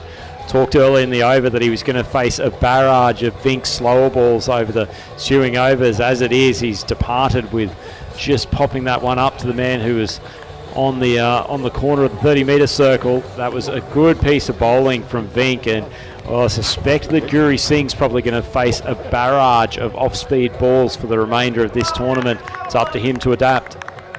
Yeah, he's going to be quite disappointed, and to get out in that way, that's a soft dismissal from somebody who's normally a very powerful hitter.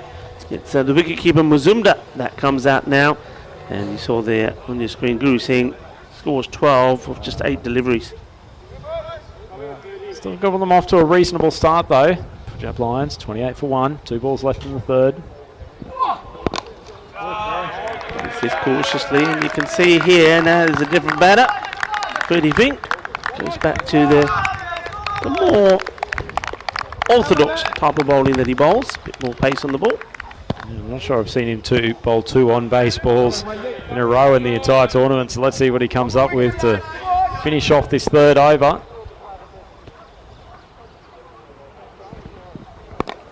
Just floats this one up, and they're taking him on. Good throw, he could be in trouble.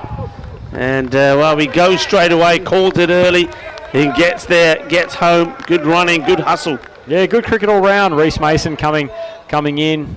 Chance of he may have had a direct hit to get the run out, but otherwise good running from Tawari. He was steaming through to try to get the single that'll bring Mazumdar back on strike. The Punjab Lions end up as 29 for 1 after the power play. Pretty reasonable position, but quite an even game at the moment, Rico. Yeah, it is. I mean, Vink just bowled a really good over there, gets the wicket, the key wicket of Guri, only conceding 4 runs, and that's what the other bowlers have to do. They have to learn from that. Got to get that variation in. It's one thing that I mean, watching that over from Vink, it was very similar to the sort of overs that Piers Fletcher was bowling last week. VOC. This one's in the air, and oh well, I was going to say one man who doesn't drop him is that man Julian DeMay, but it does pop out a little bit out of his hands, but he has the control, takes the catch, and that's the wicket that they wanted. It's another one, and maybe here now RBS crying out will be thinking, yep, okay, we're in him now, because Mazumdar, he doesn't last too long as he makes his way back. Well, it's Vink followed by Vink. That wasn't a great ball from Stefan. Full toss straight into Mazumdar's hitting zone. Unfortunately, he's found the man who is cool as a cucumber, although much taller than one, standing out there on that long on boundary, Julian DeMay. He's beautifully relaxed and balanced as he patrols that boundary. It's a really, really good catch. And second batsman back in the pavilion, Punjab Lions, 29 for 2. Yeah, I mean, you've got to sometimes be smart, and this is the one thing we've seen huge improvements from the Punjab Lions and Nicosia when they're in the field and with the bat, when they're in the field and with the ball. But with the batting, they're still making some little mistakes. I mean, that shot, do you need to take it on? Yeah, it was there for the hitting, but you've got to put those away when you get the bad deliveries, and Well, you picked out one man who hasn't dropped a catch yet, and he's by far the leading catcher in this Bet the Ball European Cricket League already, and there's still more matches to go.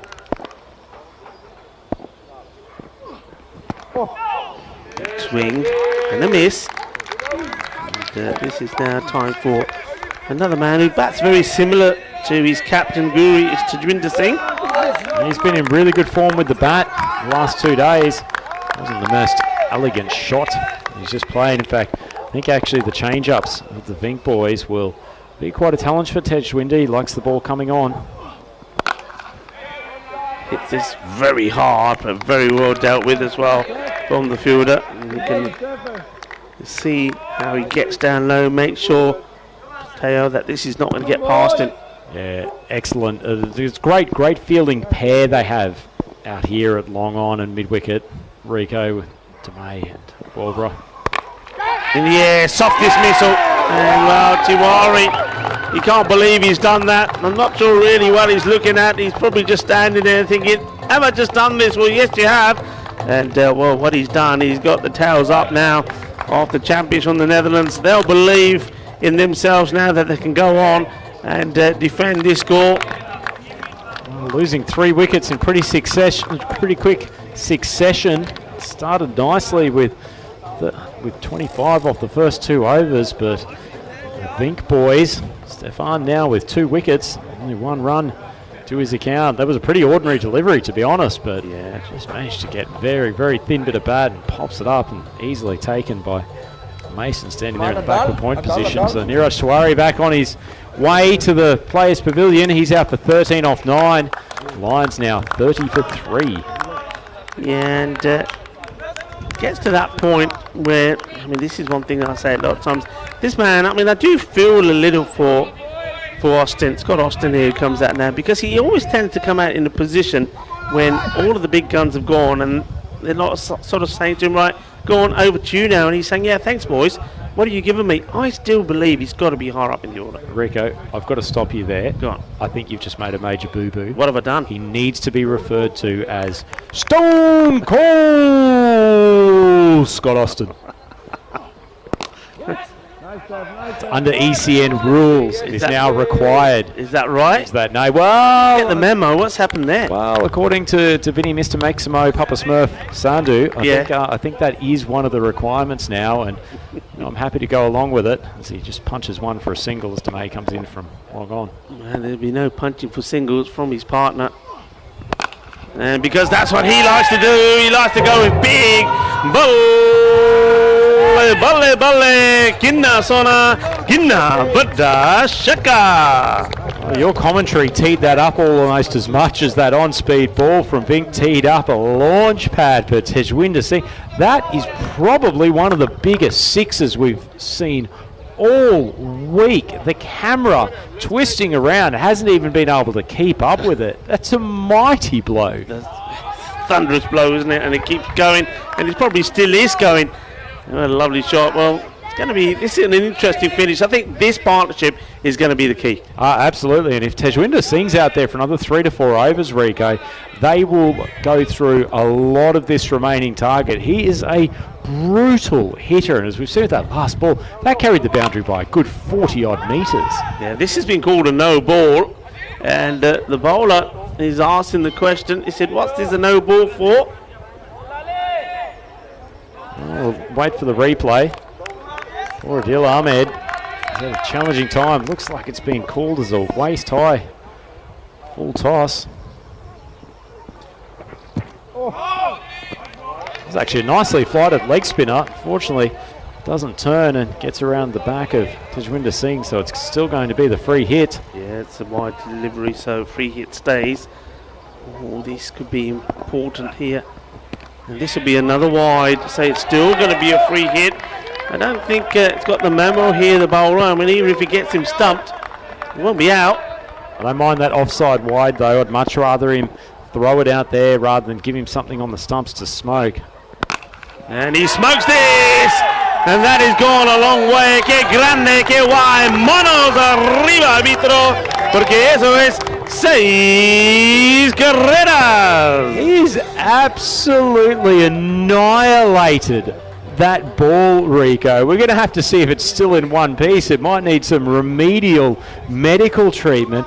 Look at this. That has gone off his bat like a cannon. I don't even know if we've got people around that part of the field to go and collect. That's a gigantic strike. He's going to go again. That's gutsy bowling from Ahmed. He's tossed it up. Fortunately got this one a little bit wider off stump and a little bit of leg spin. Gutsy stuff from Ahmed after he's been pumped. Edge and gets lucky. And, well, maybe it's going to be Tajinder Singh's day here at the moment. Well, it's certainly been a day of the big hitting Singhs. Certainly this match has. And we've got Navjit Singh. He produced a marvellous knock of 41 of 15 deliveries to get his team into a position of getting to the score of 89. Now it's Tajinder who looks to be doing the same for his team, and he's got, well, for the moment, I think that man there, Austin, is just playing the support role. You can see he's talking to Tajinder all the time, saying, look, you know, don't throw your wicket away. Me and you can see this victory home. Yeah, Stone Cold heating up. Oh, this one, you can't believe he's missed it, and lucky for him. Yeah, there you go. He's saying, think. Soch ke khel. Wasn't the best of shots. Well, Tajwinder's lucky that one spun a little bit, taking it past the off stump. Final ball for Ahmed this over.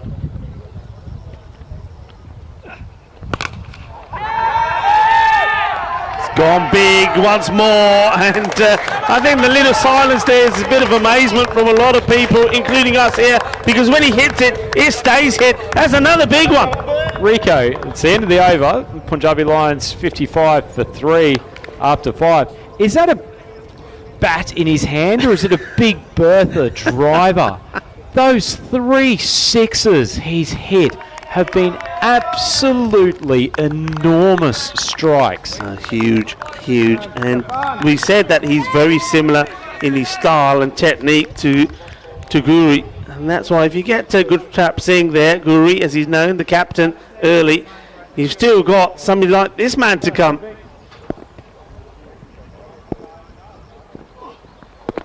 And that one's good running, but is it? Oh, a direct hit, and he would have been in trouble. And that's the last thing that you need. You don't want him being run out. Certainly don't. Not the way he's striking it at the moment. Well, this one, I think if this hits, he would have gone. And there's good try here also in the keeper. You see, he's just trying to see that bat is plugging on the line. Hits it hard, but Warburg will stop it. Just a single. Well, he's completely lost his shape on that shot. He's mistimed it, and yet he still cracked it out to the deep mid-wicket boundary. Just at the non-striker's end here now. I think this is sometimes a good thing for him to get there and just is able to compose his thoughts. Nicely played. Good effort from Tajinder there inside the 30-yard circle, trying to stop it. Not able to, but he's got support behind him. Evenly poised this match, and just keep an eye on that rate that's required as well. It has come down because of those big hits from Tajinder. It's around 7. Probably got their noses in front, the Lions. That was an interesting one. A bit of the helicopter about that one. It's like watching a younger Mohammad Shahzad just whip the wrists around. It's being ably supported by Stone Cold. Steve Austin at the moment. He's not trying to hit big, just making sure that Tajinder can keep his rhythm and strike as much as possible, though he has punched that. That's a beautiful cricket shot down the ground. Stone Cold is starting to warm up.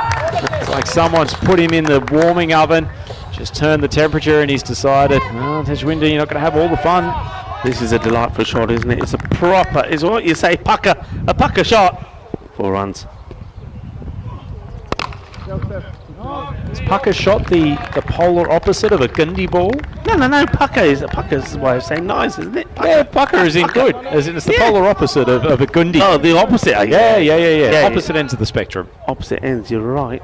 End of the over. Where are we at here? So 63. 3 wickets down. So these two putting a nice recovery together. Very similar, I suppose, to RBS. RBS were 14 for 3 at one point. See the bowling figures. Probably needed to keep the 2 Vinks on instead of bringing Ahmed. Oh, that was the over in which they really lost a bit of control. Let's Vink back on. Tejwinder, big swing.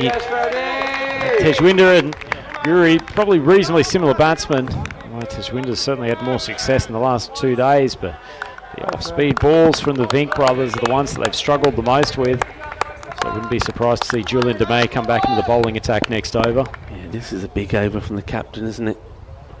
Freddie Vink. And, very similar. This is almost like that over number 3 when Freddie Vink was bowling to Guri. Same sort of thing, same thing happening. Guri is not Guri. This time it's Tejwinder. He wants to get hold of it, but you just get the feeling that if he doesn't get his feet into play here, he's not going to get the power in the shot. Majinder Singh could be in the action pretty soon. Oh, well, how about this? He just shuffles across and smashes it over square leg. What a hit. Que guay, que grande, increíble, que fuerte está, hombre. 6 carreras más. Incredible, very much so, Rico. Credit to Tejwinder. It had a couple of fairly unattractive swings on the first 2 balls, but he sat and waited for that. Saw it was yet another off-speed ball and put it away. And he's gone for the line here. Called wide. Tight call. Well taken for Tobias Visse behind the stumps. Yeah, that's a good call from the umpire. It's always hard to read when you've got the keeper right up to the stumps. You can see the plane going through all the way to the gloveman. Not a bad ball though from Vink. Keeping no, you know what he's tried to do. Slower one. He's hit this pretty well. There is a sweeper out there, so it will be 1. Won't mind that. I think this is the important thing. I think as long as he gets a boundary and gets a single, gets to the other end, he's got time then once again, like I say, just to compose himself. And Austin, he wants to be in the strike as well. Don't want him getting cold at the other end. He's not getting cold, he's getting hot, he's getting spicy. This is big, it's 6 more. And Austin's turn to say, well, I've hit a 4. Now, umpire, I'm going to make you put him up like you just don't care. 6 carreras más. Stone Cold has suddenly got steaming hot. A 4 and now a 6 in this over. He's found the center of his bat on a couple of occasions. He's ready to rock and roll.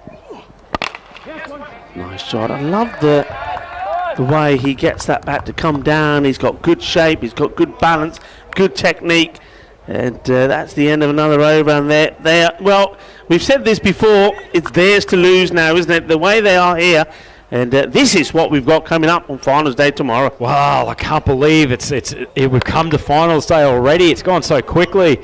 First match, Pak I Care up against the winner of this contest. You'd have to say it's probably looking like the Punjab Lions. It's going to be a Royal Rumble to start off tomorrow, and then next up, Farmers against the loser of this contest, and that's going to be a great match. Farmers have really got some momentum today. Yeah, they have, and they've got key players coming into form at the right time. Pershards and the Tribe brothers as well. It's going to be an exciting match. But, well, they've got to see this home from here now. And goes for the big hit. I still just get the feeling that, I think both these batters are set. They've got to see this home here. I think if they lose quick wickets here, 2 quick wickets, and I think that RBS will think they're back in it. Yeah, it's a good move to bring DeMay on. It's the last throw of the dice from RBS. It's well hit, and they've got some work to do here, and they do. Just get the single, but they won't mind that at the moment. You have a look at that rate. It's singles will do it easy.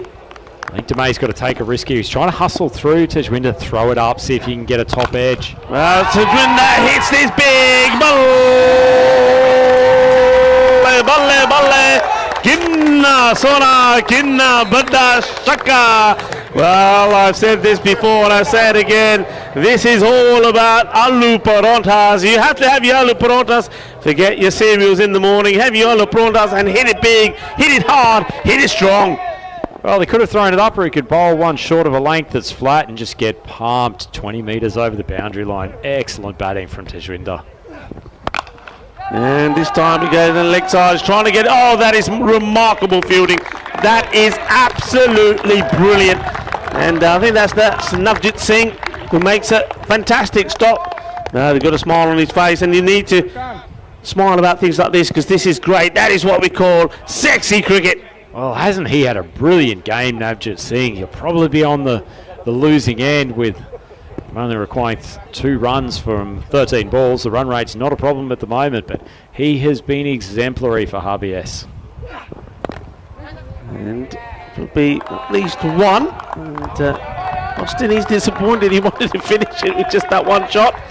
But look, all the players of the Punjabi Lions of Nicosia on their feet. They can't wait to applaud and roar when these winning runs are scored. It's been a marvellous effort from them. I mean, they've had to come back strong, haven't they? They haven't always had things go their own way. Well, they've set it up with their bowling lineup too, Rico. Remember, RBS Crichton only managed to put that score on the board by scoring 45 in the last 3 overs. Up until then, it was a really big uphill battle for them. So Punjab Lions, on the assumption they will score the 1 run required off these final 12 balls, will be a well-deserved victory. And that'll do it. And he's done in style. And yeah, he's loving it. Mr. Cool, maybe we call him. It's Scott Austin gets the winning runs. What a marvellous knock for him. And I keep saying it all the time that I still think he's got to be a batter that they've got to think about going up the order. But the argument will be from Guru, well, look, we had him when we needed him. We needed somebody to steady the ship and be there and keep the big man, Tejinder Singh, calm. And Austin has done it. Those two have batted really well. It's been a fantastic partnership. And this is a great victory for the Punjabi Lions of Nicosia. So it is the champions of Cyprus that will be playing Pak I Care Babylona in the first match tomorrow, and that also means that RBS Crying Out will have the difficult match against the Farmers. Yeah, they'll be pretty disappointed, RBS. They would have expected to have one of the top 2 spots from the Super 3 today. Really pushed Pak I Care this morning with a disciplined bowling performance, but in the end, the batsmen just haven't been able to score enough runs or quickly enough, and been found out in this second contest. And for the Punjab Lions, that is a club-defining victory. They have put themselves in the box seat to qualify for the final tomorrow. Even if they go down to Pak I Care in the first match in the morning, they'll be back for match 3 to try to qualify through for the final. It's going to be a challenging day for them, but they are well set up, Rico. Yeah, I mean, listen to the ovation that these two will get. A 63-run partnership, which brings and gets them home. And well batted to Tejinder Singh and Guru. Yeah, he's got a nice smile on his face. He knows that his boys have delivered. And that's always a nice thing, isn't it, for a captain? When you don't perhaps have your best day, but you're still winning, well, you know that you're going to do some good things in other matches to come your way. Yeah, absolutely, and they haven't had to rely on Guru's batting in the last probably 3 matches. He was a little bit better today. He had a couple of 4s early on in his innings before he was ultimately dismissed, but one would have said a couple of days ago that if he didn't fire, the Punjab Lions might have been in a bit of trouble. As it is, they found some solidity in that middle order, and you've mentioned Stone Cold Steve Austin a number of times. I want to call out Tejwinder Singh. His batting has come along in this tournament and is just consistent for a man who is going so hard at the ball. Probably the middle overs when the Vink boys were operating their collection of slower balls, that was when you thought RBS really had a chance. 3 quick wickets in the that middle stages, Rico. Yeah, they were quick wickets. Then this man, I mean, just look how big he's hitting them. I mean, that wasn't the biggest. There was a couple that he hit straight. That just went a long way. And what I liked about that partnership there was, I think when you got somebody like Tejwinder who hits the ball so well, but look, what about that shot there also from Scott Austin? Don't forget about that. He's saying, well, I can hit him pretty well as well. But that was a 4. He hit a pretty good 6 as well, Austin. But yeah, what he did, he kept Tejwinder's mind in the game. He didn't let him get to a point where he was trying to smack every ball. That one was big. What a hit that was. I'd love to pick up that bat that Tejwinder's got. It is an absolute beast. And those 3 sixes he hit in the middle overs were absolute monsters. Some of the most brutal hitting we've seen all week. Yeah, but Andrew, it's all right having his bat. You've got to have those arms as well. Look at those. There's some muscles there. There's some, or as we would say, there's some ladoos in those arms.